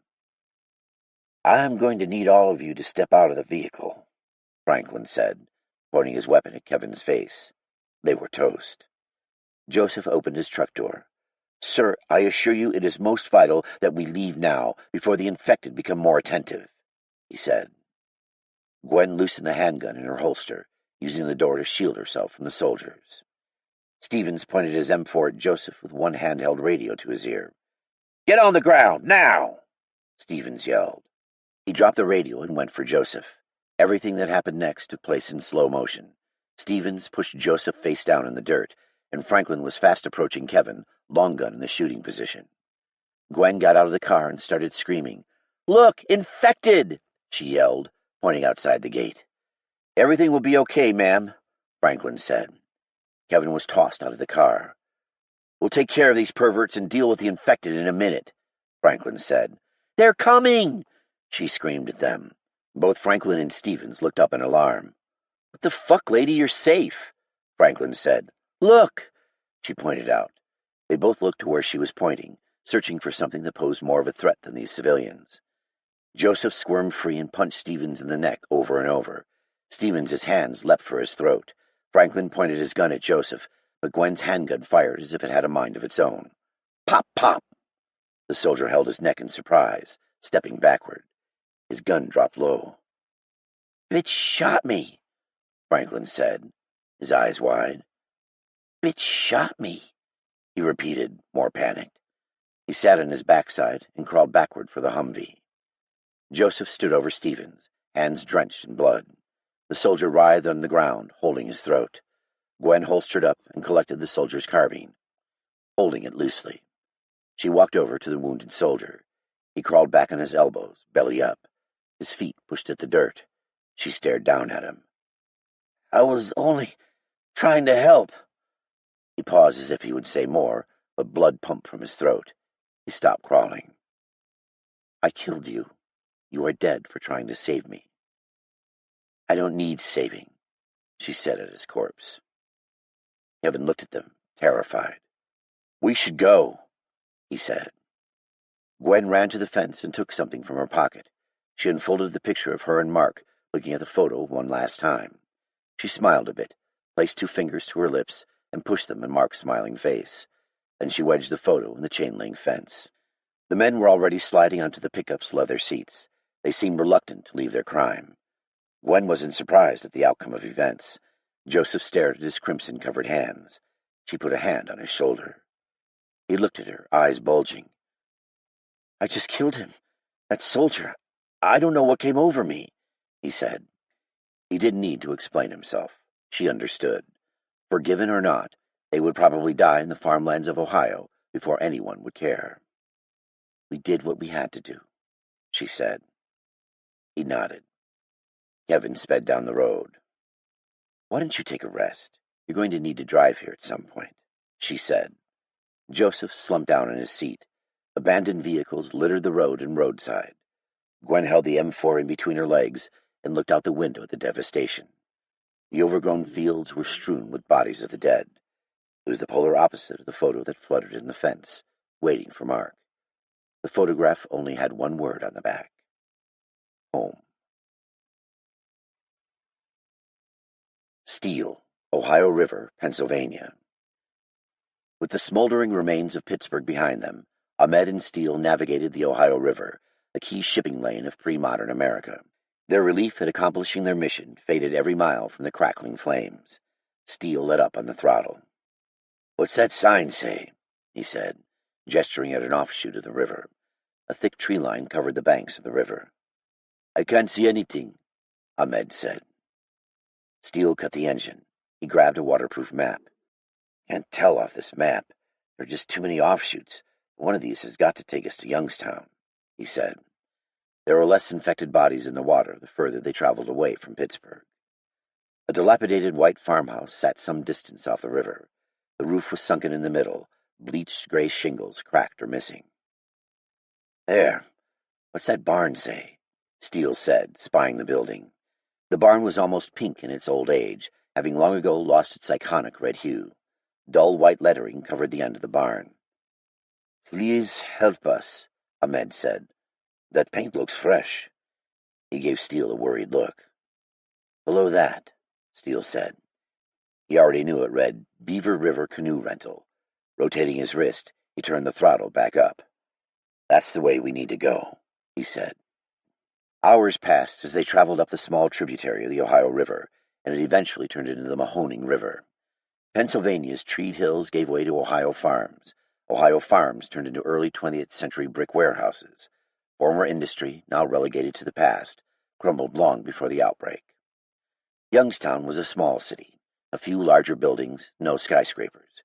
It was hard to tell if the buildings were abandoned prior to the outbreak or if the outbreak was the cause of their abandonment. Steele knew cities like this had suffered immensely with the collapse of the steel and auto industries, like many places within the Rust Belt. "How many people do you think live here?" he asked. "I dunno. Less than Pittsburgh.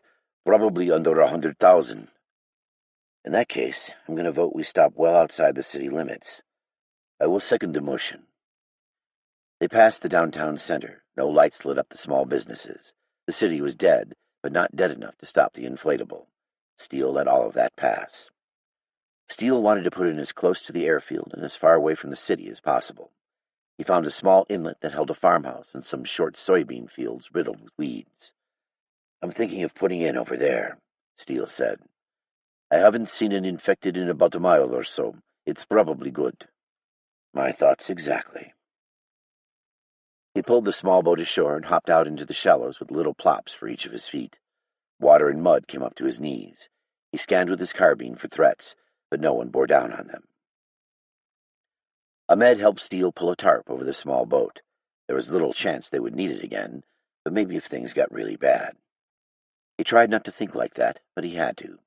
He had to see the unexpected to prepare for it mentally. If you ran through all the worst scenarios with game plans on how to survive and win, your chances of success went way up. His reaction time shortened by playing it out in his mind first, but some things he didn't want to play out, and almost all of those scenarios involved Gwen. Instead, he hoped that Gwen would be there, safe and happy. Mauser would be up and walking. He and Kevin would share a drink or two or three, saying cheers to their close calls like old-time warriors. He stopped daydreaming. Not the time or the place for such frivolous thoughts. He kicked at the small gray inflatable motorboat to say goodbye. He hoisted his pack and kept his carbine at the low ready. The river had its own set of dangers, but for the most part it had provided him and Ahmed with breathing space from masses of the infected, and distance from hostile people or anyone in general. Anyone and everyone far away. Nobody to ask him favors. Nobody that needed rescuing. Nobody to shoot him in the head. Steele liked that, but it was time for them to get to Youngstown. Ahmed held his arm across his chest, carbine in his other hand. "If I'm right about where we are, we have about 5 miles to the airfield," Steele said. He pointed west. "We should see if there's a car. As much as I would love to run across Ohio being chased by the dead, it would be easier if we had a mode of transportation," Ahmed said. "You don't by any chance know how to hotwire a car, do you?" Steele said, pointing to an old farmhouse in the distance. "There's an old pickup over there." They trekked over long grass. Caution prevailed over speed. The brown grass swayed in the wind. A rusted hulk of metal rose up from the grass. Ahmed walked around the rusted old truck as if he were sizing up a prize bull. He ran a hand along the side, and using his sleeve, wiped dust and dirt from the window. "I asked if you could hotwire it, not marry it," Steele said, watching the man. Ahmed turned his way, an excited smile crossing his lips. "You don't understand. This is a 1963 Studebaker Champ." Steele kicked at the tires. They were deflated, but had enough to get them 5 miles down the road. "My dad used to talk about these all the time." "Really? I'm somewhat surprised, but you think you can get it running?" Steele said. He didn't care if Ahmed's dad could fly it. The only thing that mattered was finding a ride that took them back to Gwen. "These trucks are like collector's item now. The Studebakers stopped production in 1964, but with a little bit of upkeep, you can still run them today." Blocking the daylight with his hand, he looked through the window again. "See, it's the first pickup that had a sedan-like cab," Ahmed said. Steele couldn't believe this guy's excitement at the specifics of an ancient pickup that probably wouldn't start. "Pickup trucks and baseball, huh? Let me guess, you like apple pie, too?" Steele said, poking at his counterpart. "The American dream," Ahmed said. He rose his eyebrows and tried the driver's side door. The door creaked open like a stiff joint. Steele gave him a smirk and shook his head in disbelief. A little luck never hurt anyone. He watched Ahmed look under the driver's column. He had grown fond of him. Given a few weeks ago, he had almost put a knife through his neck. Their situation had taken a 180. When Gwen wasn't around to bring out their most inner male competitive instincts, they worked pretty well together. He would never tell her that, though, because he valued his life. Ahmed leaned back out of the driver's seat. "Let me see your knife." Steele pulled out his blade and pressed the button to punch the blade out the front. "I almost killed you with that knife a few weeks prior." Ahmed stuck out his hand. His dark eyes stared at Steele expectantly. Steele flipped the knife onto its blade and handed it to him hilt first. Ahmed took it and went back to work. "Where do you think the owners are?" Ahmed said. He ripped wires from beneath the steering wheel out into the open and cut them carefully with Steele's knife. "I don't know. Dead. In a FEMA camp. Upstairs. Most likely infected." Steele eyed the farmhouse. Greenish-brown vines scaled the sides of the old home. The tall grass surrounding them led all the way up to the white-columned porch and red-brick home. Dual chimneys sat on either end of the home. He looked for movement in the windows, but only saw darkness. "Doesn't mean nobody is home. Crosshairs may be on me now." The engine revved up as Ahmed sparked the wires together. In newer cars, this took some skill to do, but with the older ones, it was almost dummy-proof. "Everyone isn't dead. People have to have survived somewhere. There have to be safe places. We're still alive," Ahmed said. He slid the blade back inside and handed it back to Steele. "Not for lack of trying. Every safe place I get to is overrun. Maybe it's better to stay spread out in small groups, keep a low footprint." Steele hopped in the driver's seat. Ahmed threw his pack in the back and made his way around to the passenger side. "But the military is still operating," he said. "We saw all too well how that's going." He rocked the pickup out of its time-worn divots. Ahmed frowned. "If you were trapped somewhere and a bunch of camo-dressed guys drove by, would you come out?" Steele asked. If anyone wanted the pickup, they weren't going to fight for the relic. Ahmed thought about his words. "I suppose you're right. The people are scared. Since nobody is really helping them, people are taking care of themselves. Fear is king now," Steele said. The Studebaker bounced on its old shocks as Steele took them to a dirt farm road leading away from the house. The dusty gravel road led them to Ohio Route 45. Steele took the pickup onto the pavement and sped it up with a chunk, chunk, chunk of the engine. 30 uneventful minutes later, they stopped a short distance from the airfield gates. He could see a couple of Humvees sitting idle. A few men in green and brown ACUs standing nearby. Steele was sure they could see him. The old pickup truck rattled, an old warrior on its final march. Ahmed looked at him from the passenger seat. His voice cracked as he spoke. "Why are you stopping? We're almost home free." Steele knew they were close. He didn't hesitate because of the men. Men could be handled. He hesitated because he would soon know Gwen's fate. She had to be safe there. She had to be, but at the same time he knew that there was a possibility that she wasn't there. Even worse, she could be dead. It was almost better just believing blindly that she was safe and never actually finding out if she was. Blind faith. Ignorance was bliss. "What if she isn't there?" Steele asked. Ahmed paused, digesting his words like undercooked meat. He placed a hand on Steele's arm. "She will be. She's strong." Steele nodded, his head low. Ahmed peered nervously out his window. "But in a few minutes we are going to make some infected friends, and I would much rather be inside the base than outside it," he said. Twisting his frame, he looked over his shoulder. Infected flanked them on either side. They walked through the long grass fields adjacent to the airfield. Steele sat frozen by doubt. Ahmed dribbled on, sounding more and more concerned with every minute. Everything was unfocused in Steele's eyes, a fuzzy blur before him. "I have to know, or will the truth break me? I don't know if I can handle her death. Her death broke me before. What will it do now?" His hands crushed the steering wheel. His foot set down on the gas, and self-preservation overcame self-doubt. He definitely didn't want to get caught in the gunfire if the soldiers decided to open up. His pickup rolled forward, steady and slow like a turtle on wheels. "Get me something white, hurry." Steele said. Ahmed dove in the back seat, tearing apart gear. I don't see anything. Guns leveled in their direction. We aren't running the barricade. Something white, Ahmed. If you like living, get me something white. Ah! Ahmed yelled. He stripped off his shirt and removed his undershirt, handing it to Steele. Ahmed held his injured arm over his bare chest. Steele whipped the white T-shirt out the window and stopped the pickup. He waited a minute. Ahmed's head turned from the soldiers to the infected. Why haven't they come out yet? Ahmed said. The soldiers watched them, cigarettes hanging out the side of their mouths.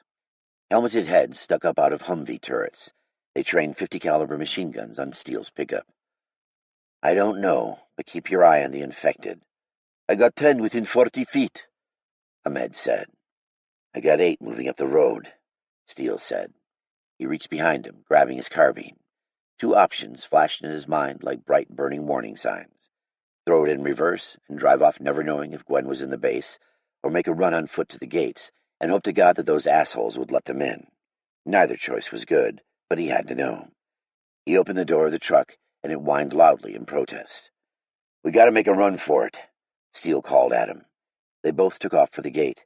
In one hand he held Ahmed's undershirt over his head, the other held his carbine pointed at the ground. Please don't shoot us, he thought over and over. Ahmed kept pace with him, one good arm pumping at his side. 10 yards from the gate, one of the guards shouted out. He put his hand in the air. Stop! Drop your guns! The soldier screamed. Steele complied. He tossed the shirt and carbine on the ground, his hands lifted above his head. There were no halves. They either let him in, shot him, or the infected would make quick work of them at the gate. A salt-and-peppered, bearded man locked his fingers on the chain-link fence, looking through at them. We were wondering what you 2 boys were doing out there. Chevrons decorated his upper arm along with an American flag. There are infected behind us, Steele panted. Oh, we can see them. He jutted his unshaven chin out past Steele. But you see, we aren't too worried about them, because we got this old fence here to slow them down. You, on the other hand, the grizzled soldier said. He rose a hand outward from his body and tilted his head to the side to emphasize the questionableness of their predicament. We are seeking sanctuary. Please let us in. The soldier grinned. Sanctuary? You ran all the way over here to say that? I was expecting a bit more. You don't got any guns, and you don't got no fence. So to me it looks like you are up a shit creek, he said with a grin. Please, we're on a mission from Colonel Jackson in Pittsburgh. Is he here? He promised us refuge, Steele said. He glanced behind him. The dead closed in to the gate. The pack tightened around them, cutting off all paths of retreat save through the closed gate. Like a flesh-laden noose, they cinched tight around Steele and Ahmed. Fresh blood covered their face and hands. The soldiers traded looks with each other. Colonel Jackson, you are on a mission from him? The sergeant first class said. Yes, please, Steele pleaded. The sentry gave a wave. Light 'em up, Donnie. The thunder of the 50 roared over the fence. Steele could feel the concussions from the rounds as they screeched overhead.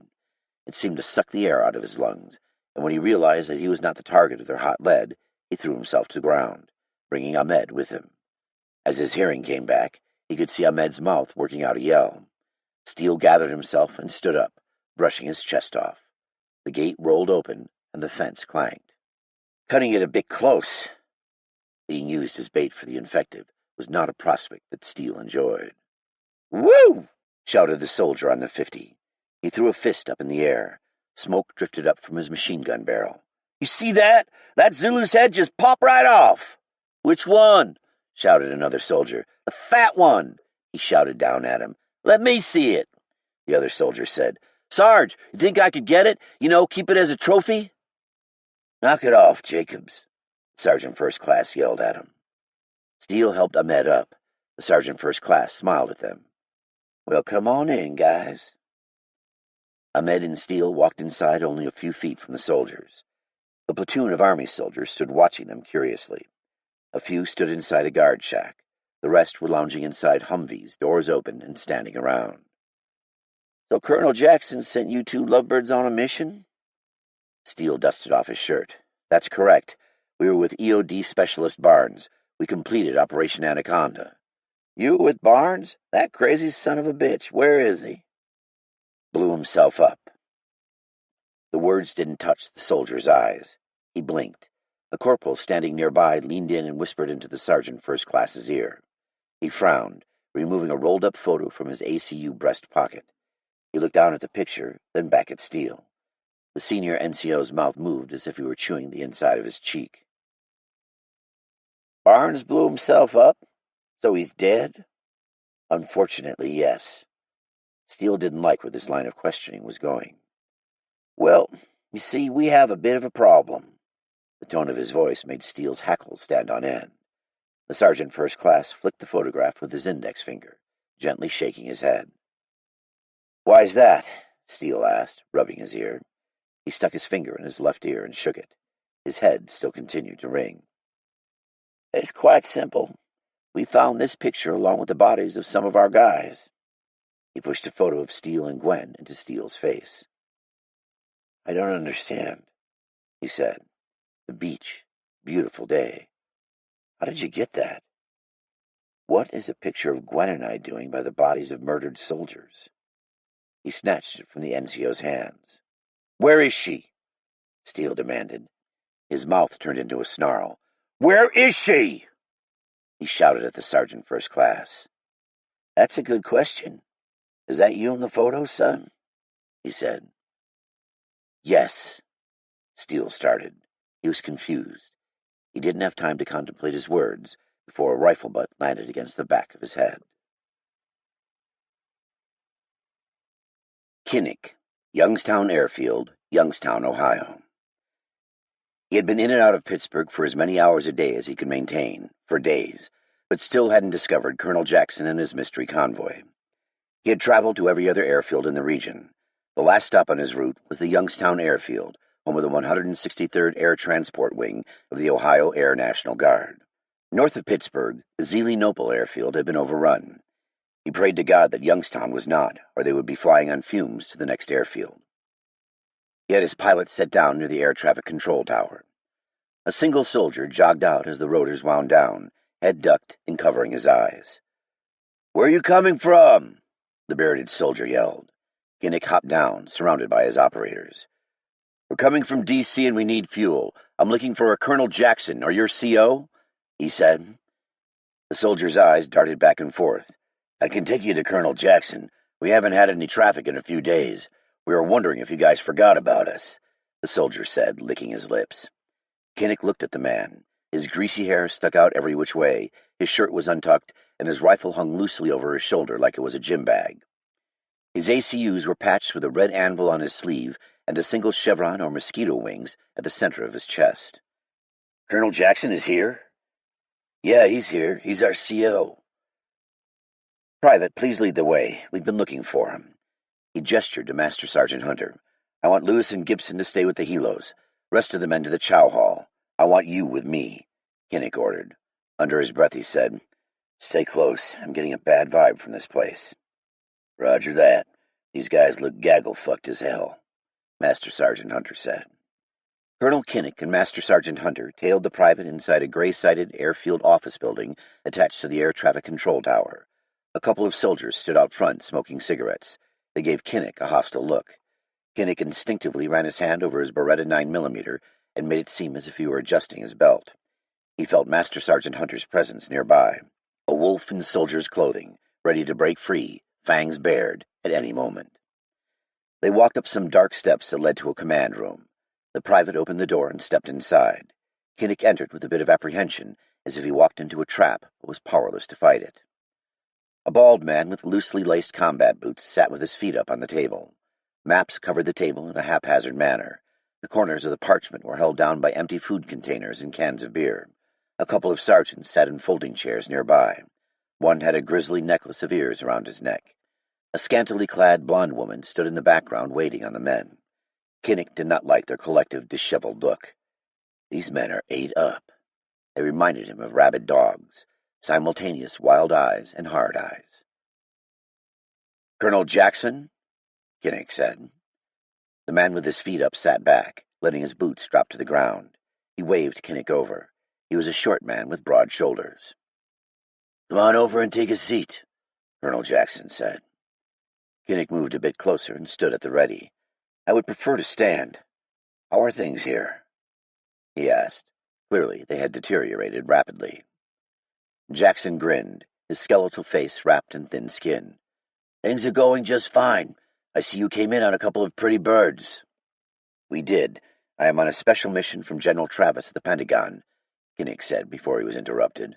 The Pentagon? Ah, the cerebrum.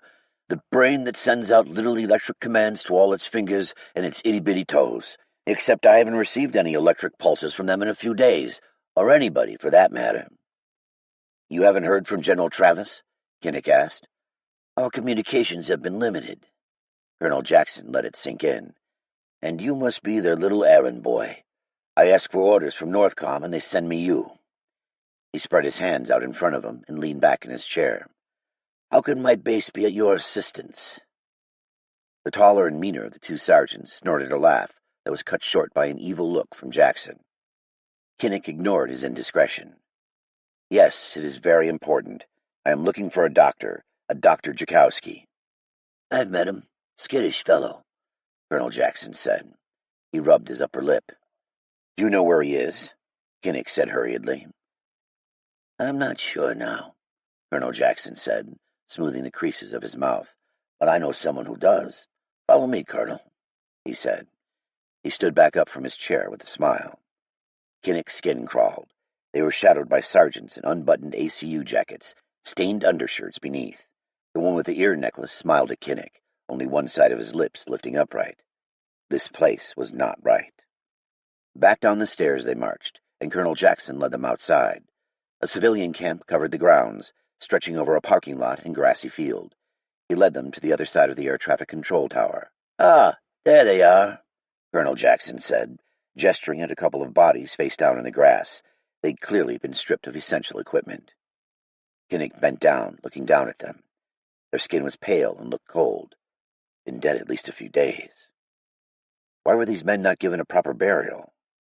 What's the point, Colonel? We are all going to die soon anyway, but I'm afraid that the answer to your doctor's whereabouts lies with these brave men.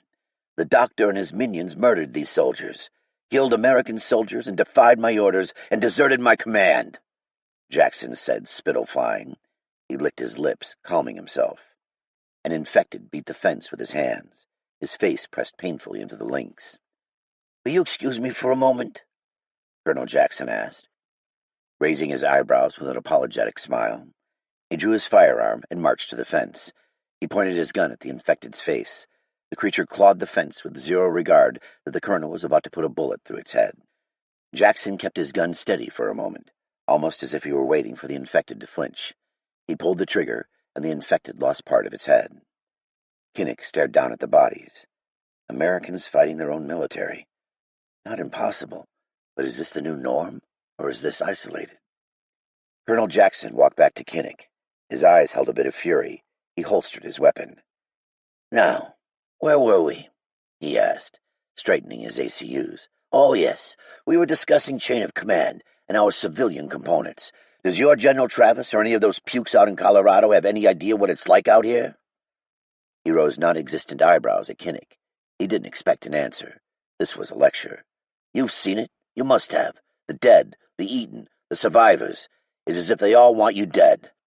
This isn't hell, Colonel Kinnick. This is worse than hell, Colonel Jackson said, kicking dirt at the fallen soldiers. I believe that they do understand the dire fight on our hands. General Travis's mission may tip the scales of this war. Colonel Jackson laughed a bit. Dire fight? Ha! Do you know how many people I've killed over the last month? Jackson asked. He crouched down and picked up a handful of dirt. No, I do not. Kinnick began to question his understanding of the conflict. Are we too far gone? Look at this once proud American soldier. He snapped. Do you know how many American citizens I have killed or ordered killed? Do I even blame them for killing my men in return?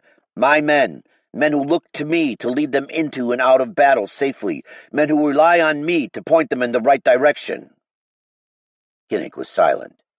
Hundreds, no, thousands, tens of thousands of the monsters I have ordered destroyed. Monsters! They aren't human. They might look like Aunt Sally, but they eat like dogs. bellies swollen from eating every last drop. Do you feel nothing when you take them down? The people infected by the virus are no longer to be considered human by Congressional Act 661. Kinnick prattled off. No, I mean all of them. Live civilians, too. What's the difference? You are either with the unit or against it. All of them. It's us versus everyone else. Then you should check your morals, Colonel, Kinnick said. He looked back at the civilian camp. A woman cried out as she was hauled by her elbows to a tent by 2 soldiers. Madness. This base has gone mad. Colonel Jackson squinted, and a smile settled on his lips. It is an unfortunate side effect of this conflict. Can you blame the boys? Kinnick pointed out. What are they doing to that woman? They're just blowing off some steam, Jackson said. Kinnick wanted to puke, but he couldn't take the fight to an entire base of soldiers with just a squad. This is an unfortunate state I find you in, Colonel Jackson, but I have my orders to find the doctor, so I must continue searching, Kinnick said, gulping. I trust you will straighten this out before I return? Colonel Jackson chuckled. Of course. I will get everything squared away for you, Colonel. You have your orders. The base is at your disposal. I will have Sergeant Lowry and Sergeant Banks accompany you around the base. The dark-looking men walked over to Kinnick and Master Sergeant Hunter. No escort is needed, Commander. We are on the same team, Kinnick said. Jackson revealed his teeth through thin lips. But I insist. This is a dangerous time we live in. The 2 armed guards followed Kinnick onto the airfield. They walked to the helicopters at an even pace. Kinnick could feel Master Sergeant Hunter getting ready to strike the man next to him in the neck, when he would most likely transition to a blade and stab the other with a crippling liver jab, following up by covering his mouth when he screamed and sawing his windpipe out like a stuck pig. Kinnick smiled at him. Let's make sure our birds are getting fueled up. We can't depart until then, he said, hoping the man-wolf would catch his tone to wait. Fuel, then flee. Master Sergeant Hunter nodded. I'll make sure our boys are up to speed. Kinnick's mind raced. Colonel Jackson was a broken man. There was no doubt in Kinnick's mind that Jackson had snapped. Jackson's men were broken, showing little allegiance to the nation they once loved. They had only loyalty to one thing, the unit. They were no better than a gang, a heavily armed gang with too many members. He needed to get the other men back from the chow hall, or they wouldn't stand a chance. A fuel line ran from the helo to the ground. Gibson and Lewis stood casually near the helos. Lewis gave a hearty laugh as he glanced over at Kinnick and Master Sergeant Hunter. His eyes narrowed a bit when he saw Jackson's men on either side of them. The blood began to pound in Kinnick's ears, and his skin prickled, knowing a fight was coming. How's the refueling coming? Lewis the Bear looked over at the National Guardsmen like they were a grub. About halfway there. We should be up in about 10. We aren't heading out of here right away. We could use some rest, Sergeant Lewis said. Kinnick nodded. Not here. Of course. We need to debrief. Go and fetch the other men from the chow hall, he said. I'll grab them, Sergeant Lewis said. He jogged off. Kinnick hoped that this would go quiet, or he had just sent one of his better soldiers to his death. Well, he'd have sent them all to their deaths. He turned to Master Sergeant Hunter. We should probably square ourselves up, Kinnick said. Master Sergeant Hunter raised an eyebrow before turning to the nearest guard. You boys ever seen a knife fight in a phone booth? He said. Sergeant Lowry cocked his head to the side, perplexity crossing his features. No, Sergeant Lowry started. His eyes bugged out of his head as Master Sergeant Hunter knocked his larynx into the back of his throat. Lowry drew a ragged breath, his hands involuntarily leaping for his neck. Kinnick struck out with his fist, aimed for Sergeant Banks's ugly face. He was a second too slow, and Sergeant Banks turned his head slightly, catching the brunt of the blow on his cheek. Banks stepped back and reached for his sidearm. Kinnick lunged for the man's gun. There could be no firing, or the whole base would be alerted. They went down in a heap. Kinnick pushed down on the man's sidearm to keep it in his holster. Sergeant Banks rolled on top of Kinnick, using one hand to reach for his sidearm and one hand to choke Kinnick. Banks drove down on Kinnick's neck. The muscles in Kinnick's neck strained as the man's hand worked to crushing his windpipe. Both Kinnick's hands were still wrapped around the man's gun, keeping it in its holster. Black spots peppered his vision. Then relief. Sergeant Banks's hands leapt to his own throat as blood propelled its way through, around his fingers, and down his hands. He tipped off Kinnick, gargling his last breaths. Master Sergeant Hunter pulled Kinnick upright, shoving him toward the helos. Sergeant Gibson ran for them. "Secure the helos!" Master Sergeant Hunter called out. Sergeant Gibson jerked to the left like he had been hit by a baseball pitch. He dropped to his knees, fingers massaging blood in between them. Bullets screamed past Kinnick and Master Sergeant Hunter. Sergeant Gibson dumped face first into the dirt. His feet kicked up as a counterbalance and flopped dead on the ground. More shots rang out. Kinnick dove through the middle of the helo, Master Sergeant Hunter close behind. "They're on the roof," Master Sergeant Hunter breathed. "Should have known they would have eyes on us the whole time. We have to wait for Lewis and the rest of the team," Kinnick said between breaths. Hunter nodded and rolled to the side of the helo, spraying a few shots before ducking back behind cover. "More coming around the building. They'll have us flanked in a minute," he said. They were pinned. Gibson was dead. His squad was somewhere in the base. He couldn't fly the helicopter on his own. The gunfire dissipated. A loud, booming voice rang out over an outdoor speaker. "Colonel Kinnick and your Special Forces lapdog. Come out with your hands up," Jackson's voice rang. Master Sergeant Hunter looked over at Kinnick, finger-tapping a fragmentation grenade. Kinnick shook his head. "We have the rest of your team. There is no way to go on without them all dying. Surrender, and we will have mercy," Colonel Jackson said. Kinnick lay his head back onto the helo's side. How could it have come to this? Is there a way to get word to General Travis, to let him know of our failure? Kinnick threw his Beretta onto the ground and stepped out from behind the protective fuselage of the helicopter, hands above his head. "No need to shoot," he said. Gwen, Southern Michigan.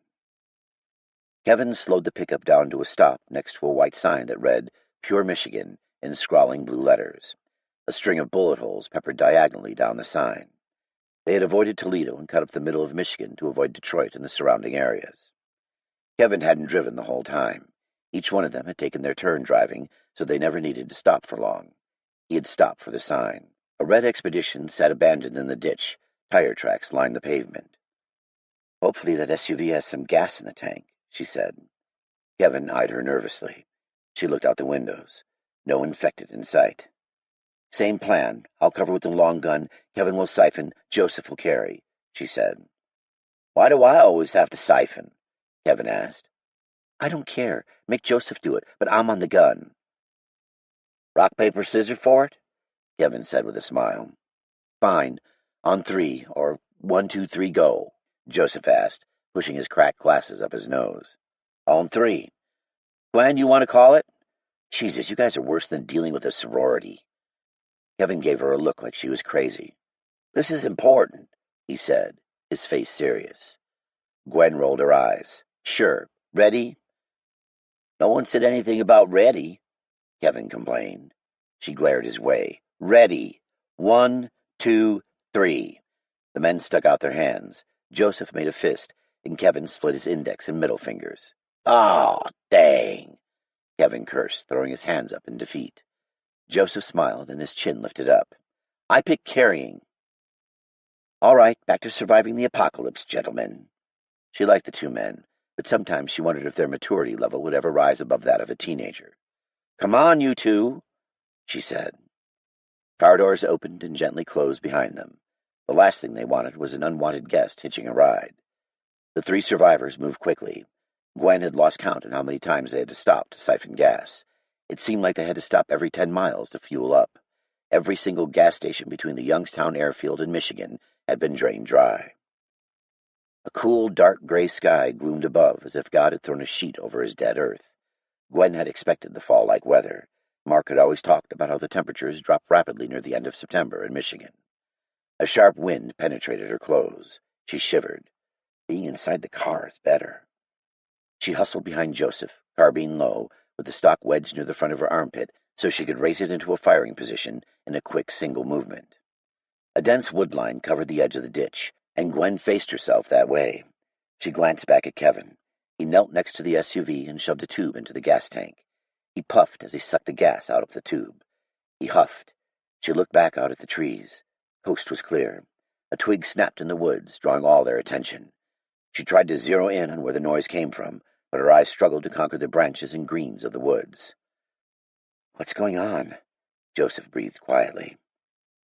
"I don't see anything," she said. Her stomach began to flop. The hairs on her neck stood up, shouting, "Danger! Danger!" Kevin quickly switched the gas cans, ensuring that not a drop spilled onto the concrete. Gwen took a step back closer to the group. She raised her M4 and looked through and around the trees. Nothing. Probably just a rabbit or something. She looked back at her friends. Joseph picked up 2 cans and wobbled back for the pickups. He disappeared behind the SUV. Gwen heard him hit the ground first. "Ouch!" he shouted as his back smacked the pavement. "Joseph, the cans!" she called out. She scrambled to pick them upright as their precious cargo slopped out onto the highway. She picked up 1 can and spun around, tipping the other upright. An infected man wearing a mechanic's jumper charged her. His skin was blackened like he had walked out of a raging inferno. She clawed at his face. Charred, flaked skin smeared away in her hands. She fell to the ground, and he bent down close to her neck as if he wanted to be intimate. He drove himself closer and closer, and she could hardly resist. "Why isn't anyone helping me?" Her muscles were giving way to his onslaught. Each of his renewed efforts were as if he gained strength. His mouth was a horrible nightmare of exposed muscle, tendons, saliva, and teeth. Adrenaline surged through her veins. A knife handle materialized from the top of the infected skull, and he stopped, mouth open. Gwen shoved the disgusting man off to the side. A shadow loomed over her. She jumped upright. Gunshots cracked off. Joseph bent to remove his knife from the thing's skull. "More coming!" he shouted. They ran for the pickup. They threw the filled cans into the bed of the truck. Kevin tossed the siphon tube in the back and dove in the front seat. Fingernails scratched along the sides. He gassed the truck, and they were off. They sat in silence for a while. Nothing in their lives had prepared them for the constant strain of being hunted by the dead. After a few minutes, Kevin spoke up. "So this is Michigan, huh?" "Knowing Steele, I would have expected a slightly warmer response," Joseph said. They laughed a little, tension broken. "What's the fastest way to Grand Haven?" Kevin asked. Gwen pulled out the atlas. "Where are we now?" she asked. "Looks like we are on 127 North," Joseph said. She said aloud. They had avoided Detroit, but there is no straight shot to Grand Haven. The quickest way to Grand Haven would be to follow 127 North toward Lansing and get on 96 West. That is the most direct route. "Lansing is the capital, right?" Joseph asked. "Yeah, established in 1847. The first capital of Michigan was Detroit, but people in the western part of the state wanted more access, and they wanted a capital that was more easily defensible from the Canadians," Kevin said. "Interesting, Kevin." Kevin smirked. "I told you I taught social studies. Part of my unit is state capitals," he said. "Wait," Gwen said and paused. "Why would they care about being defensible from Canadians? They are like the nicest people on the planet." Kevin shifted in his seat, addressing them all. "I'm glad you asked." Gwen immediately regretted asking. He continued, "Long story short, when our country was young, Canada was still a colony of England. They would use it as a staging point to conduct war against us, like in the War of 1812. Now it's the longest undefended border in the world. Since we aren't going back to Lansing, back to the topic at hand, what are the other routes to Grand Haven?" Kevin asked. Gwen scoured the map. It would take a lot of travel on the back roads. She shook her head. "There aren't even remotely direct routes on back roads. It would be a long way across the state," she said. Kevin didn't look convinced. "I don't want to go through any cities. It is safer to do back roads," he said. Joseph adjusted his glasses. "I believe we must take the most direct route. We have already wasted too much time avoiding Detroit. Time is our enemy here," he said, looking to Gwen. "Time is of the essence. If we don't do what we set out to do, then there's no point." "I'm with Joseph," Gwen said. "If we die, then what's the point?" Kevin asked. "Then we die trying," Gwen said. She gave him a determined look. "We will fight tooth and nail for this." Kevin gave her a smile. "A fellowship, if you will. Fellowship of Patient Zero." "Exactly," she said, thanking God that Kevin hadn't put up a fight. "I will record our adventures, to Grand Haven and back again. Movie deals, book deals, red carpet appearances, oh my." "Wow, who gets to play me?" Gwen asked. I would think like Sophia Hart or Natalie Johnson, Kevin said. And Joseph? She asked. I don't know. Stephen Rosario? Kevin said. What about you, Kevin? She said. I mean, most definitely Abraham Gunter. He flexed a thin bicep. Oh, of course. It's a good fit, she said, laughing. Enough, you two. The quicker we find this man, the quicker I can start testing him and sending out data to everyone and anyone, Joseph said. Need I remind you what is at stake? Only for about the 12th time today, but make a left onto the freeway in about 0.5 miles, Gwen said. The pickup barreled onward, and Gwen adjusted the carbine in between her legs. Kinnick, Youngstown Airfield, Youngstown, Ohio. A man across from Kinnick hacked his lungs out. He held his head in his hands. Shadowed, defeated faces stared back at him, backs lining the wall. A single door on the far side of the room was the only way in and the only way out. Other detractors were already inside the locked storeroom. The haggard man stared at Kinnick from across the room, his long beard dropping to his chest. Sergeant Lewis loomed on his left along with his men, who had been caught in the chow hall. Mouths half full, more confused than anything else, they hadn't put up a fight. That won't happen again. Master Sergeant Hunter sat on his right. He worked his hands round and round, taping items together. What are you doing? Kinnick asked. Almost done, boss, Master Sergeant Hunter said. He held up his project in the dim light. He had duct-taped a dozen plastic spoons found in a utensil box in the storeroom. Scraping a black blade over the object, he sharpened the item. Where did you get the knife? Belt buckle, he said while he worked. The door clicked and opened. Everyone's eyes flashed in its direction, wondering who or what would come through. None of it good. Armed Army National Guardsmen entered the room. Guns were pointed specifically at the men with face armor. They know the real threats in here. Colonel Kinnick? The sergeant asked. The shank and knife disappeared into Master Sergeant Hunter's jacket sleeves.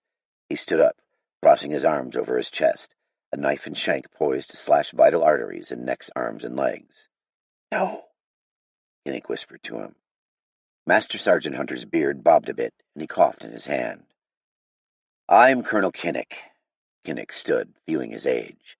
Soldiers snatched him quickly. The men locked hands on his elbows and ushered him from the room. Through the doorway, the square room gave way to a long corridor. Must have crossed from the tower into offices. Their boots echoed off the walls, making it seem that there were many more than 4 men walking. Turning a corner, they brought him to a small room. They let him sit down in a single chair. Rough hands duct-taped his wrists, chest, and feet to an old wooden chair. Kinnick wasn't scared. He had mentally prepared for this, but he wasn't thrilled about being beaten and tortured at the whim of a madman. They let him stew for half an hour. He tried to calm his breathing and his heart rate. This will not be pleasant. Let your mind drift away and detach from the pain that is coming. Kinnick lifted his chin as Colonel Jackson stomped in. The officer's pink bald skull glistened above his tight-lipped mouth. This man will be court-martialed for what he's done. The man had gone off the deep end and put the entire hope for mankind's survival at risk. He paced. We've been left to rot. Jackson wiped his forehead with the back of an arm and smiled.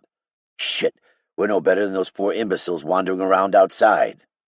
Kinnick sat silent, staring in Jackson's eyes. No need for the silent treatment. We are both men of our word. We can talk as equals, Jackson said, patting his shoulder. Kinnick kept himself taut, holding his tongue. How can you negotiate with the insane? Is he insane? Or am I? Colonel Jackson shook his head, sighing heavily. He pulled up a chair within inches of Kinnick. He mounted the chair backwards and leaned in. I'll be flat with you. He wiped the sweat from his upper lip. You deserve that much. Same team and all. You can stay here and join forces, or I will have you executed. You have no right to wear that uniform, Kinnick burst out, his voice strong and firm. Colonel Jackson smirked. He pulled his uniform jacket away from his body. This little thing? Kinnick stared back at him. You can have it and take your high road. Colonel Jackson stood upright as he continued. Michael Kinnick, a man of integrity, loyal to his nation until his last breath. Colonel Jackson relaxed, and sobriety fell over his features like an avalanche. He crouched next to Kinnick, reasoning with him. Your nation is done. You saw what we had to do in Pittsburgh. I shelled the city for weeks. Is that what a just government for the people and by the people asks its protectors to do? Better yet, do you think those civilians out there are here by force? Kinnick averted his eyes and sat in silence. Jackson stood back up, and his footsteps echoed off the walls as he walked. They came to us for protection, and that's what they get. Protection, food, shelter. It's the best I can offer the cunty bastards. Kinnick snorted. You mean the kind of protection where your men have free rein to abuse and take whatever they want? That's no protection. That is slavery. He spat on the ground. Jackson backhanded him in the face, his eyes wide with rage. Kinnick's cheek flamed up. Jackson stood upright and straightened his shirt. They are free. What kind of freedom would they have outside of here? Freedom to be murdered by brigands. Freedom to watch their families be ripped apart by the savages. Freedom to die. Those are the only freedoms they will find out there. But here, they will find a form of justice. The men may take small liberties, but what is that price compared to life? What is liberty when the only other offer is death? It is a dark day for America if this is the freedom we defend. How can you betray us like this? Kinnick said, staring Jackson in the face. Colonel Jackson looked at Kinnick as if he were a dunce. You just don't understand, do you? We are on our own. All these men have are their units, each other. The younger men looked up to Sergeant Banks, Iraq war veteran. His family was in this camp, and now he's gone. Sergeant Lowry will survive. Can't talk, a blessing for some, but he will live. This is where you belong. We need fighters like you and your men to fill our ranks. We've already enveloped other units, lost units that have been left behind. They need a home, and I give it to them. Kinnick twisted his neck as Jackson circled him like a shark. We can still find a vaccine for this virus. We don't have to just survive. We can take the fight to the enemy. But you must let my men and me find this doctor, Kinnick pleaded. Why do you hold so dearly to such a futile mission tasked to you by a dead institution? Can't you see their betrayal? They set us up for failure. He grabbed Kinnick by the collar. They didn't let us do what needed to be done. You want to talk about betrayal? Look at your government leaders sitting in bunkers while we are overrun by the dead. Someone should be leading us and taking a stand, not just for us, but those sorry civilian fuckers out there. Jackson stared off in the distance, like a George Patton or a Stonewall Jackson. Someone should have led us. Jackson trailed off. He let Kinnick go. It doesn't matter now, does it? I must fill these big shoes, Jackson said. We still have a chance. We still have hope if you let me go, Kinnick said. No, Colonel Kinnick, you must stay here. His booted steps rang off the floor and walls as he paced. What drives you, Colonel Kinnick? How can I convince you to stay? Money? Power? Women? God? No, not God. Not for you. Not for us anymore. How could you believe in God at this point? He said, laughing at the abstract thought. But all men are driven by something. Colonel Jackson smiled down at him. I fight for my country. For our country and our people, Kinnick said softly. Jackson slapped him in the back of the head like an idiot and circled in front of Kinnick. No, Colonel, I told you these things no longer exist. The nation-state ideology is gone. Why do you continue to cling to such phantoms of your imagination? You may have been driven by money at some point, but even if you were, that means nothing now. Ammo means something. Food means something. A sturdy fence means the world. But money? Nothing. Colonel Jackson got close to his face. Kinnick could smell alcohol on his breath. Kinnick averted his eyes. He had engaged too much already. If tradition holds true, he will hang us. But an execution by firing squad is a possibility. Bullets are worth more than gold, and rope is reusable. Probably hanging. Jackson continued to pace, hands clasped behind his back like a general. You like women, don't you? He laughed. Of course you do, he said, and then was quiet. He eyed Kinnick as if he had known him for a long time. Sweat trickled down Kinnick's back despite the coolness of the dank building basement. This man couldn't know. Colonel Jackson continued his pacing. "We have some women.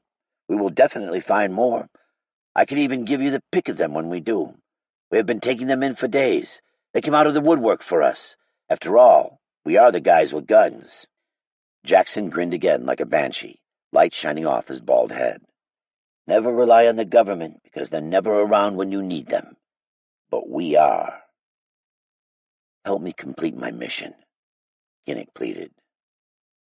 Colonel Jackson's mouth snapped shut. "Colonel Kinnick, you are on a fool's errand for a government that has been extinguished. I am in charge now. Do you understand?" Kinnick turned his face away. Maybe it was a fool's errand. I'm not going to find the doctor unless he's willing to play ball, compromise everything. Colonel Jackson's hand wrapped around Kinnick's face, his short, strong, grimy fingers squeezing his cheeks and forcing Kinnick to stare him in the eyes. "We can rule this new world. We have good men here, tough men. You and me will lead them, not some prick sitting in a bunker," Colonel Jackson said, releasing Kinnick's face. He straightened his ACUs out. "Now, let's move forward. Corporal Hayes, bring Ash in," Colonel Jackson said, giving Kinnick a wink. "She will help smooth over any doubts you might have," he said. A dirty blonde with thick makeup thrown on her face walked in. "Ashley will take care of you, Colonel. She is willing, to say the least." Kinnick couldn't stand the thought of this man wearing his uniform. "Have you no honor?" Kinnick started. Ashley smiled at him. "Do you think honor has a place left on any corner of this earth?" Colonel Jackson said contemptuously. Kinnick fell silent. Maybe he is right. "I want you to join my command. I will let you and Ashley get to know each other. I think she will help bring our two parties together," Colonel Jackson said. "Wait," Kinnick asked. Colonel Jackson stopped as the sultry woman dropped on Kinnick's lap. He felt her buttocks grind into his leg. "I must talk to my men, help them understand that this is the best option. Some of them may not see the necessity of this defection." "Of course. They can be disposed of quietly so as not to ruffle the others." Kinnick nodded. "You're going to untie me?" Kinnick said. Colonel Jackson opened the door. "Just because I want you to join doesn't mean I trust you, Colonel," he said. He stopped with the door half open. "Have fun," he said, and with a smile closed the door. Kinnick was alone with her. She stroked his cheek with smoke-stained fingers. "Finally, we are alone," she cooed. "I thought you were handsome when I first saw you." Kinnick averted his eyes. "What do you like?" she whispered. Her lips tickled his ear, and her breath massaged his neck. Kinnick turned his face away from her yellow, stained teeth. He didn't want this. He hated this part of him, his wanton need. He could never resist it. Her hand followed the curve of his leg into his crotch. There was no escape. When it was over, Colonel Jackson gave him 24 hours to recruit his men, or they would be executed. This meant that Kinnick had 24 hours to escape, or they would be killed. His men looked to him when he returned. He could only shake his head. Shame radiated around him like a visible body odor. He had always been faithful to his country, but he was never faithful to his wife. He felt like it was a stain that others could see on him like a physical deformity. Women's flesh made him uncontrollable, even Ash's. He had never broken down like that in the field. His infidelity had always come after his deployments, never during. Is it infidelity if I'm all but sure my wife is dead? There had to be a way out of this. He sat down in the storage room and contemplated his shame. "We have 24 hours to join, or die," he mumbled to them. The men sat quiet, digesting his words in silence, their eyes falling upon them. He leaned his back against the wall, rubbing his hands together over and over. Later that night, Master Sergeant Hunter stood in front of him. Kinnick rose his eyes to meet his. "Sir, I got somebody I think you should talk to." "Send them over," he said, indifferent. A man of average height approached him. He had a hard look about him and a beard to match. A long, fresh scar ran along the top of his skull. He reminded Kinnick of a special operator, but different. "Colonel Kinnick?" the man asked. Yes, he said. Agent Mark Steele, Counterterrorism Division. May I? He said, gesturing to the concrete wall. Sure. Kinnick racked his brain. Counterterrorism Division. He knew them as covert law enforcement agents. Most spoke highly of them. They also had a reputation of being highly adept gunslingers, born to fight, liked to party, much like Master Sergeant Hunter and his crew, but a little more refined at hiding in plain sight. The man took a seat next to Kinnick. I was talking to Master Sergeant Hunter about my journey here. He told me it was you and the helos that were buzzing us in Pittsburgh. I would like to help your team however I can, he said, running a hand gingerly along his scar. He pushed on its sides as if he were trying to speed up the healing process. Why are you here? Kinnick asked. Long story short, Colonel. I was escorting hostages on board an aircraft from Africa when the infection broke out amongst the passengers. When we landed at Macomb, the virus had already struck the district. Our primary protectee was a CDC doctor. Anyway, when we landed, we handed him off and they left us to die on the runway. A group of us made it to Mount Eden. Then we came west, unfortunately running into Colonel Jackson near Pittsburgh, Steele said. Kinnick held his hand up. Where in Africa were you coming from? He asked. Kinshasa. The man continued to run his hand along the scar. Kinshasa. I sent him there. A protection detail for Dr. Jakowski? Kinnick said. Yeah, as a matter of fact it was. After Mount Eden was overrun, we took the doctor with us. He should have been here along with a member of my CT team and my girlfriend, Steele said. Are you kidding me? Where did they go? Agent Steele, this is of utter importance. Steele stopped rubbing his scar. How do you know the doctor? He asked.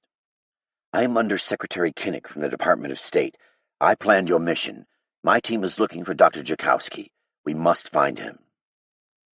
Steele's mouth twisted. I don't know where he went. When I got here, the guards beat us and threw us down here. I knew Colonel Jackson wouldn't keep his word. Fire flared in Steele's eyes. And you sent us into a death trap with no warning. No intelligence, nothing. Half of my team died in flight, Steele said, voice rising. Sergeant Lewis loomed near Steele, the bigger man waiting to suppress the seated agent. Kinnick motioned him off. Agent Steele, I am sorry for your loss. I truly am. I had no idea of the magnitude of these events. I would not have asked so much of so few, but I need your help again. The fate of our country hangs in the balance, Kinnick said. It seemed to calm Steele a fraction. Those soldiers that captured you are no longer American soldiers. These men here are but a small remnant of what is left of the U.S. military. We need your help. Steele looked cross, as if Kinnick had cut him off on the highway. All those bridges in Pittsburgh? That was something I did for the U.S. military. We weren't supposed to make it. They tossed us in here like criminals. Now you have the audacity to ask me to help you again? Steele said. Kinnick gave a sad laugh. I wouldn't ask you for more if I didn't think it was the only way. I, too, have sacrificed. Lost my family, half my men, my colleagues, all but a glimmer of hope. I'm mostly running on fumes. Coming down to the end, but the Pentagon still stands. There's still some hope. Do you know where that doctor is, or where he's headed? I have to know because with or without you, we need to find him. Not just our nation, but humanity is at stake, Kinnick said. He added, I'm sure the President will be grateful. Don't insult me, Steele spat. I don't help for accolades or medals. I did my job because I wanted what's best for my loved ones in the United States. If they survived out there, I know where they are going, because it's up here. Steele pointed up to his head. But you have to take me with you. Kinnick smiled for the first time in a while. He liked this man. Sergeant Lewis has a solution to that problem, he said. Sergeant Lewis looked up from what he was doing with a barbarous grin. It's going to take me a few, but I'll get it, Sergeant said, his fingers molding putty together. Agent Steele stuck out his hand, and Kinnick squeezed it. Trust. Or was it understanding? Let's get to Michigan. Steele, Youngstown Airfield, Youngstown, Ohio. A single light bulb dribbled insufficient light on the incarcerated men. It made Steele feel like he was in a Russian gulag. Perhaps we would be better off if we were imprisoned in a far-off, snowdrift-covered place with no infected. He sat with his back to the wall. The cool concrete chilled him. The other men sat in shadows. He wondered if they still clung to any kind of hope. He still did. Kinnick had given him that flimsy thread that he clung to as if it would blow away. Hope that he might see her again. The Pentagon still stood. Gwen would be safe as long as she was with Mauser, as safe as anyone could be. He wished they would have waited, but they must have had their reasons. Steele rested his head back on the wall and watched in amazement as Lewis's meaty fingers intricately worked the explosives. Somehow Kinnick's soldiers had snuck in a series of military supplies. Steele didn't want to know how. They were quickly assembling what looked like improvised explosives to blow open the doors. "I'm surprised you have all your fingers," Steele said to Sergeant Lewis. The broad-backed soldier grunted. "It's about patience and attention to detail," he said, smoothing dough with his fingers. "And a little luck." He stuck his tongue out as he worked. "How'd you get that scar on your head?" Lewis asked, without looking up from his bomb-making. "I took a sniper round in West Virginia. I said just a little off the top, but he didn't listen," Steele said. Lewis laughed a bit. "Well, we're glad to have you with us. One of my buddies became a CT agent after he left the military." "We get a lot of ex-military. The culture is comparable, a bit more discreet," Steele said.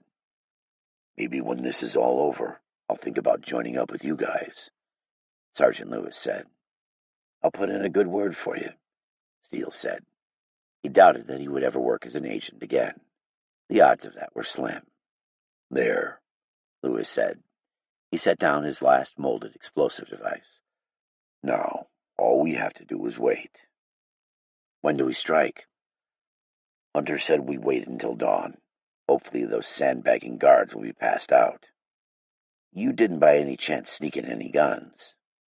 "No, but we'll get 'em." "Beggars have to be resourceful," Steele said. He noticed Ahmed across from them, chin held to his chest. He wrung his hands out in front of his body. "You'll have to forgive me, Sergeant Lewis." Steele crossed the square basement room and sat down next to Ahmed. "Stick by me when this thing kicks off. It's going to get confusing real quick," he said. Ahmed looked up, dark circles of worry rounding his eyes. "What chance do I have in a fight against trained soldiers?" Steele put a comforting hand on his knee. "I'm not a soldier either, but you don't need to be a soldier to take it to the bad guys. You stood up to a pack of over 100 infected with only a baseball bat, and now you're worried about some soldiers with guns?" Ahmed cracked out a smile. "That was different. I did that to save Gwen." It was Steele's turn to smile. "I know you did, and I never got the opportunity to say thanks. She means the world to me." Steele offered his palm to Ahmed, which he accepted. "And I never had the opportunity to apologize for kicking your ass back at the house," Steele finished. Ahmed chuckled. "I'm pretty sure you got lucky on that one, but no hard feelings. If it means anything, the attack in Fairfax was an accident. Everything happened too fast." Steele shook his head. "I thought you were trying to kill me. Now I'm pretty sure you've been keeping me alive. Let's try and get some rest. We got a few hours, and then we are breaking out of here." Steele leaned his head back on the wall and closed his eyes. 5 minutes passed before the door opened and a soldier strode in. The lighting was insufficient, and he thought it may be Sergeant Yates. The captured men stood up. "What's going on?" Steele whispered to Ahmed. "I dunno." The man continued to the center of the room, confident and unmolested. "Is there a Mark Steele here?" he said, gazing at faces. They had met before. Steele wondered if the man would remember. Steele exchanged a look with Ahmed before standing up to get a vantage point on the captor who called his name. "Counterterrorism agent Mark Steele?" the man said again. Steele put his hands on shoulders, parting the group as he walked through the crowd. He felt like a dead man walking to the gallows. Reaching the edge of the inner circle, he stopped. Faces lambasted him from every side. His accuser turned his reddish, coppery beard to face Steele. Mauser's face quivered a bit, as if he wanted to smile, but couldn't make himself. "Mauser," he said. "Mauser is still here. That means Gwen must be as well. I can't leave." He wanted to hug his old friend. Rescue came early. "Agent Steele?" Mauser said, mouth remaining flat. "Yes?" "Come with me." The two men walked from the room, followed by two soldiers with M16A4 assault rifles. "Give me the signal, old buddy, and we will take these two out." Boots clicked along the hallway floor, and a soldier opened a door to a side room. A lone chair sat in the center. "You may sit." Mauser gestured to the wooden chair. "Should we tie his wrists?" asked a private. "You may." The soldiers went about zip-tying his hands together, and when they were done, they stood at attention as if Mauser was some sort of infantry commander. "You may leave. I will take it from here, Private," Mauser said. The door latched closed and locked them inside. Mauser turned to face Steele. "Jesus, man, please don't tell me you joined the Army at age 40. Mauser smiled, if only briefly, and a sad look washed over his face. His shoulders sagged. "Not exactly. Sergeant Yates gave me a squad to run. They've been hit up for knowledgeable veterans." "All right, man, get me out of these damn zip ties. Where's Gwen?" Steele said, wriggling his shoulders. "Steele, I need to talk to you about something." He paused. "And it isn't nice." Steele looked over his shoulder at his hands. "All right, but get me out of these ties." "Not until after we have discussed it." Steele's heart started its long drop into his stomach. He looked at Mauser. The man's face showed a level of visible stress. "Discuss what?" Steele said, fear taking hold of his insides and squeezing his guts like a vice. "It's about Gwen." The words made his guts feel like the infected were ripping them free of his body. Steele's face scrunched in anger. "No, don't even start to say that. Please let it not be true." Mauser was quiet. "No, Ben, don't." Steele's head wavered side to side. "She's alive." Steele was confused, yet expected the worst. Adrenaline dumped inside his stomach. The drop floated up like a wind-blown balloon. "I don't understand. Was she hurt?" Mauser grimaced. "No, nothing to write home about. Something happened, and it caused a problem here." Mauser paced a bit, anxiety taking hold of him. "She's gone, man. She disappeared with Kevin and Joseph." "And you waited for me. Thanks, bud. But now can you untie me?" A pained expression took over Mauser's face. "They killed people. They killed soldiers." "I don't understand. Why would they do that? They wouldn't just kill people. I mean, hell, we could hardly get Joseph to remove himself in the mobile lounge, let alone put a bullet in somebody." Mauser's eyes were hard. "They did. The airfield has security cameras. We caught it all on tape." Steele sat in disbelief, shaking his head. They must have had reason. And who the hell is we? Mauser stopped pacing and crouched down, grabbing Steele's knee. "Gwen murdered a soldier. She shot him in the neck. They want her and the others back for a trial." Steele's mouth dropped open a bit. "You're kidding me, right? Like some sort of criminal? Where were you?" Mauser looked down. "We had a disagreement. It was a suicide mission. I told them. They knew it was safer here, but they insisted." Blood pumped into Steele's face. "You promised me you would look after her. You promised me nothing would happen to her, and now you tell me she left and you didn't help her? Are you insane? Are you all insane?" Mauser stood abruptly. "You were out there. It's a freaking war zone. This was our best shot. Link up with the military. Strengthen numbers. Fight our way west together. It's the only real option. Everything else leads to certain death." "You promised me." Betrayal sank all the way to Steele's bones. Spit flew from Mauser's mouth. "Promised you what? That I would die for your girlfriend's stupid beliefs? Or that I would blindly follow her to death for some irrelevant cause? Your job was to keep her safe for me. Fuck your job, Steele. I am not your errand boy. She pointed a gun at me." Steele gulped. "How could this have happened? She loves Mauser like a brother. I don't understand." "Fine, get me out of these things so I can follow her." Mauser shook his head. That's where we have an issue. The men are looking to hang someone for murder, and they want to hang you. Does this betrayal ever end? I didn't do anything. Neither did Ahmed. Fuck, we completed Colonel Jackson's mission for him. They want to hang Ahmed, too. He may be collateral damage in this whole thing. We will have to give them someone. You can't do that to him. It's insane. I don't call the shots. The only insane thing here is not joining up. Colonel Jackson is willing to give you a full pardon and a platoon if you join him. He has already brought me into the fold. There were a few issues with some of the officers when it went down, but the men love me here. 3 squares a day, unlimited firepower, even a girl here and there. Mauser, who are you? This isn't right. They can't just start their own military. Get off your fucking pedestal. What makes you the moral police? I know this. Those goddamn assholes sitting in Cheyenne Mountain aren't doing shit for us. They don't care about us, and don't give a rat's ass if dead run rampant across America. I thought we were friends. I thought you were different than this. Steele knew that the government had failed every American, but defection wasn't the answer. Yeah, well, so did I. Do the right thing. I know Colonel Jackson was hard on you before, but he needs good men. He's even impressed that you came back alive. Steele shook his head. He blackmailed me into doing it, he exclaimed. Doesn't matter. Men like us are the future. We will be all that's left, and those that we protect. Steele put his head down. Digesting his friend's rantings, he felt empty inside. Worse than anything he had endured yet was the damage that Mauser had done to them. You can take me back with the others, Steele said softly but firmly. Mauser lifted him up by the shoulder.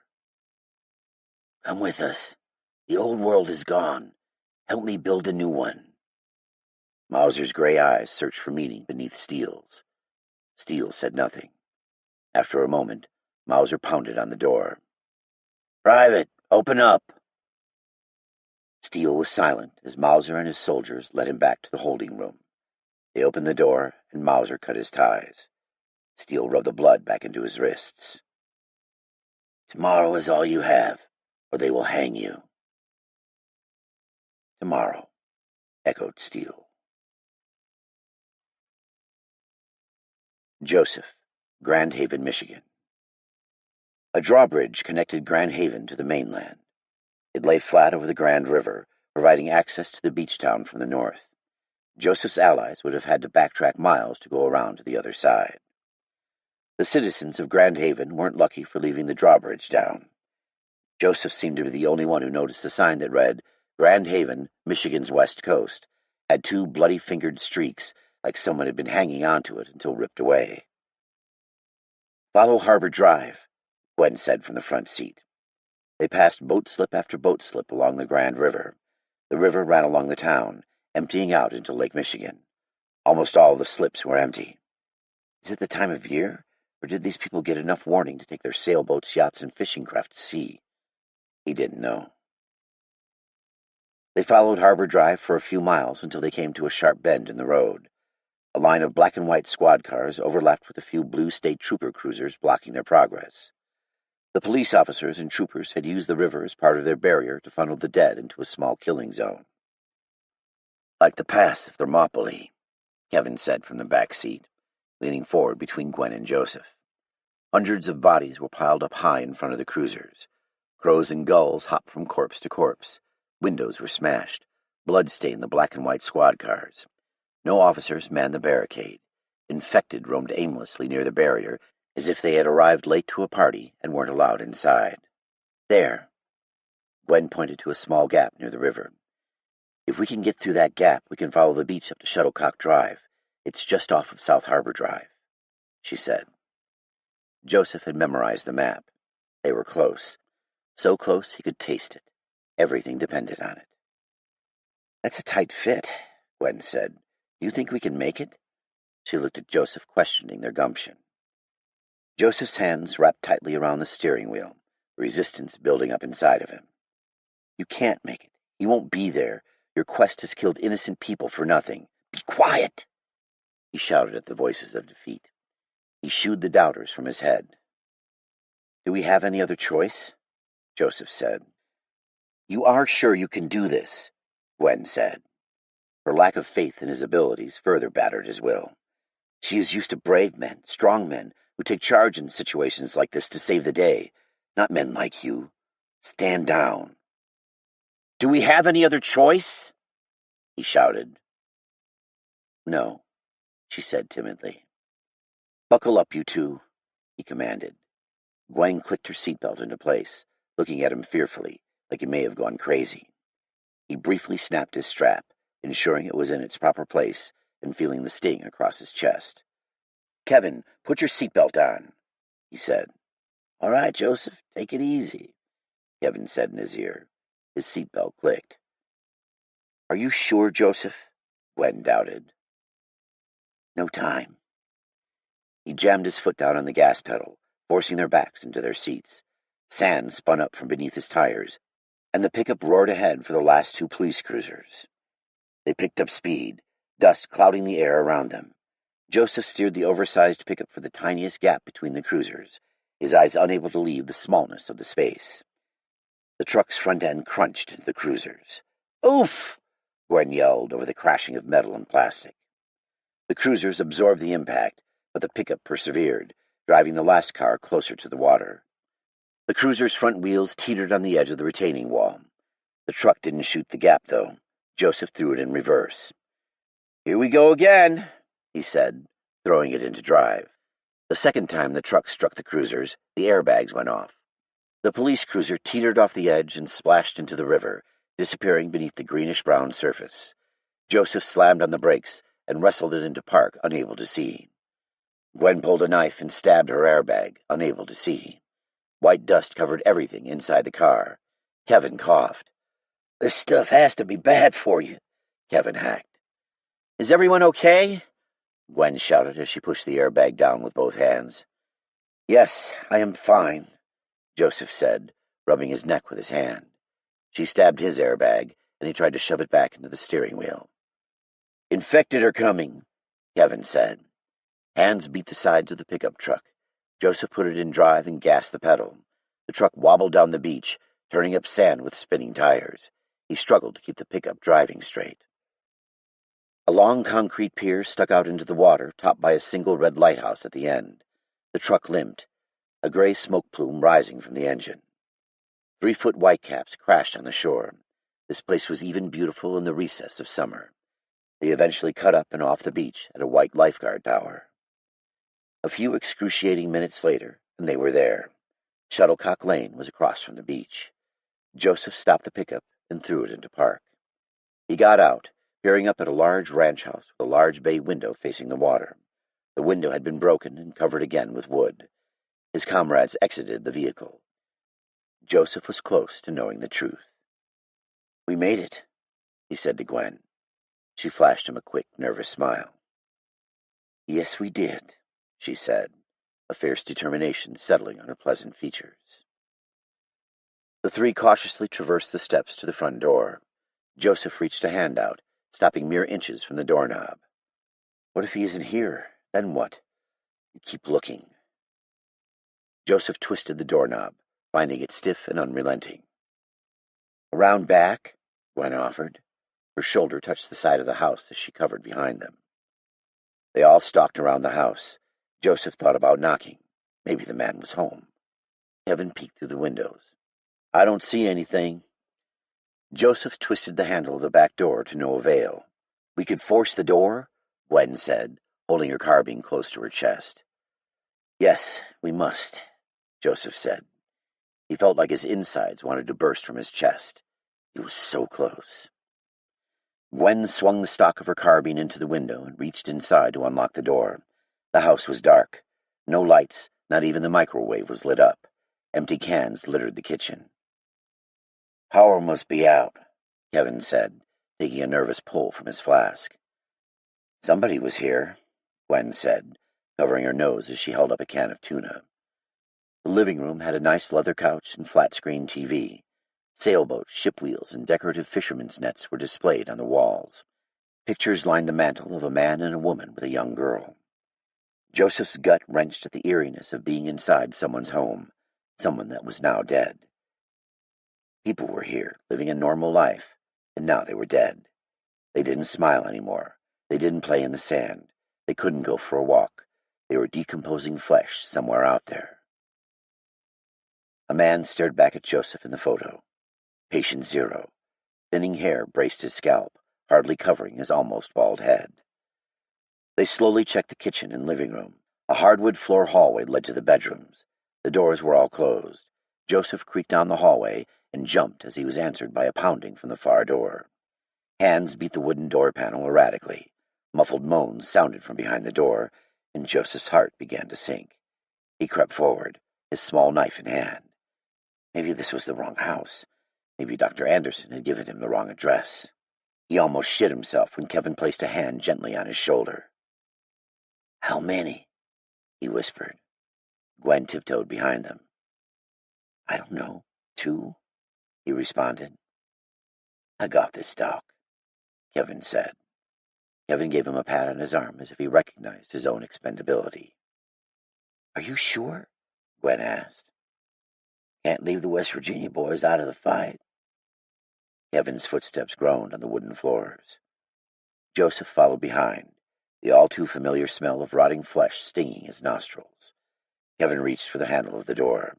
He looked at Joseph and Gwen and mouthed 1, 2, 3. His fingertips jingled the knob, and a blur struck him from behind.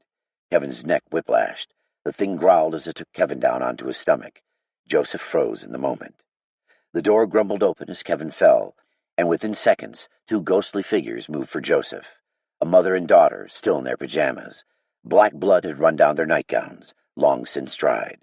Pale gray skin hung from their bones, and bleach-white eyes stared right at him. They ignored Kevin and his assailant as they wrestled for position. Arms outstretched, they reached for Joseph as if he were a long-lost uncle.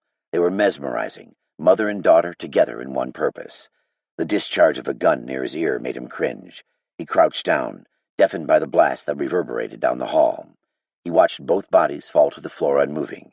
Gwen was yelling at him, but he couldn't hear her. He rushed forward and rounded the corner to find Kevin battling in mortal contest with his foe. They rolled back and forth, both attempting to gain advantage. Kevin's knife swung around wildly, searching for the flesh of his opponent. Gaining composure, he swung his arm back to gather speed, force, velocity, for a killing knife thrust. Joseph knew what he did not. "Kevin, no!" he called at the man. Joseph dove for Kevin and grabbed his arm. Joseph joined them on the floor, and the assailant scrambled away. The man crawled into the hallway until he reached the mother and daughter. He clutched their lifeless forms, one in either arm, and wept. Joseph slowly got up. He felt an odd pressure in his arm. Kevin frowned, jumping upright. "Why did you do that?" he yelled at Joseph. Joseph looked down. "Oh, man!" Kevin screeched. His face turned red. A knife hilt stuck out of Joseph's upper arm, driven through in the attack. Red seeped around the blade, beginning to spread out in an uneven crimson circle. Joseph felt his stomach go weak, and he scooted back against a little girl's bookshelf filled with pink, purple, and green books. "Gwen, we need the med kit," Joseph called out. Sobbing faintly hit Joseph's ears from the hallway. Gwen pointed her carbine at the man's skull. "Shoot him!" Kevin shouted. Gwen's mouth twisted as she tightened her finger on the trigger, only stopping after a moment. "What about him?" she yelled. "Don't shoot. It's him," Joseph instructed. She pulled the carbine to her chest. The man sobbed, holding the bodies in his arms. "Why? Why did you shoot them?" Tears streamed down his face. "They were infected," Joseph managed. Kevin knelt nearby and put pressure on his wound. "Why were you keeping them?" Kevin said to the man. "They were infected." "They were only sick," the man retorted. "Kevin, please. That's him. Patient Zero," Joseph said. "This guy? No way." "Keep pressure on it, Kevin, but prop me up." Kevin helped him upright. The man matched the photos. His hairline stampeded for the back of his scalp. His belly bulged over his pants, and he'd grown a patchwork beard of mixed grays and browns. Gwen ran back in. She took out a tourniquet and placed it as far up his arm as possible. She quickly cinched it closed, spinning the windlass rod and sliding it under the rod-locking clip. "That hurts, but it should. We need to get you a doctor," she said, her eyes clouded with worry. Joseph could care less. "I'll be fine. What's your name?" he asked. The man looked at him with tear-filled eyes which were almost white, but not. His eyes had a whitish hue, but still held some pigments of brown. "My name is Richard Thompson. Why are you doing this to me?" he screamed. Kevin helped Joseph to his feet. His legs felt weak and wobbly. "Lost some blood." "Because, Mr. Thompson, you are patient zero, and I need you if we are going to create a vaccine for the virus from hell." Steel, Youngstown Airfield, Youngstown, Ohio. The men hugged the wall, heartbeats flying a mile a minute. To the man, they had all voted to make a break for freedom. They all knew they could die, but to forsake vows that they had sworn to their country would have been worse than death. So they planted their backs against the wall and prayed. Steele's breathing came fast. His body and mind knew it was the calm before the storm. Any minute now they would be fighting for their freedom and lives. Master Sergeant Hunter had explained things succinctly. "Blow the door, overpower the guards, race to helicopters, fly away." He'd made it sound like it was something he had done 100 times before. Master Sergeant Hunter banged fists up and down with Sergeant Lewis. "Sins and skins. Sins and skins, baby," Sergeant Lewis said, smiling evilly at Master Sergeant Hunter. "Hug some wall and cover your balls," Master Sergeant Hunter grunted at the prisoners. Sergeant Lewis molded some dough-like explosives around the hinges. His fingers pressed it down like a master pizza maker, creating a handmade crust around the hinge. "Keep your head down," Steele said from the side of his mouth. Ahmed tried to melt into the wall, his hands grasping for anything to steady himself. Sergeant Lewis took his place near Master Sergeant Hunter, and the seconds dragged out.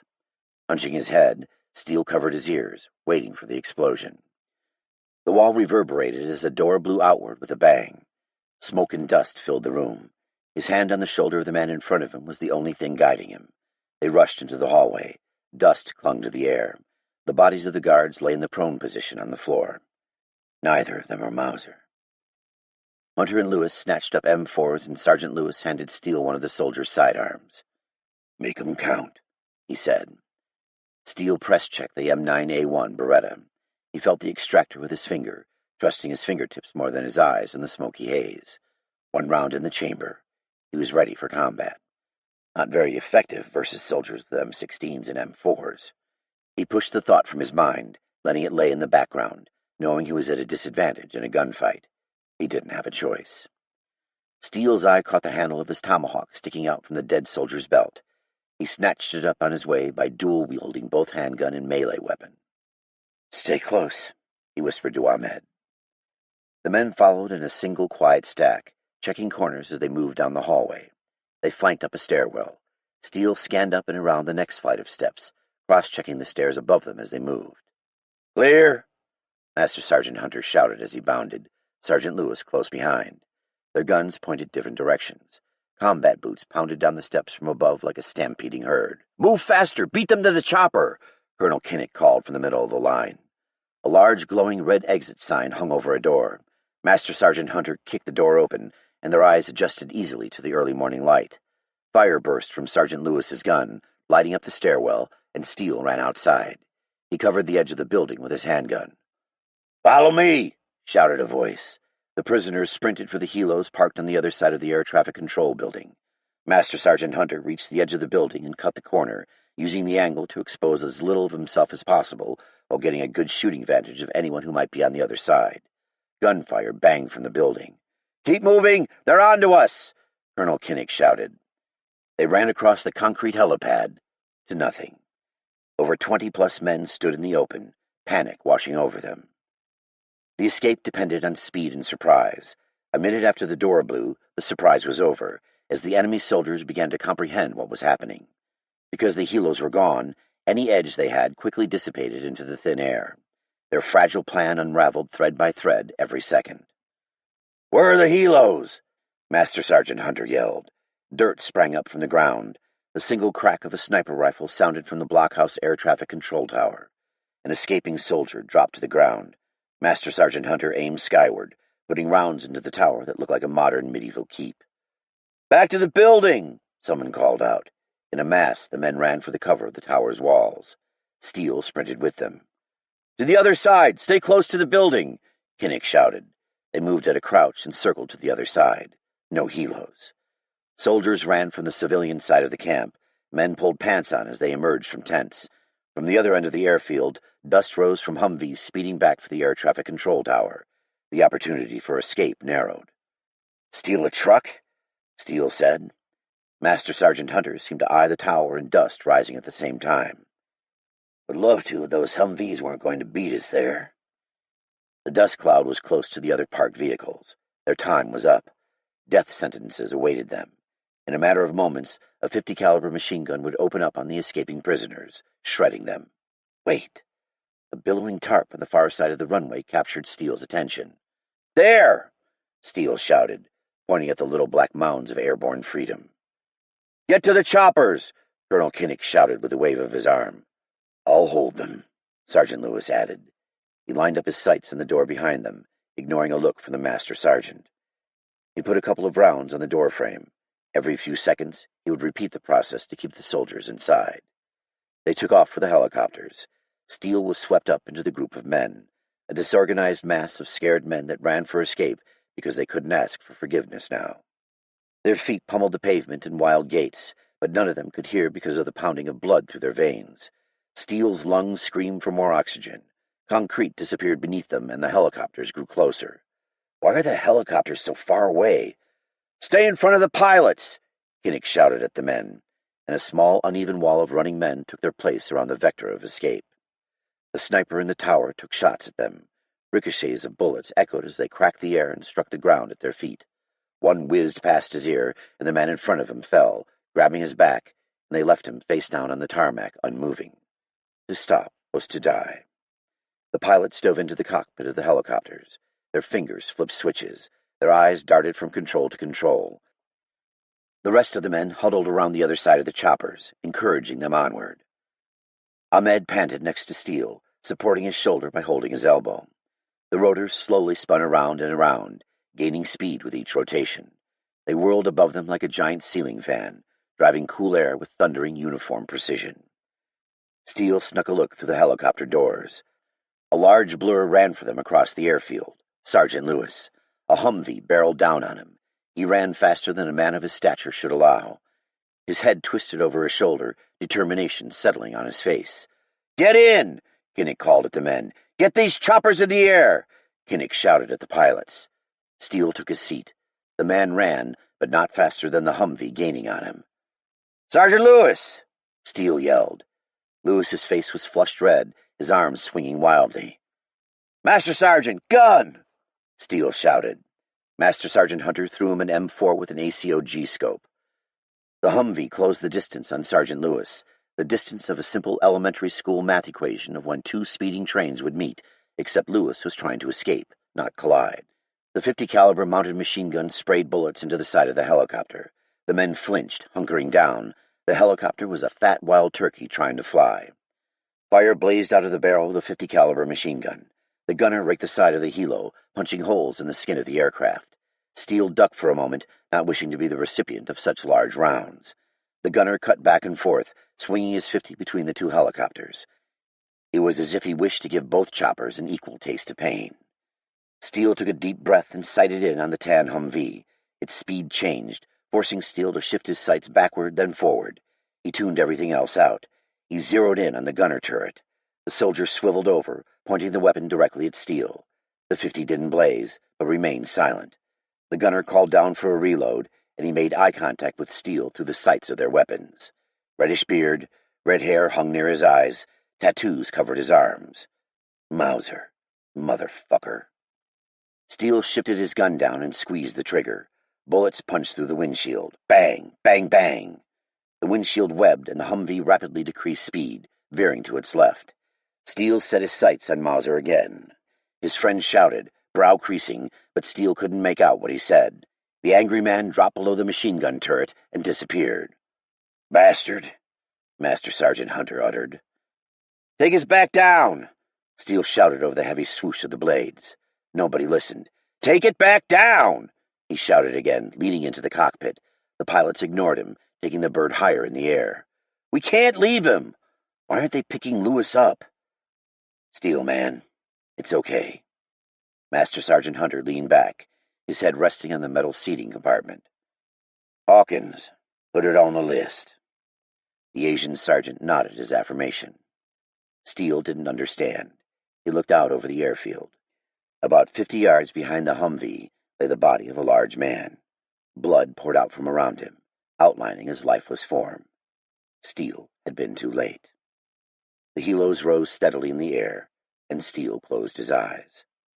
Just another person he had failed to save. Gwen, Grand Haven, Michigan. Gwen and Kevin wrapped their arms around Joseph, hauling him to the living room couch. Richard walked dejectedly in front of them. Gwen pointed the barrel of her gun into Richard's back, and she pushed him ahead with her carbine. "Just take a seat over there," Gwen commanded. The man sat down, holding his head in his hands. Little sores covered his hands. They gently set Joseph down on the leather couch. The wound had stopped bleeding, plugged by the knife and sealed off from the rest of the body by the tightly wound tourniquet. "Is the knife through the arm?" "Yes, I can see the tip sticking out the other side," Gwen said. "Okay, the blade has gone through the brachialis and deltoid muscles, with the tip piercing the lateral head of the triceps." Joseph knew that the major neurovascular bundle was medial, the inside part of the arm, but smaller muscular branches and very vascular muscle tissue would bleed profusely upon removal of the blade. "Keeping the tourniquet on, I need you to remove the blade and fill the wound with the hemostatic agent and then gauze. Keep shoving gauze in until it stops bleeding, through both sides," he said. She nodded, removing the supplies she needed from a red med kit. "Why are you here?" Richard said. He stared through his fingers. "We are here for you. You are patient zero," Joseph said. He grimaced as Gwen messed with his wound. "I don't understand." Richard blinked, trying to digest the words. "Patient zero? What does that mean?" "Ah!" Joseph said, as Gwen put a bunch of gauze into the wound in his arm. "You are the first known human case of the disease," Joseph said, gritting his teeth. "Keep the tourniquet tight," he told Gwen. His fingers were numb. He couldn't risk bleeding out from a loose tourniquet. It had happened too often in the field. Richard stared at him. "What do you mean, the first? I don't have, like, AIDS or anything." "Unfortunately, no. We could handle that," Joseph said. Richard's mouth twisted into a grimace. "I remember getting bit by some sort of fucking monkey on my hunting trip to Africa, but when I got back they said I was fine." As Dr. Anderson confirmed. The pieces were falling into place. "Yeah, I met him in Chicago." "When did your wife and daughter turn?" Joseph asked. "About a week after the riots and protests started in D.C. "How did they contract the disease?" "I don't know. I woke up one morning and they were acting all strange." Joseph frowned. "Nothing happened? They just woke up sick?" Gwen wrapped white gauze around his arm. Richard gazed downward, rubbing his hands together. "I don't remember." "Did you do something?" Joseph probed. Richard squeezed his temples as if he could grind out the memory with his hands. "I can't remember. I blacked out. One minute I was there, the next I was gone. When I woke up, there was blood all over the bedroom. Gloria was in the corner screaming. She locked herself and Helen away for days. And one day they wouldn't respond when I spoke to them, but I knew they were okay because I could hear them moving around." He looked at them hopefully. "Do you remember the airport in Washington or the hospital in Chicago?" "Yes, but I can't remember anything bad." "You don't remember assaulting all those people?" "No," he said. Richard put his head in his hands. "Why are you telling me this? I didn't do anything." "Did you watch the news before your power went out?" "Yes. Some sort of virus, riots, military." Joseph nodded. "Your family contracted a mutated form of the virus that you appear to have successfully fought off. I believe it is a variant of monkeypox, but I can't be sure at this point. I was researching monkeypox in Africa for the CDC when this new virus spread out of control, Joseph said. The man's lip quivered. I have what all those crazy people have? Yes, but you are the only case I've seen that hasn't died and that exhibits normal human function. Tears formed in the corners of his eyes. Wait, are you saying I caused this? He pointed with a loose finger at the boarded-up front window. Yes and no, that isn't important now. What's important is that you may hold the key to fixing all of this, Joseph said. Richard knew better. All those people. He shook his head, wiping the imagined blood from his fingertips on his pants. Then he changed. That bitch shot my family, the man said, standing up. Foaming at the mouth, he lunged at Gwen, trying to bite her. Kevin was already there, though. He punched Richard in the jaw, sending him to the floor. That's for Jefferson High, Kevin said with vindication. Kevin pulled Richard's arm behind his back, and Gwen helped him keep him down. We should get him tied up. He doesn't seem stable. They tied his hands together behind his body. Minutes later, Richard came to. Straining at his bonds, he growled at them, spitting onto the floor. What's wrong with him? Gwen asked. Joseph watched the man flail, pull at his bonds, and groan in pain. His jaw snapped together. He is reminiscent of the infected, but different. I need blood work in a lab. Ow! Joseph groaned as he adjusted his arm. Richard stopped, squirming body relaxing beneath his rage. He stopped, Kevin said. The middle-aged man's body shook. Sorrow filled his eyes. What is wrong with me? He sobbed. We don't have enough time. Why did you tie me up? Because you can't be trusted, Gwen said. Time is still the enemy, Joseph said. And we need to get you to a doctor, Kevin said. Joseph looked down at his arm. Eventually I'll need to remove the tourniquet and gauze and get someone to repair the wound. He gave Kevin a nod. Kevin nodded back and headed out through the kitchen. I'm sorry for your loss, but your wife and daughter were already gone. They could not be helped, Joseph said. You murdered them and didn't even know it. They're dead, Richard sobbed. Richard's family still roams the earth. He is the father of the entire infected human race. Yes, Richard, but we still have a fighting chance. We need to get out of here. Do you have a car? Ours won't make it. The man looked up. There's one in the garage. Keys are here somewhere, he said, sniffling. Maybe if you untied me, I could help. I'm not sure that is a good idea at this point. Kevin and Gwen, can you search for the keys? They dug through drawers, cleared tables, and overturned couch cushions. Minutes passed with nothing, and then Joseph heard something, a lone scratching along the outside of the house. Shh! You hear that? He hissed. Gwen stopped dumping out a drawer and looked for the noise scraping down the wall. They're coming! Kevin, the back door! She hollered. Kevin sprinted into the kitchen, slamming the door. Who's coming? Richard called out, looking over his shoulders. The infected. They've never tried to get inside before, Richard said. Untie me. That's 'cause you and your family were infected. Pounding reverberated on the back door. The bolt isn't going to hold forever, Gwen called into the living room. We have come too far to be trapped and eaten alive. Where were you going, Joseph? What lab were you going to study patient zero in? Did you think you could just find him and everything would be okay? They're starting to push through. Any ideas would be good right about now, Kevin said. I don't know. Joseph stood up, cradling his limp, numb arm. The three of them stood in the kitchen, staring at the door that rocked in its frame. Gory hands broke the glass and clawed through the window. Blood-caked fingers grasped and reached for them. Gwen pointed her carbine at the doorway. The faintest dud-dud-dud tickled Joseph's ears. Wait, I hear something, Joseph said. I know, it's them, Kevin groaned. No, something else, a motor. Gwen tilted her head to the side. I hear it too. It sounds like a helicopter. Kevin looked panicked. Do you think the military's coming after us? Surely they have better things to worry about than us, Gwen said. I'm not sure, and I don't want to find out. "Gather up Richard. I have a plan," Joseph said. Steel, Grand Haven, Michigan. The helicopters descended toward the beach where a blue pickup smoldered. Gray, almost black water churned out whitecaps that roared onto the shore. Sand blew up as the air was driven downward by the high-speed blades. The helicopter touched down as if the pilot was being gentle, and then let it settle. The other helo touched down further up the beach. Steele and the other soldiers hopped off the helo, boots sinking in cold, damp sand. The noise of the crashing waves was deafening.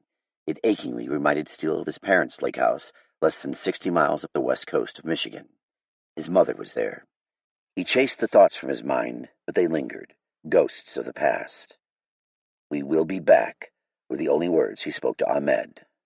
The man leaned on the edge of the helicopter, arms wrapped around his torso. A few of the soldiers stayed back with the helos, including one with a long hooked kukri on his back hip. "I'm not going anywhere." Lagging behind, Steele sprinted to fill in the gap that had widened between him and the other soldiers. Quickly, they formed a perimeter around the house. Steele sprinted past the pickup, skipping steps to get closer to the soldiers. Shadows emerged from the side of the house. Master Sergeant Hunter fired bullets into a cluster of people. They collapsed as the rounds entered and exited their heads. The rapid shooting stopped, and Master Sergeant Hunter led his team aggressively around to the back. By the time Steele rounded the house, the squad had people face down and were zip-tying them. Steele lowered his M4 carbine when he saw her. Blonde hair, face down. He knew it was Gwen. Joseph looked up at him, glasses broken, arm heavily bandaged. Kevin struggled under Master Sergeant Hunter. The lanky man was no match for Hunter. An unknown man, who was already tied up, shouted, "Fuck you all!" "This is them," Steele said. "Dr. Jakowski," Master Sergeant Hunter said, crouching down. Joseph looked up, pained. "Yes, please release me, my arm," Joseph said. Master Sergeant Hunter's blade was out in a flash, and he sliced through the zip ties. Joseph collapsed. "Get me a stretcher!" Master Sergeant Hunter called out to his men. They moved fast, folding out a collapsible stretcher and quickly putting Joseph on it. Gunshots blared from the perimeter. Steele easily ignored them. He bent down, slinging out his blade. He sliced through the zip ties constraining Gwen and pulled her upright. Her nose was swollen with a cut down the center like she had been in a boxing match. Her eyes met his. They were cold. Eyes that had seen too much. Not the woman he fell in love with. Once she was so caring, free, and full of life. Now her eyes showed a soul that had suffered immensely, shrouded in sadness. "You came," she said. "I did." She looked at the nearby soldiers. "Can I have this back?" she said to Sergeant Hawkins, gesturing at her weapon. He gave her an incredulous look, then eyed Steele. "Don't look at him. Give me my gun back," she demanded. "Yes, ma'am," Sergeant Hawkins said. A slight smile broke across his face. Gwen checked the status of her weapon. "Now, where were we? I believe you were about to apologize," she said. Steele was dumbfounded. She had always been capable, but she now acted like a stone-cold killer. I'm sorry." He had no idea why he was sorry. Women were a fickle group, but it was safe to say that he probably had done something wrong. "Why are you sorry?" she asked, scolding him. Her chin rose ever so slightly, as if it would make her taller than him, an impossibility. He took a stab at the only thing he could think of. "Because I wasn't here? And because you left me? And because I left you," he repeated. He adjusted his feet, uncomfortable under her gaze. "That will have to do. Accepted." She tightened her lips up. "What happened to your nose?" he asked. He reached out cautiously, afraid that if he touched her she might flinch away. Her nose was swollen, and her right eye was purpled around the edges. "We will talk about it later." Her eyes shifted away from his. He nodded. "Whoever did this will pay," he said. Her eyes flashed anger, followed by pain. "Yes, they will," she said, and kissed his cheek like a delicate flower. Master Sergeant Hunter circled them up. "Joseph is secure. Let's move to the beach." They were off. Everyone ran across the road for the helicopters. The other squad of soldiers had set up a loose perimeter around the helos. Steele and Gwen didn't stop running until they reached the lead helicopter. Colonel Kinnick was there, head lowered with a radio against it. "Sir, we have Dr. Jakowski and Patient Zero. The doctor needs medical attention," Master Sergeant Hunter said. "Outstanding, gentlemen. Sergeant Hawkins, do not let him die on us, do you understand?" Colonel Kinnick commanded. Hope filled his eyes, and energy seemed to fill him. "Not a problem," Sergeant Hawkins said. He pulled out a trauma kit from a side compartment on the helicopter and hooked an IV into Joseph. "I'm waiting on an update from General Travis now. Master Sergeant Hunter, keep this place sterile while we work this out." "Termel, make sure this perimeter is tighter than a tick's ass," the curly, black-haired sergeant called out. "Baxter and Venezi, take south. Adams, you're with me." They ran in separate directions, kneeling down in firing positions. Kinnick held the microphone up to his mouth.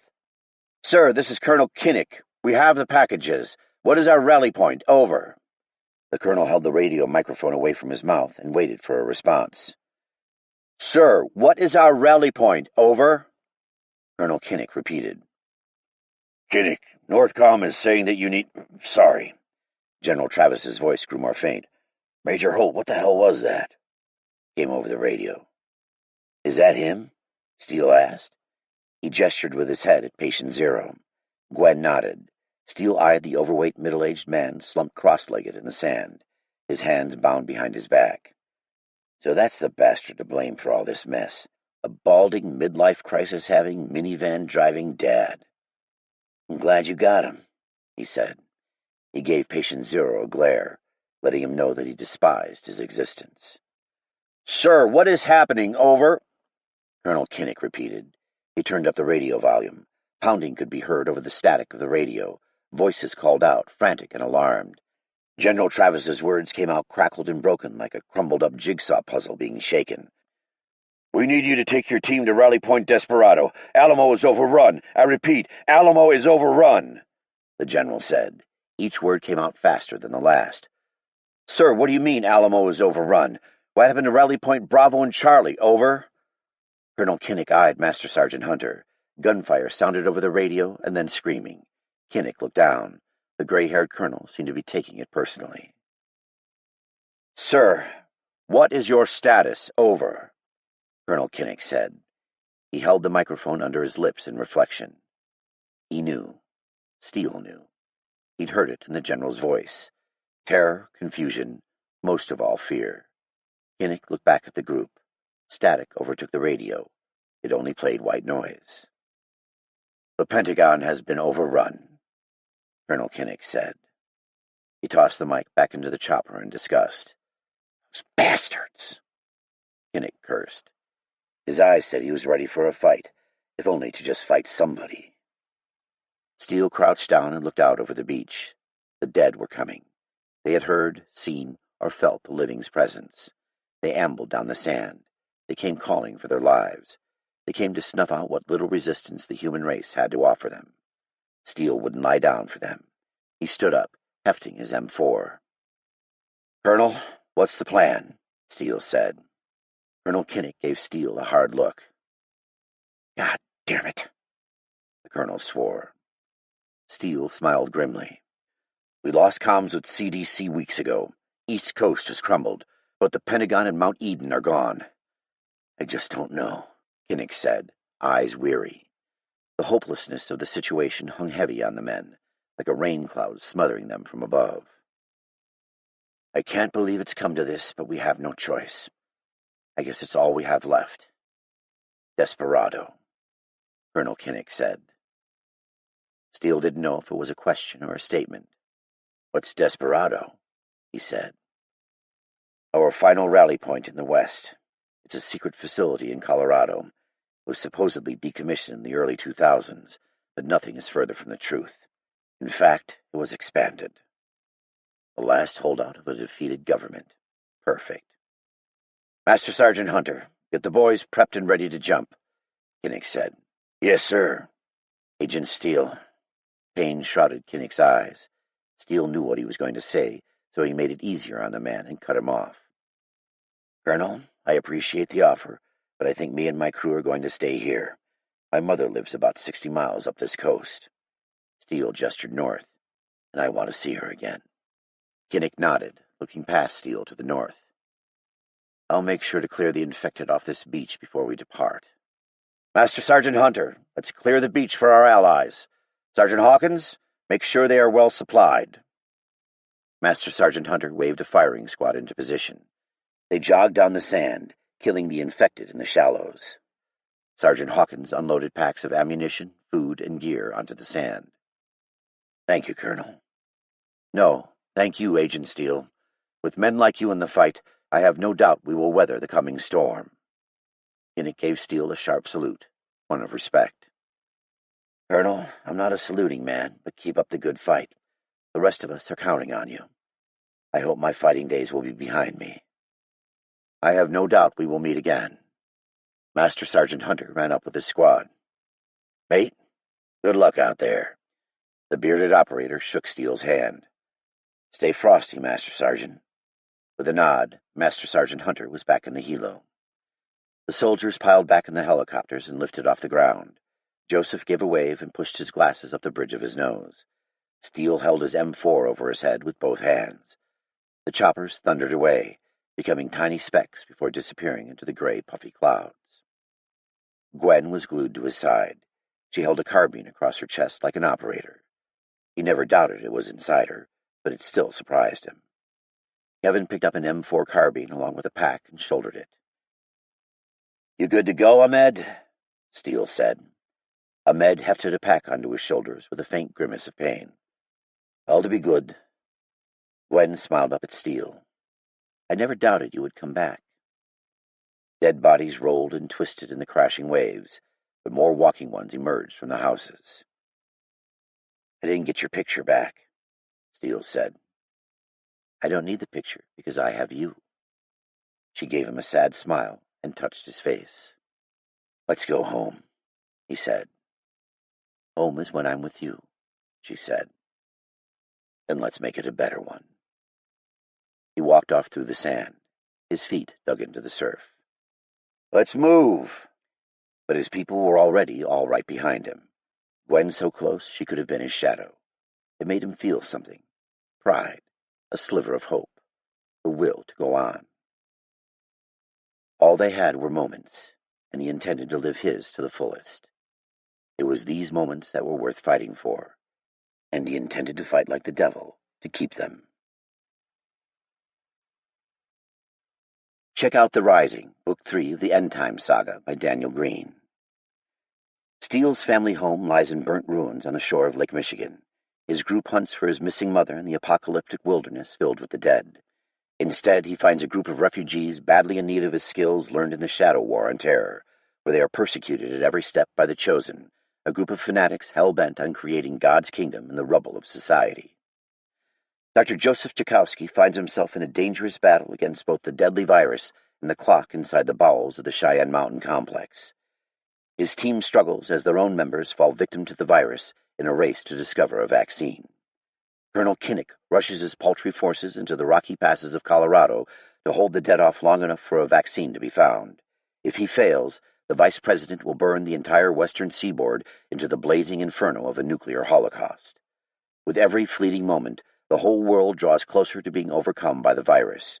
In the most epic installment of the end-time saga yet, Daniel Greene brings the brutalized remainders of humanity even closer to the edge of defeat. Who will rise, the living or the dead? Book 3 launches February 27, 2018. Book 4 is in production and due out later 2018. This concludes the reading of The Breaking by Daniel Greene. Copyright 2017 by Daniel Greene. This book was read by Keith Sarabica.